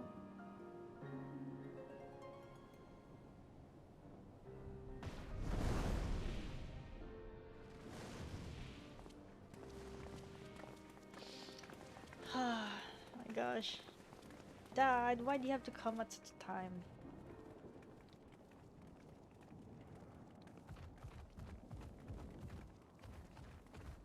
Oh, you're still here. What a relief. Nidana, what's the matter? Has something happened at Palaka's stand? Oh, no, not that I know of. I just hope to hear your thoughts on a theory of mine. Oh. All who undergo the transformation are drained of their ether, yes? What is it then that gives these beasts the strength to carry on as they do? That's true. Without ether, not supposed to be able to move. They must be drawing upon an alternate form of vital energy. That put me in mind of our earlier conversation, when I tried to explain the essence which many confuse with ether. Akasha. Yes, I remember. The unseen gift bestowed from on high. An energy influenced solely by emotion. Exactly. Yes. In this instance, negative ones set Akasha into motion, thereby infusing the beasts with vitality. I posit this as the mechanism by which the beasts are born and sustained.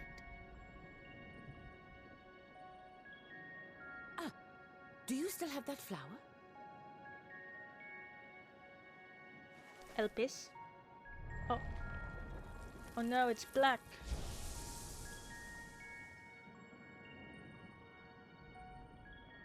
No, If we destroy. accept that it once shone bright by drawing upon Akasha, influenced by the thoughts of those nearby, then fear, terror, despair, negative emotions so powerful as to suffocate it, permeated the air in this place. But my flower! You must be very careful. The forces which drive the final days may be beyond our ability to perceive.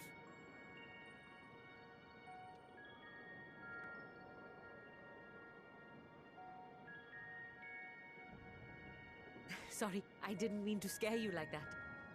At any rate, I will continue my research into Akasha.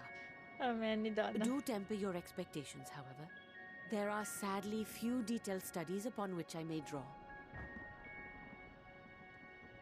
Formulating a new theory as you have is itself no small feat.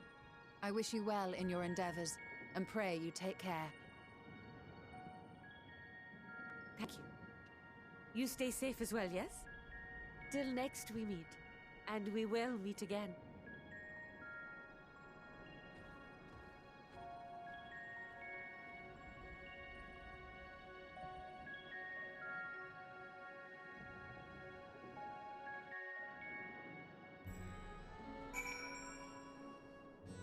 Well, that was quite the thing. What do you think? Under normal circumstances, the form's proposal would be regarded as sheer madness, but when the sky burns, every madness can sound appealing. Doubtless, Vrtra is loath to abandon his home, and yet, absent other options, he cannot dismiss the option out of hand. As far as we have come, and after all the horrors we have seen, there is still so much we do not know about the final days. Could it be, as Nidhana said, that the cause of this phenomenon is beyond our comprehension? And if so, are we powerless to forestall it? Radiant Host. At World's End. Okay, I think this is the last quest of the 85 level. Yep. Okay, let's go for it. Greetings, honored scions of the Seventh Dawn. I have a message from His Excellency the Satrap. Brave scions, you have my gratitude for aiding my people in this most trying of times. Alas, matters here at Megaduta prevent me from meeting you all in person. As a token of mine appreciation, I have arranged for a feast to be held in your honor. May it nourish you in preparation for the trials ahead. Such are the words of Master Vrtra. The feast he speaks of awaits you at Merides Mehane. Pray make your way there whenever your business here is done. We thank you for your kindness. Indeed, I was hoping we might find a place to discuss our next course of action, and that seems an ideal venue. Ah, and to you, heir of Vrtra. There's someone we had hoped to introduce to you in particular. While I am loath to detain you further, might you spare a moment of your time? A personal invitation? Knowing full well your services are in the highest demand right now? This must be very important. Worry not. We'll save some food for you, so take all the time you need. Oh, everyone's just leaving me. Thank you, friend. Whenever you're ready, please join me in the Etheirys Plaza. I shall go on ahead. Wait, who is it? Who is it?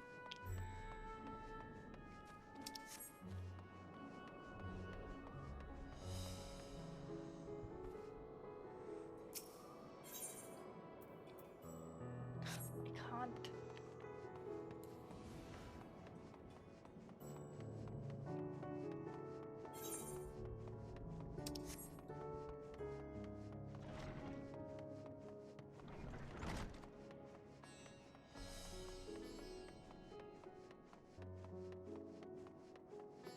Whee!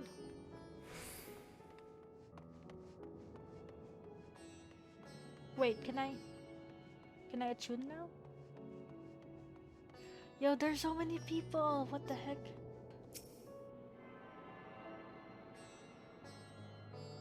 No wonder it's congested.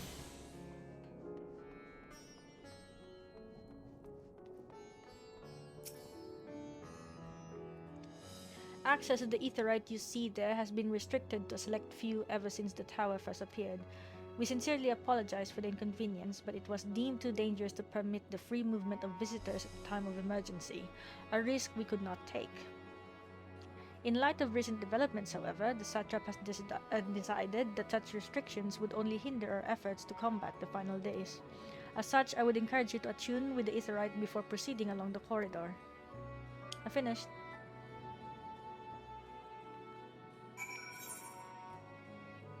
Oh, we're going to the barracks of the Radiant Host. Oh, are we gonna meet Nabdeen?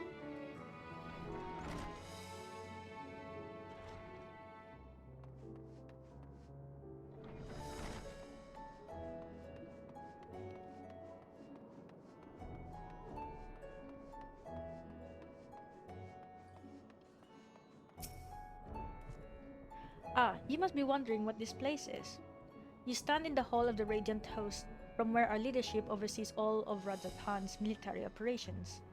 Sundrop, our destination, lies just ahead.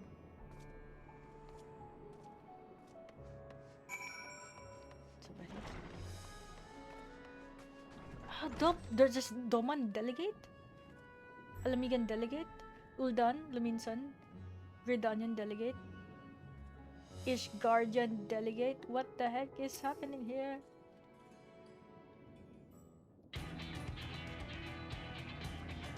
Welcome to Sundrop. Without further ado, allow me to introduce you to... Oh, it's you, Shirabat. Oh, so you're the famous heir of Vrtra, eh? I knew it the moment you stepped through the door. You've the look of one who's walked through hell. Shirabat, please. You're speaking to the satrap's honored guest and a savior of our people. Can you not show a modicum of respect? What respect is there in paying a fellow warrior compliment? We're all friends here, or will be soon enough. Formally then, for the benefit of my countrymen, it is a pleasure to have you with us, O great champion of Eorzea, sign of the Seventh Dawn, warrior of light and all-around good egg, I'm sure. That wasn't disrespectful, just talking shop. I know, right? It's like, if a warrior sees a warrior, yeah, we're gonna call them out. It's like, what is this place? Who are you? This talk of eggs reminds me I'm late for dinner. Oh no, I'm late for dinner. You know what I really like is that starting from the previous expansion, the choices for the answers are either becoming more unhinged, they're becoming more personality, like more personality are showing to it, and sometimes it's sarcastic. Like, who are you? A fool with too many scars and knees that ache in the winter. The name's Shirabat, and I attend to business here. As for what sort of business, how can I put it? Ahewann welcomes delegates from other lands to oversee trade and diplomatic dealings. Then there are military matters to discuss, which is why all these officers are stationed here in Sundrop. I imagine you're more familiar with each of the nations they represent, yes? Exactly! I was surprised. We've got representatives from Doma,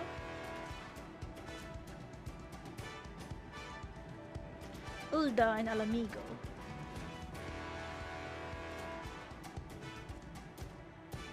Limsa Laminsa,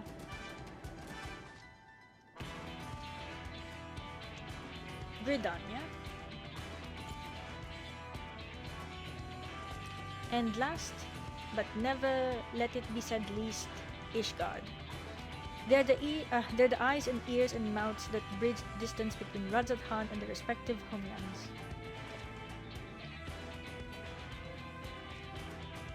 We've used this brief respite to share the details of our plight with our overseas counterparts. And we didn't know it, all of the leaders requested a few words from you specifically. You're a man in high demand, eh? And so, would you mind regaling us with your own account? Indulge us before you indulge yourself. Okay. So basically we're gonna give them the TLDR of what happened.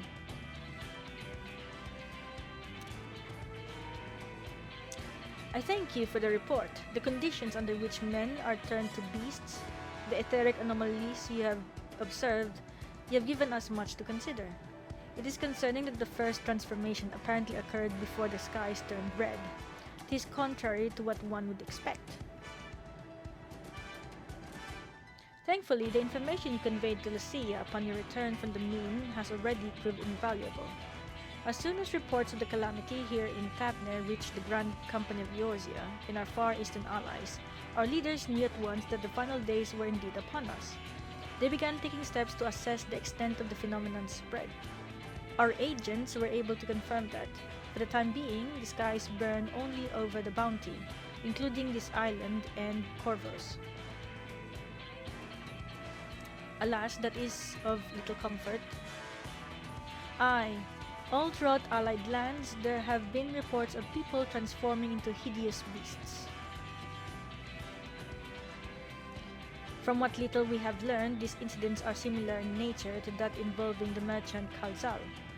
As was the case here, the victims underwent the change prior to the heavens being set ablaze. And so, while the burning skies have yet to manifest beyond the Bounty, the transformations do not appear to be subject to any similar restriction. If anyone, anywhere, overcome by despair can turn, then nowhere is safe. That's about the size of it. Speaking of which, we ought to give these creatures a name, don't you think? Here in Ahewann, we've taken to calling the first to change, which tend to be the biggest, blasphemies. As fitting a name as any, to ensure clarity in future communications, we shall urge our comrades to adopt this terminology. Our leaders have taken measures to deal with the threat to the best of our abilities.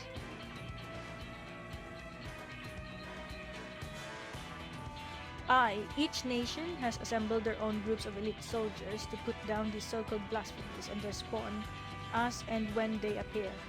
At the same time, they are doing all in their power to put the people's mind at ease and prevent panic and fear from spreading. That said, brave souls with the strength and fortitude to fell these terrible fiends are not easily found. Just so, and it is for that very reason that we turn to you. Pray, lend us your strength, oh wow, everywhere? And help us to slay the blasphemies that plague our homelands. It's like, oh no. How can I be in multiple areas at once? Now, you don't have to give your reply before dinner. I should also mention that each blasphemy seems to possess wildly different characteristics. What works well against one may serve you poorly against another. So before you go rushing off to save everyone's day, have a word with the delegates. They'll tell you what to expect. Okay. Man, sucks to be the only hero. Just kidding. And with that, I do believe our friend here has a feast to attend. Spare a thought for us while you're tucking into all that fine cuisine, eh? Oh, this is the role quest! A separate quest line and story is now available for tank, melee, oh, they actually separated the melee DPS and physical range DPS, as well as magical range DPS. Okay. Well, I have for tank, I have for melee DPS and physical. I don't have for healer yet and magical range. To undertake this quest, speak with any of the delegates in Sundrop and agree to help defeat the blasphemies that plague the respective homelands. Also, it's important to actually take role quests because you will eventually find a stumbling block. Oh, interesting. So melee DPS is Lumin's and delegate? Wait, let me check. Tank is Gridonia. Okay. What?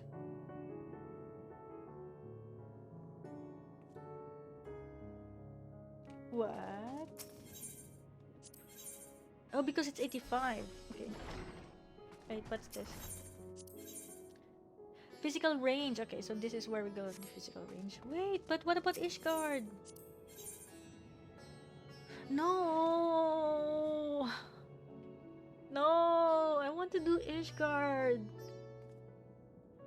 But I need to have a magical range DPS. I don't have a freaking magical range DPS. Man, am I... Fudge.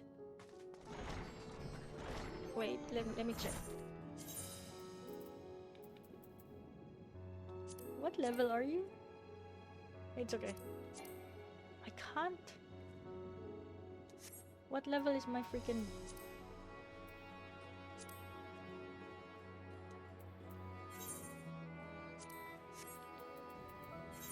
No.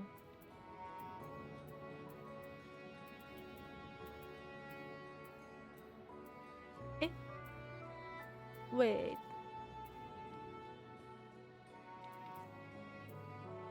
So dance, samurai, dragoon, sage, request religion,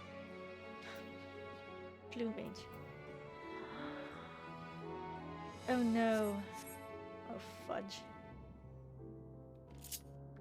That sucks. Gatekeeping. Lol. No, no, no, no, no. Wait, I have the emote for it. Here. No.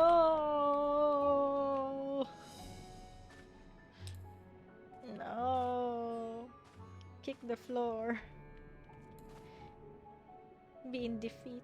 No. No. I wanted Ishgard. No. He's so dramatic.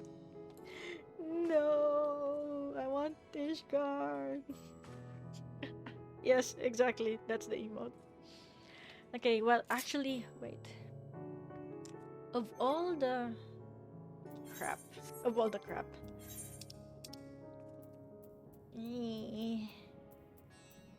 oh, it's level 16. I need to be level 85? Sure thing. Just 59 levels to go.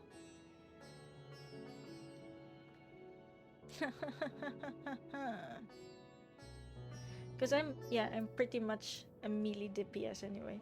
But I could, there is a way. I could just buy a job skip. But if I were to choose between a well, actually, if I were to choose between a thaumaturge and an arcanist, I would choose an arcanist because. By the way, the arcanist will actually lead to either a scholar, this scholar, or it's not yet written here, but summoner. So, because arcanist here is still like the first version of the job, tier 1. So the second tier would be either it branches out. You become either a scholar, which is more healer oriented, or you become a summoner. So I guess we're gonna go with summoner, so that we can summon and just summon. Fudge. Pray forgive Shira about her rudeness. She can be a bit boisterous at times, but it is simply her nature. Anyway, my apologies for keeping you from your hard-earned rest. You will be rejoining your companions, yes? Do you know the way to the Mehane? I know Radzathan like the back of my hand.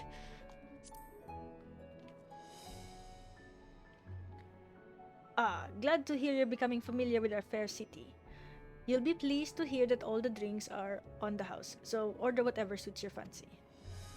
With that, I must return to my post. On behalf of all the Radiant host, I thank you and your friends once more for lending your strength and courage at Radzathan in our time of need. We shall endeavor to fight the good fight to the end, that we might honor Ahewann's legacy and serve Master Vrtra well. You have my word that your efforts will not be in vain.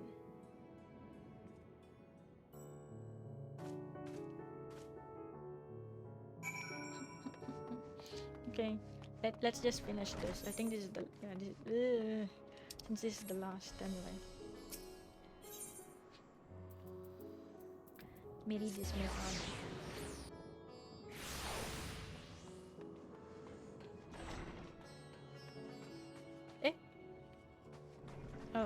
Oh, there's everyone. How was your meeting with the Radiant? I would love to hear more. Good, you could join us. Milil over there will be happy to take your order. The threat here has been quelled, but our job's only just begun. Estenian. I'm overdue for a good meal. Lol. Alice, I know I must eat to regain my strength, but between you and me, I don't have much of an appetite. But you need to eat. Oh yeah, they also...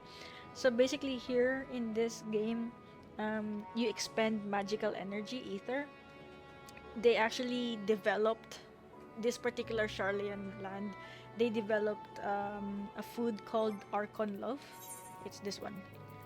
Archon Loaf, which is very nutritional and very good for recovering your ether or the strength to cast magic, but it tastes like crap. But they are more for efficiency than taste in Sharlayan, so it's like ew. Forgive me for not wanting to make a toast. My throat was utterly parched. Okay, let's do this. Welcome. When the satrap asked us to entertain a party of honored guests, I was wondering who it might be. This is a lovely surprise, to say the least. By the way, I heard all about Kalzal from your friend Grahatia. I understand there was nothing that could be done, but I was heartened to hear he meant us no harm. I cannot thank you enough for dispatching the beasts. All the smallest token of our thanks, your food and drink tonight are Merida's treat. Speaking of which, what shall I start you off with? A piping hot mug of chai, please. A glass of your finest local spirits water. Let's go with chai. As you wish. Pray join your friends and I will bring you your drink. Can I sit here first? Wait, Arrow, you're not looking at the correct person. Oh, there you go.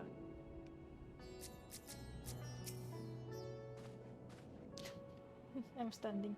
Welcome back. Whatever did the Radiant want with you, pray tell? They set up delegates. Our allies have sent military delegates.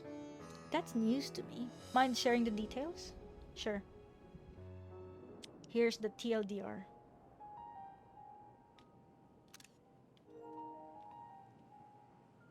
So blasphemies now plague all the realm. Oh, yes. It will only get worse if what Father said is true, as it did in Amarot. If that's our model, then shouldn't we expect the effects to grow more severe as it feeds off its own spread? As if people transforming into those monstrosities wasn't bad enough. If the flora and fauna, if the land itself turned against us. No one would survive.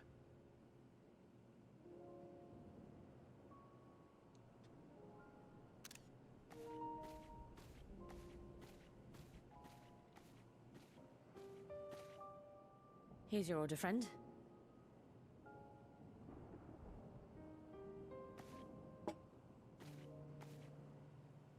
Chai. May you find comfort in these dark times.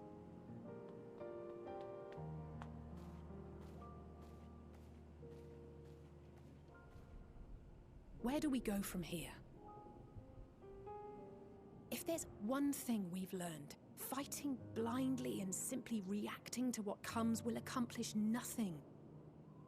We must find a solution that addresses the fundamental cause. Before our strength is exhausted, before this crisis spirals out of control. Is there something, anything we've overlooked? If there is an answer, Hydaelyn herself will have it. 'Twas she who bound Zodiac and forestalled the final days. Alas, we have heard naught from her since the Tower of Babel. Whether she cannot or will not speak, I can only speculate. Even the flower she gave us is no more. Oh, we need to find Elpis then. In our time, we called it Elpis. You would do well to remember the name.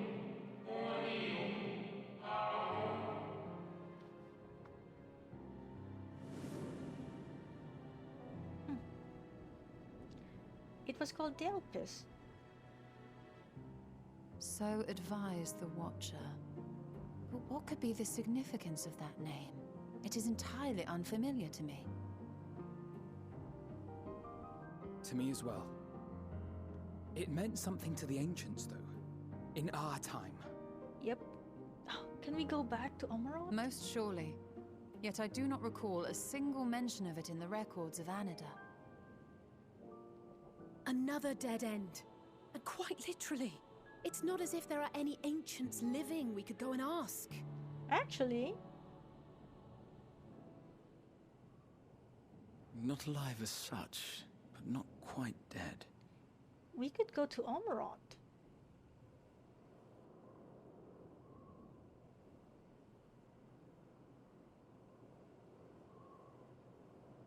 Elidibus.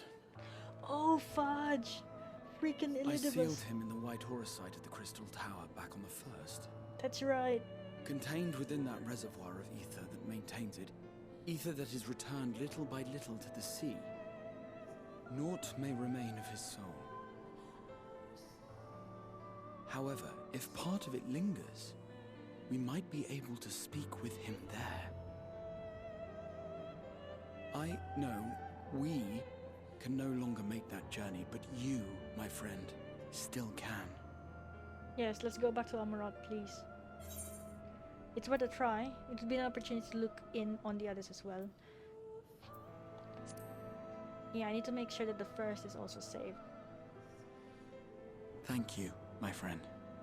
That would mean much to me.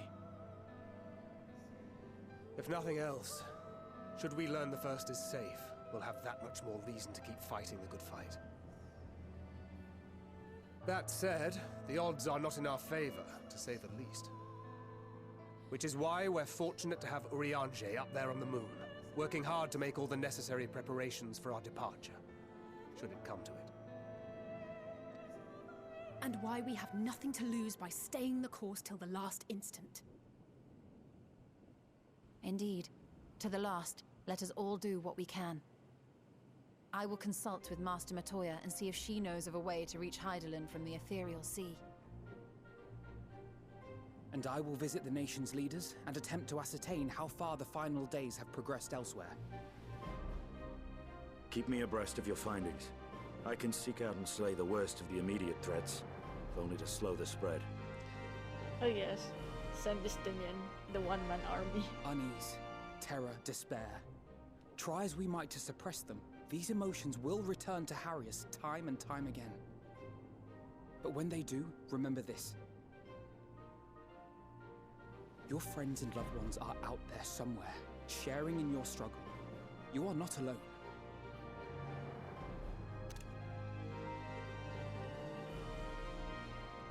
So ends the brief respite before the next revelation.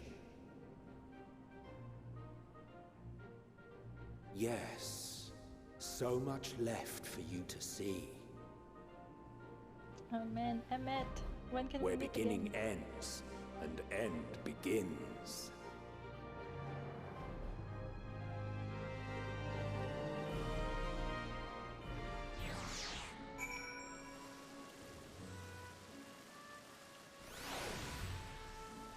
This cutscene has turned into a reaction video.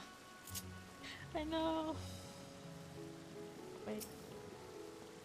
The final days, how far has the phenomenon spread, and how does it manifest itself in each land? I must reach out to my friends in each nation and find out all I can. Ah! Well, I suppose I do feel better on a full stomach after all. Burning skies, blasphemies, not if I've got anything to say about it. Beasts and blasphemies may be running amok in nearby lands outside the influence of Vrtra and the Alliance. If so, I may need to go hunting. Justinian! Why? Just be with someone, okay? If the forum truly has been spurred to action by Hydaelyn's prophecy, then it is not odd that the anti-tower was entrusted to Master Matoya, who bears them no love. No doubt she has a reason for this, and I would know what it is.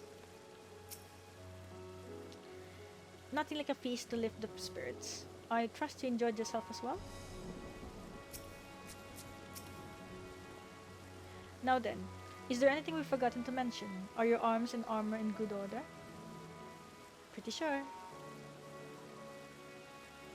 Good. In that case, it's time we each attend to our tasks, and when you arrive on the first, give my regards to Reen. Tell her I miss her. Oh, hiya. Okay.